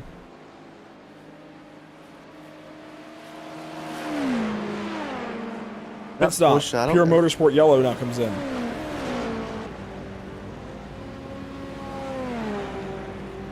You were saying? I don't know about the look of the Porsche. I think it's ugly. Apparently, all you Europeans disagree with me, and I'm not scared to disagree with you. Because that vote did go for hard for the Porsche, right? Did that poll earlier on the Yeah, sorry, which prototype? that'd be correct. Watching Alexander Powell here, waiting on this car to leave the pit lane. There we go. Pit time total 42 seconds versus 44.8 for Nemesis Racing Pro. The Porsche did win out in that poll earlier on. Let's see for the results. Porsche 52%, Cadillac 22, Acura 18, BMW 7. Whoever been voted for the BMW, I think we need to get you a wake-up call. I voted for the Cadillac. There's Zach. Well, that's just because you're all American, man. Gotta love that V8 engine power. Just beautiful. That supercharger sounds pretty good too. And we are now officially 5, 4, 3, 2, 1. Final 30 minutes. Here's the 204 Maxime Dumoulin Simitok. I really want to know the actual pronunciation, because it looks like it could be somatic. Somatic sounds way better. I wonder. We've not been corrected yet, and Maxime was in the chat earlier, I believe. I wonder. Which one do we want to go with, lads? We can just use them interchangeably, you know, tomato, tomato, kind of a deal.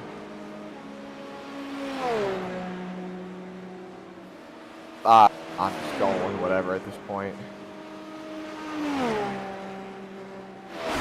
Somatic. I think it's somatic. Well, we'll try somatic, but regardless, somatic into Indianapolis here.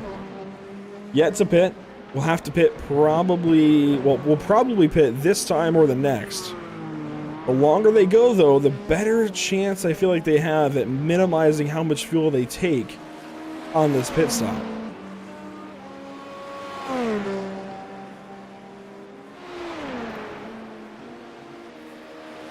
Really gonna be taking close to the same amount of fuel either way, as you have your calculator that will calculate the exact amount of fuel you need to get done with the race plus 1 lap.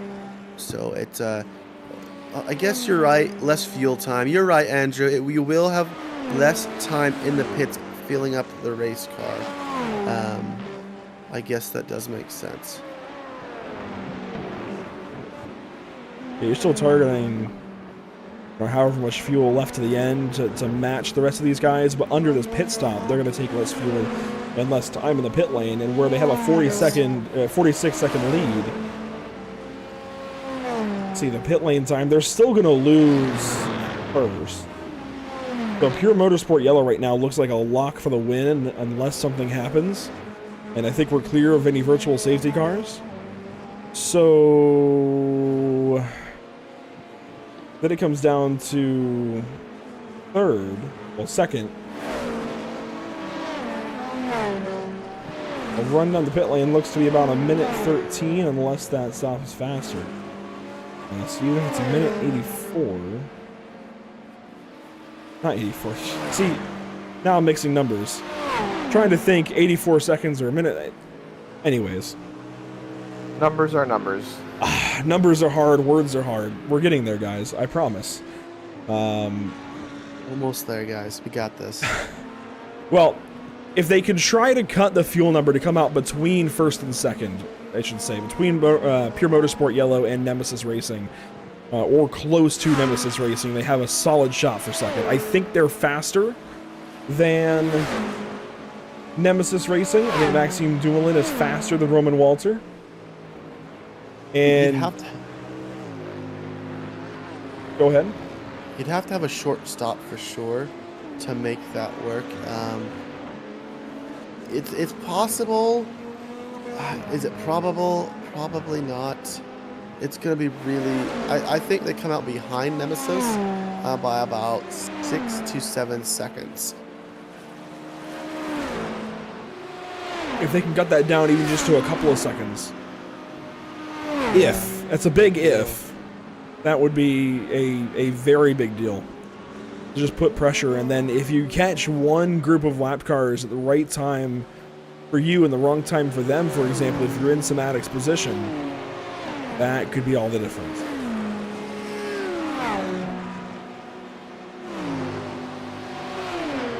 Down in our other classes, really nothing is changing. Vermilion still leads in LMP2. There are no battles on the racetrack. We're really just watching fuel at this point in time, and it looks like everybody in LMP2 has to pit one more time. At least everybody that's a threat for the win. And everybody in GT3, I believe, will have to pit one more time here towards the end of that, or they're going to be just good enough to the end on fuel.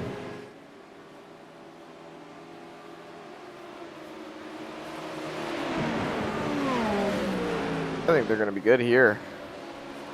I don't see much of a reason to pit other than the fact of, well, fuel. I mean, even if you do need to pit, don't take tires. Just take fuel, get out and away. Hold on to your lead.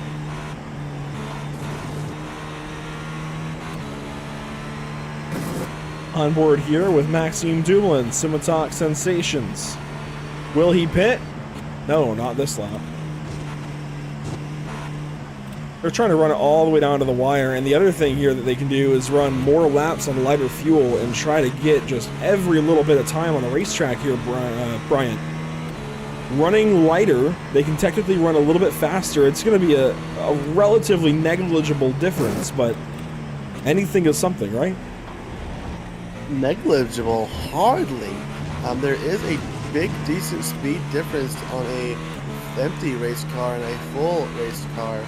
There's a reason you qualify with an empty race car, and these tires, they hold up pretty decently, and it can be upwards of an entire second with between, or even a couple, depending on your skill level, on between a empty and full fuel tank. And per lap, that makes a big difference. So maybe it's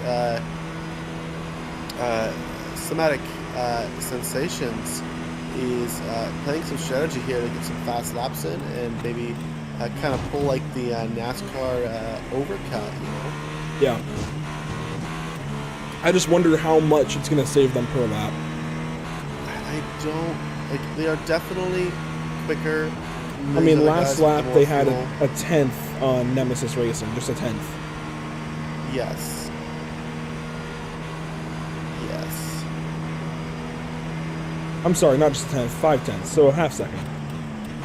That's big. That is. I don't know. I mean, I wonder if the time updated in that bit. Because I could have sworn that was a 3 and a 4, and now it's a 3 and an 8. Unless I'm seeing things that badly, but regardless, half second then, last lap difference between Dumoulin in the race lead and Walter in third. Dumoulin has to pit. So we're effectively going to move the Google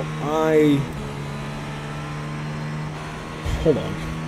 I had a thought in my brain and it completely left the station as I was getting there. Andrew,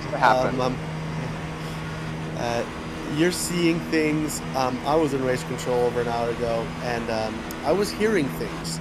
There was voices inside of my head. Oh, we are man. all really tired. Yeah, we are. So, which one would you rather have? Seeing things or hearing things? Neither? Is that an option? No. Aww. Well, 22 minutes to go, that's what I know, and that feels very doable to me. If I just focus back in here, 22 minutes feels very doable. Question is, I know we have a lot of these teams, drivers and teammates watching. I promise I'm back now. I promise.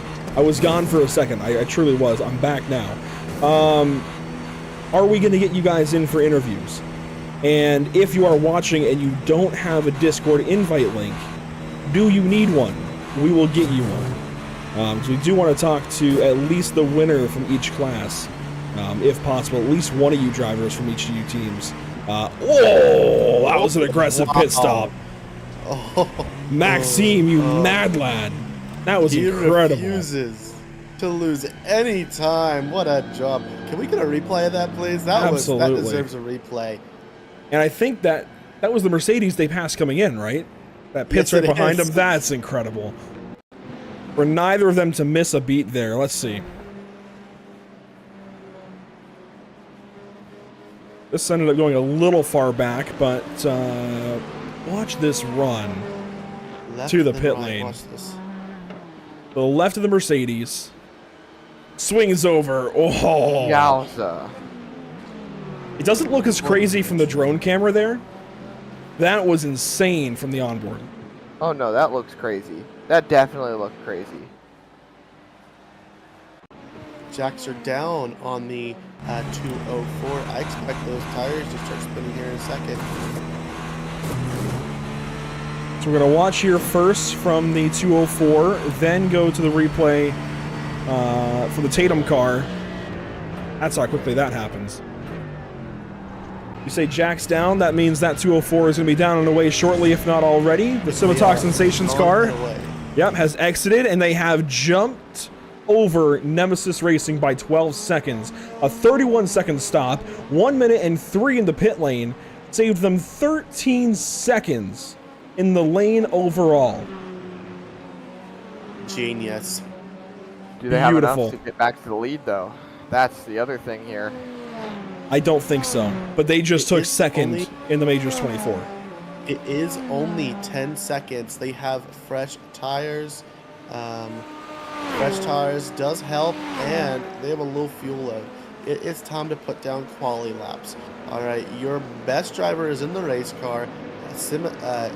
Somatic Sensations is in the catbird seat with 20 minutes to go. Can he make it work?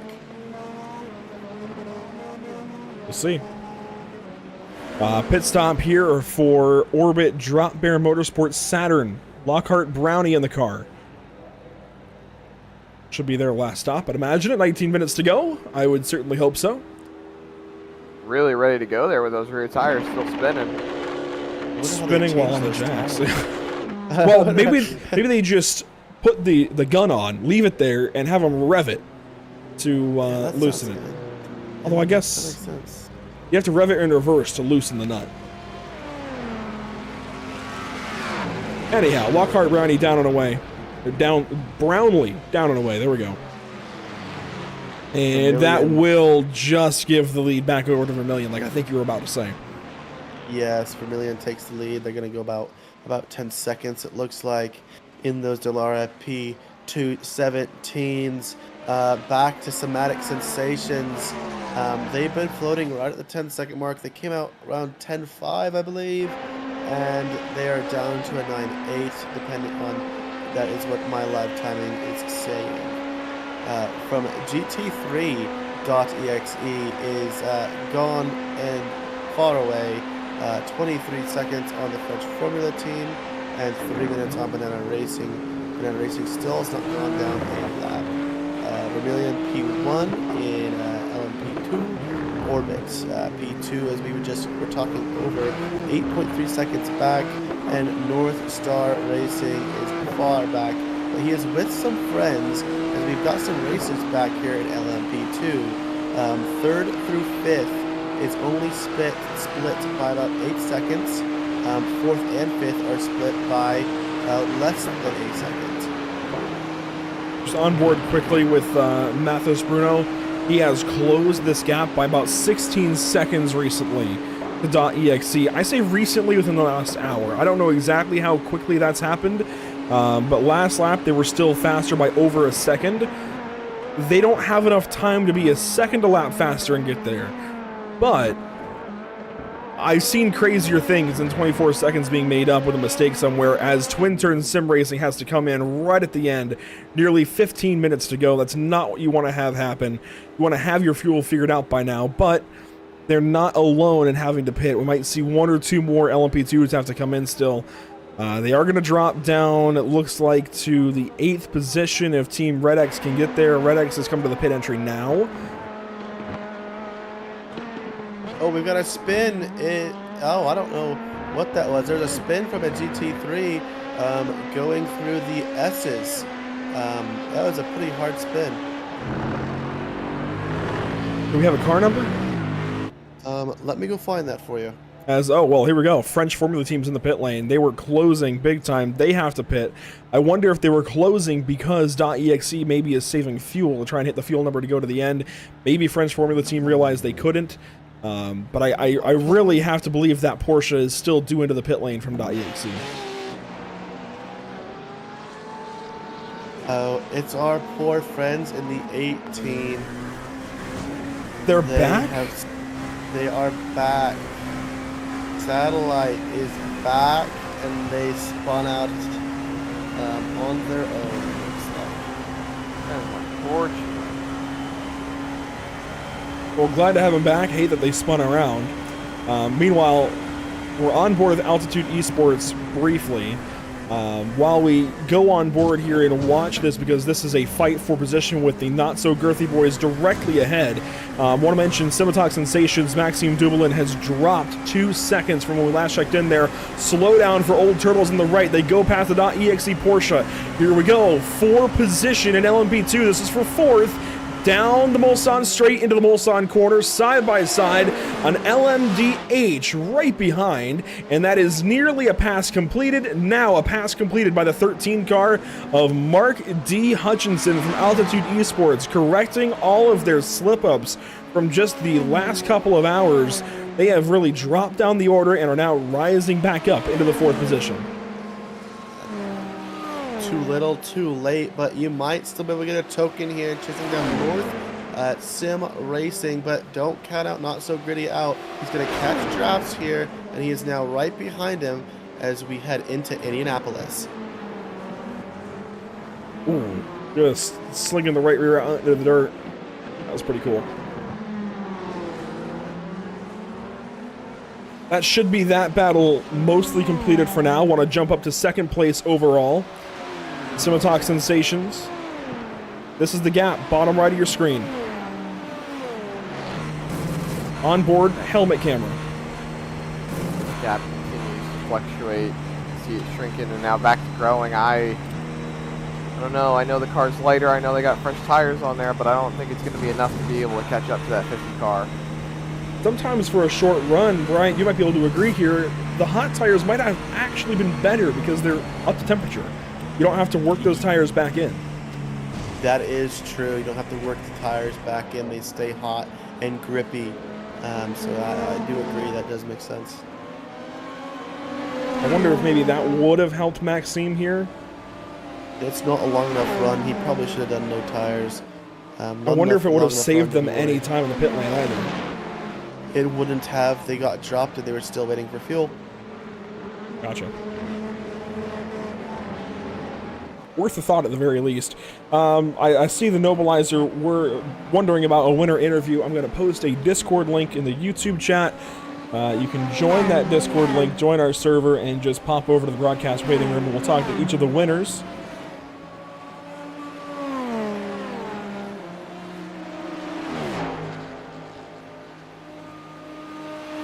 Maxime Dumoulin slowly falling further and further back.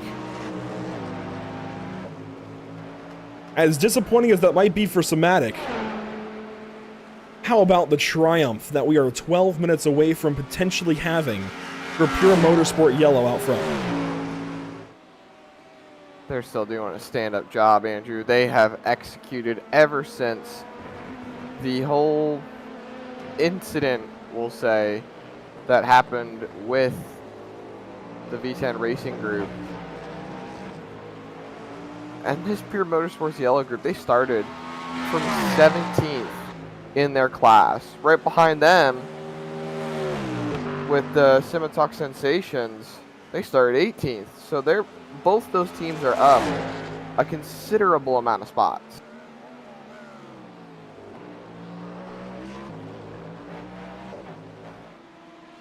See, just going back to my 12-hour screenshot, Pure Motorsport Yellow was 2 laps down at the 12-hour mark in 9th place. They started 17th. Oh, man. What a job. And as far as Somatic, they started 18th. So our top 2 finishers are about to come from 17th and 18th on the grid. Nemesis, meanwhile, at the 12-hour mark, they started 15th. They were in the 6th position at the halfway mark in this race, 1 lap down. It's incredible how much things have changed. So what you're saying is start outside the top 10 if you want to win the race. Top 15 or worse. It's crazy. I'm honestly blown away by this entire situation for Alex Powell, Pure Motorsport Yellow. 10 minutes away from triumph in the Majors 24. Anything can happen in 10 minutes. We've seen it time and time again in racing. Anything and everything that can happen will happen. Murphy's Law, if you will. And I'm sure this entire group right here is praying that nothing happens, nothing takes this away from them, and that Alexander Powell is able to bring this car home. Well, Zach, if something does happen, you're gonna want to move because they're gonna come for you. On you, man. The commentator's curse, so you gotta be careful there. Well, come on, I haven't been the only one having the commentator's curse today. Yeah, this one's a lot bigger though. Like this is like somebody might come and yeah. They're gonna want your address. They're gonna want your address. Well, it is public record. Oh man. It is. Well, oh great. Within 10 minutes to go, they're saying they're gonna find you, Zach. Within 10 minutes to go, battle for 5th. Majorsgarage.com, who was put out of commission on lap 1 briefly, run over on the start with Garen Batten behind the wheel. They are being slowly caught, or slowly walking away from now, the old Turtle 73 car that was in contention for the win not so long ago. I say not so long ago, over 12 hours ago. This Porsche was in a really solid spot for a while, and has since sunk back as we ride on board. It was unfortunate to see them drop so far back. They had a really good shot to be out in front. They even led laps too. They did everything right to stay up there, but the strategy and just how things worked out for them didn't exactly fall in their favor, and I think they have a little bit of damage on that car too. Yeah, look at the front end. Bit of left front damage. .exe, I know we've talked a bit about them recently. The GT3 race has really kind of mellowed out, but .exe still has this lead by 26 seconds. Brian, I think they're in pretty good company at this point in time. Yeah, they've pulled away from the French Formula team and are slowly catching Banana Racing Team, as Banana Racing Team has been staying mostly on par. We've been seeing a 340 gap, and it seems they went back to that for sure. But congratulations to Banana Racing Team putting down a 3:54.2 fastest lap of the session for GT3. Big lap right here at the end. Light on fuel. A decently grippy track. I mean, there's a lot of rubber on the track. A lot of marbles too. Ooh, 92-degree track temp. That's a little warm. I saw much hotter in split 3. I believe it was up above 100 when I left split 3 earlier. So, you know, the clouds are serving these guys quite a bit here, it seems. Oh, 100%. Here's a look at your LMP2 leader, Zach Rattray White. Vermilion Esports. Orbit is catching. Orbit Drop Bear Motorsports is catching. They were down about 8 seconds, I believe, if I'm not mistaken, when they came out of pits. They are now down to 4.7. Last lap, they gained 2. Yeah, they are catching for sure. So this could come down to the wire, and we wouldn't expect it anywhere else, as these two have been trading all day long. You want to talk about catching? The second place car overall in our LMDH category has been catching our leader. That gap is now under 10 seconds. too little too late. There's no way. I mean, they're making up a 10th here, a 10th there. A little bit of time in traffic. It would take a lot. Yeah, the gap just extended back over 10 seconds now as well. We have so. A problem. What happened to Vermilion? Vermilion's out. I don't know if they just gone, dropped guys. out. They're gone. They lagged or something. I don't know. They're just gone. There's no way. This is absolute worst case scenario for Vermilion. Still showing their drivers in the session. Is it packet loss? What is going on here? Let me check their flags. No flags right now.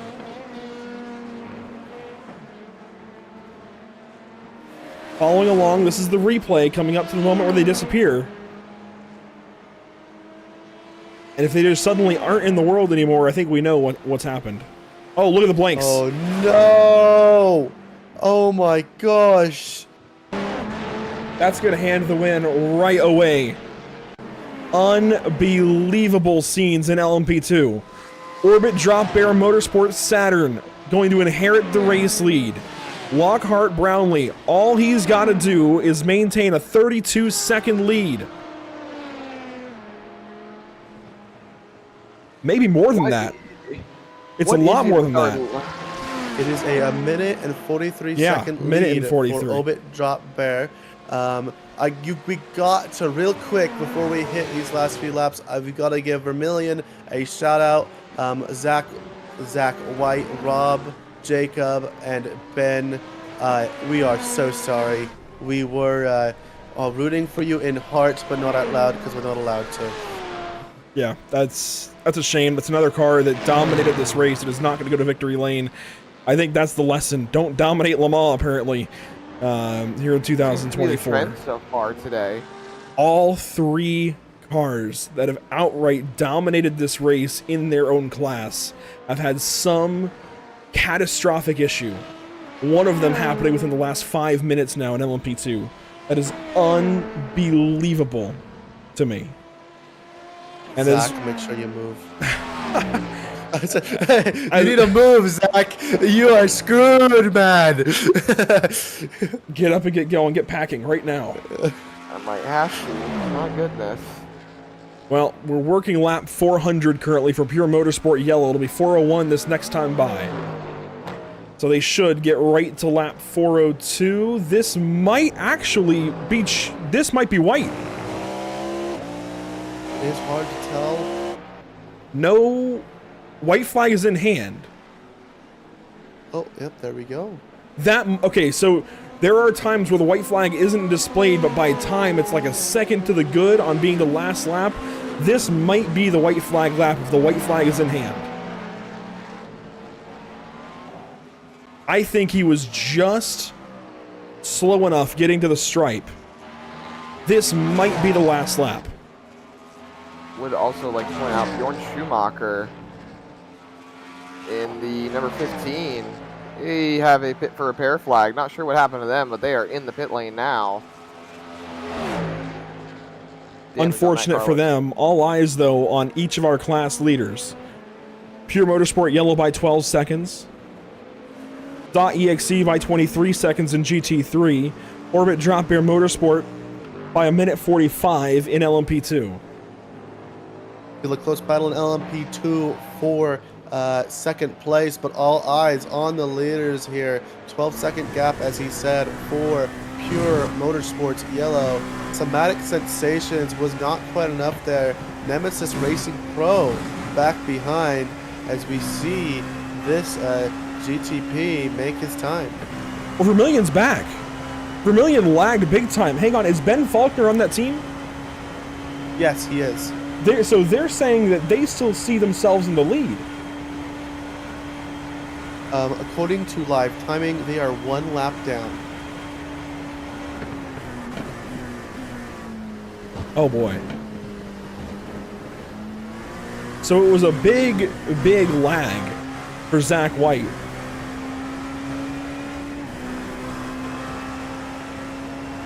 There's a big disconnect here. Because this timing and scoring, I mean, we don't have any influence over timing and scoring. We get it straight from iRacing through ATVO. Yes.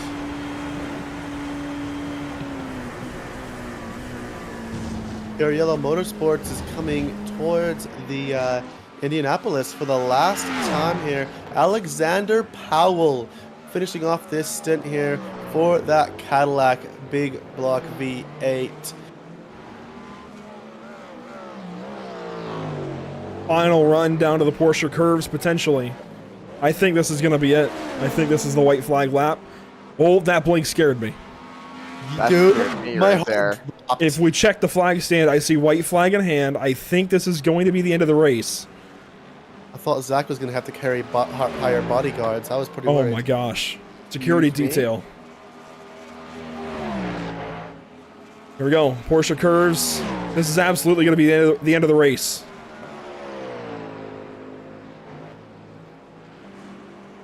A big lag for our LMP2 leader. They scared us for the LMDH leader. But in the final handful of moments, Pure Motorsport Yellow through the Ford chicanes is going to round turn 33 at Le Mans and go to victory lane in the Majors 24 in 2024. Look at how happy they are. They are celebrating this win. There's Orbit Drop Bear. They're out of the first chicane. And there, so we still have a long ways to go at the end of this race. There's .exe out of Tetra Rouge. Now the disconnect here, guys, for Vermilion, you guys had a big lag from what everybody else saw. A big lag. We've also got our podium overall across the line. Somatic second, Nemesis third. Majors Garage and Old Turtles have also finished this race. And it's all Orbit Drop Bear. And you can see the gap. They still have not caught the 28 on the track, but because of the big lag for the 28 car, Bryant and Zach, they've got the race lead. This is absolutely astounding and so painful to watch for Vermilion. They believe they should still be the race leaders, and truly they should be. Dude, like literally they are the same gap they were on track before. This is insane. That's the first time I've seen something like that before. I'm flabbergasted, for lack of a better term. Going into Indianapolis now. Vermilion went off pretty far there. I think it's valid if he's getting a little bit flustered, frustrated. I don't know, and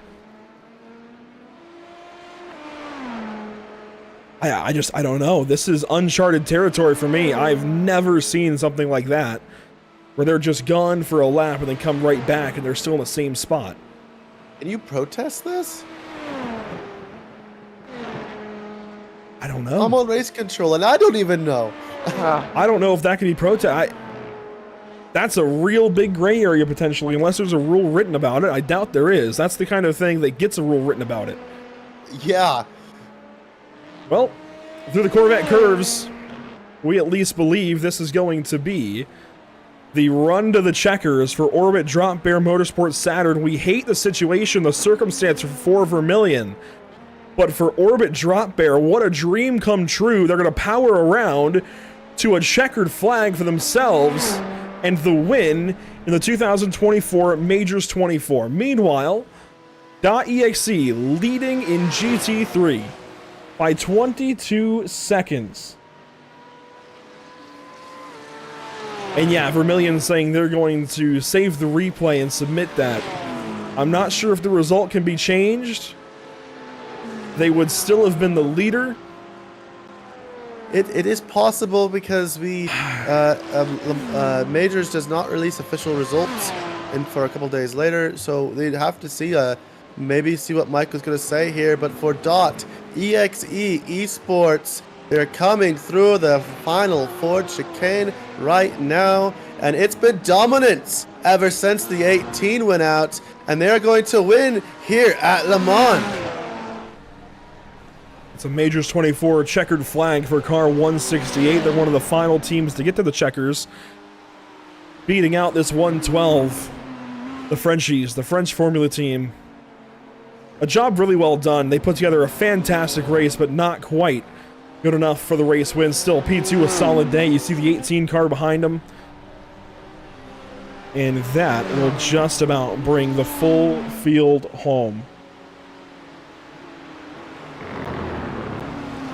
Pure Motorsport Yellow has already towed back to the pit lane. You winners, you guys could have done some burnouts. There we go. There's some burnouts. Oh, yeah. Nice. Orbit Drop Bear. That's Orbit Drop Bear. Drop Bear, yes. Vermilion has towed. Boy, do I love donuts on a Sunday morning. They're smarter than me. They know how to turn off their traction control. Yeah. Click all the way down over in Tetra Rouge. Get some donuts in.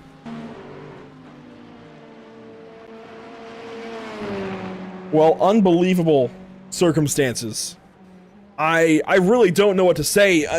Every win, I think, being overshadowed by the situation for Vermilion. That team dominated this race through and through. I think flag to flag almost in LMP2, and unfortunately going to, at least for now, leave empty-handed, as Drop Bear is your race winner. Overall, though, of course, it's car 50 to victory lane. Pure Motorsport Yellow. We've already towed to the pit lane. And we've got teams, it looks like, starting to file in for interviews. So, guys, let's go back and take a look at our unofficial race results from the 2024 Majors 24. This has been one amazing ride. Of course, with the win, car 50, Alexander Powell to victory lane. Just impressive stuff from that team to take advantage of circumstance and go home. I think we can say for sure they will take a Majors 24 checkered flag and win token. Maxime Dumoulin in the second spot for Somatic Solutions, Nemesis Racing, CRZ Sim Sport, and Majors Garage complete your top 5. I gotta say, what heartbreak for some other teams on this top 10 listing. I know it shows drivers' names, but if you go by teams, you got Old Turtles. They were so good earlier in the day. DLR never really got a chance. They were taken out lap 1. ProTech at one point was in line to take over if something happened to V10R. And Echelon Simsport making the top 10. We didn't talk about them at all, and they still chip in for a top 10 finish. That's actually a pretty good day when it's all said and done. 11th through 20th, Maxime God finishing 11th for Chalk Bar iSport. But really the big story here, Bryant and Zach, both of you guys, I'm curious what your comments are going to be here. The 58 and 28 on this page. Lockhart Brownlee in 14th overall. That is the race win in LMP2. Meanwhile, Zach Ratche Wright would have been the winner, I think is fair to say. Would have been the winner for Vermilion Esports. 5th place in LMP2. Yeah, it's hard to tell what happened there. We will save the replay, and I'll definitely be saving the replay in case Mike comes looking for it. But we have to go by iRacing timing. I think it's gonna be a very hard call to overthrow. So it's very unfortunate, but the live timing doesn't lie based on what is active inside the server. Falling back a little further, you find your GT3 race winner, Marcus Gruel, in the 168 for .exe. Mathis Bruno, 2nd place for the French Formula team. And we'll let the rest go on by here through 54 teams. Some heartbreak at the back end, really going to come in here. Luke Grange, Nils Core. Really, that 18 car, I think, should have won GT3. I think that's fair to say. Would you guys agree? Most definitely. Had a bad interaction with I think it was an LMP2, and it just killed him. Unfortunate stuff. Scenario.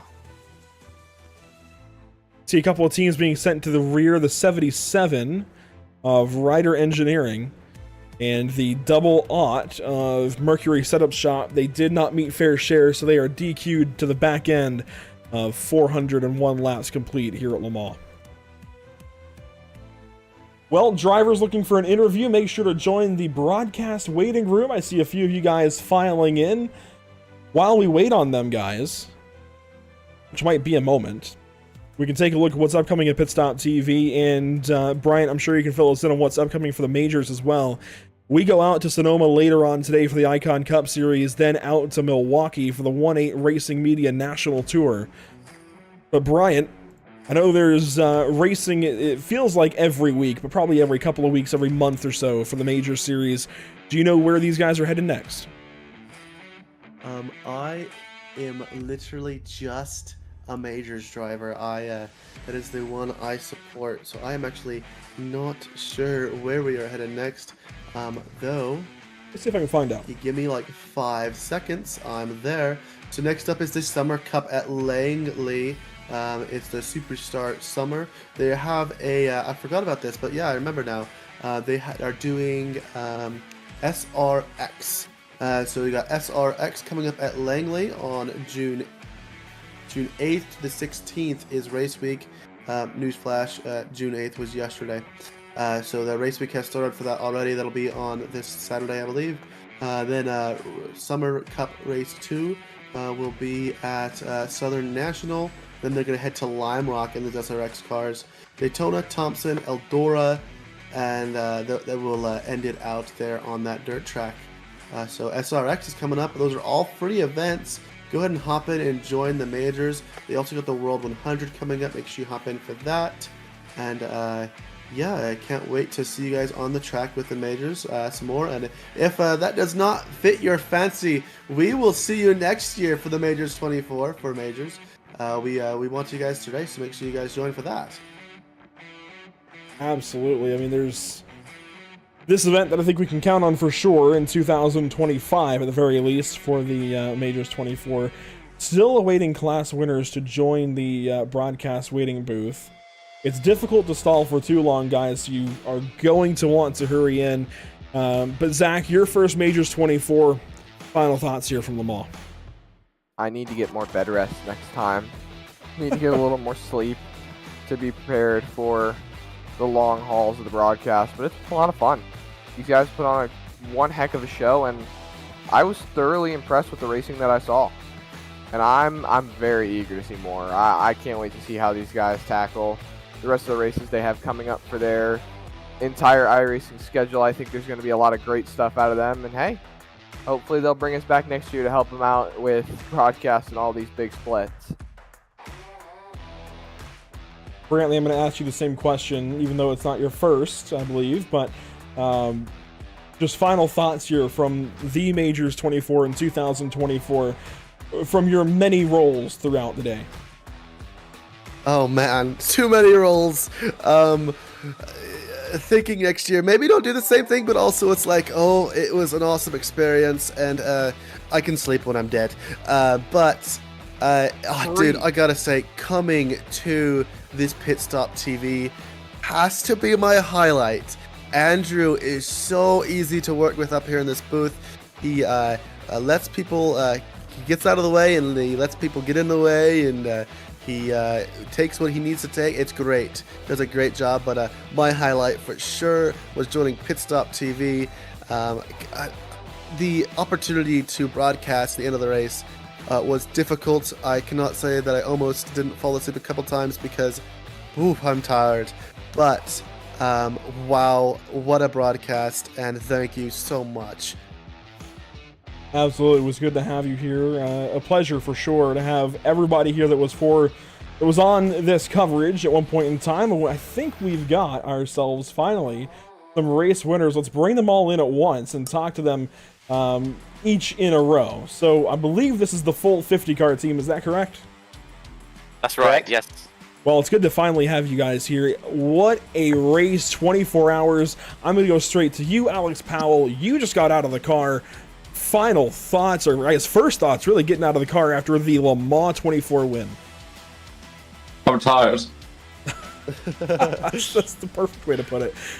Tired. Well, you guys absolutely put one hell of a race together, but you weren't always kind of in that same top 5 area to win this race. How did you position yourselves, I guess, to take advantage of other drivers, other teams' misfortune? Well, we don't really know. 15 minutes into the race, we were all sitting with our heads in our hands with a 2.5 minute tow, 7 minutes worth of repairs, and sort of thought, we'll just go out there and see what we can salvage from this race.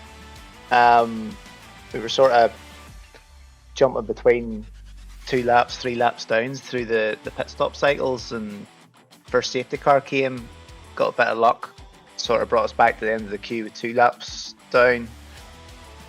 And then we knew that the car had really good pace in the night stint, so we just put our heads down and just worked and worked and worked, and we managed to get ourselves in a decent position again. We were sort of dovetailing again between sort of 1 lap, 2 laps down, and then the second safety car came at the perfect time. I think the leader was about literally 2 seconds behind us, was on the verge of overtaking us, and we were sort of a wee bit worried, because then we wouldn't have got back round to the back of the queue the same way as we did. But thankfully it all worked out, and then obviously we just kept plugging away, and I think there was a point when George said to me, with about 4 hours to go, top 5 would be a great result, and here we are, winners. Crazy.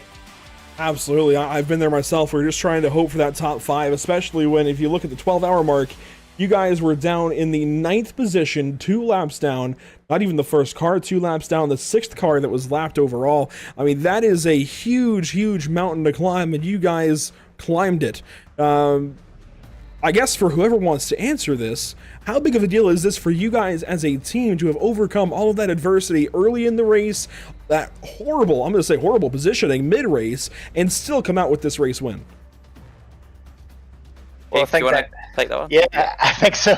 I mean, we never give up. We work tirelessly. We work so hard behind the scenes, in the build up to these events.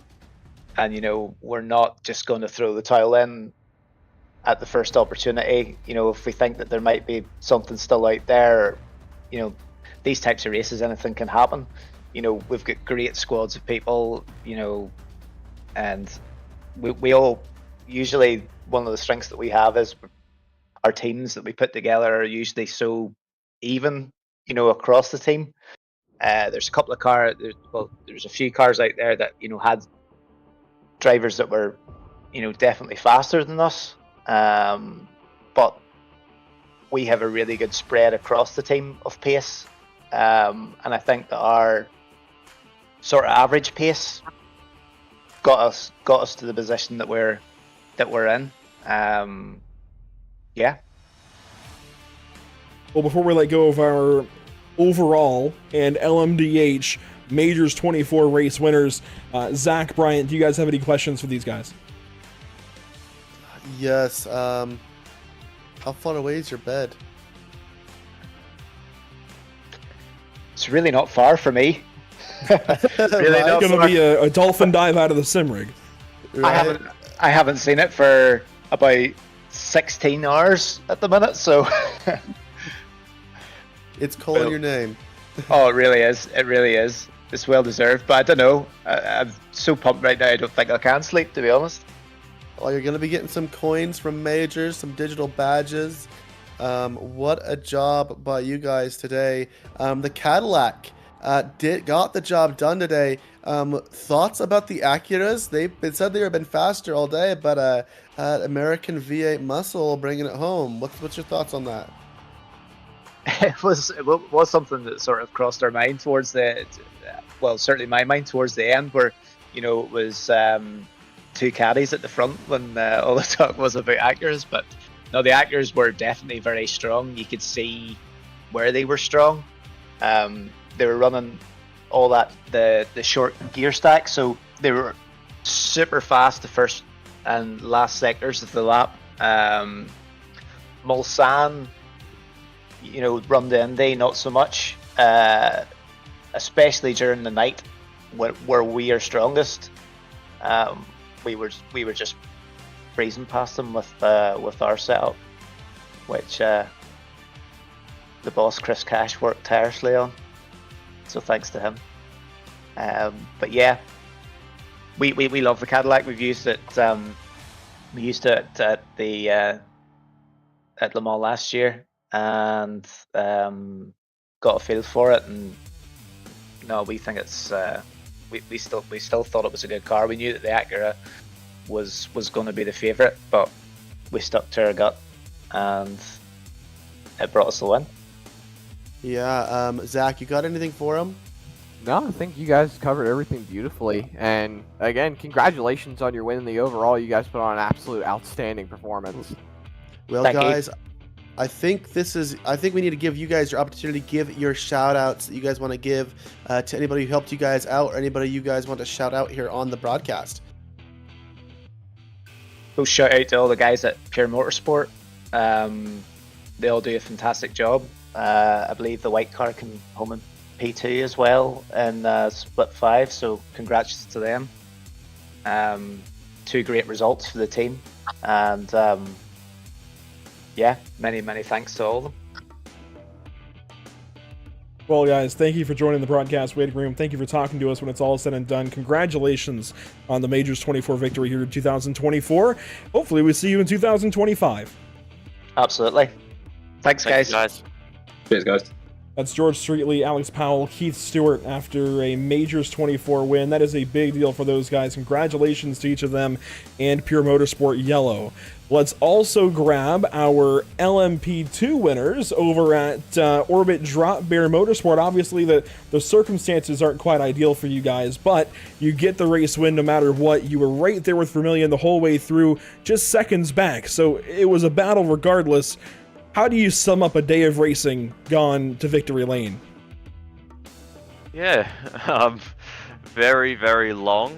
Not only due to the length, but also just some of the stuff we had to deal with in the race or to get in this position. I mean, starting off the day not really thinking we had a chance at it, and then we had a spin early on in the race that kind of put us back a bit further, and then just through sheer grit and determination we managed to work our way up through the pack, and then managed to get the lead probably about halfway through. And to be honest, it was just a battle between us and Vermillion for most of the race until we had a disconnect about 6 hours or so from the end,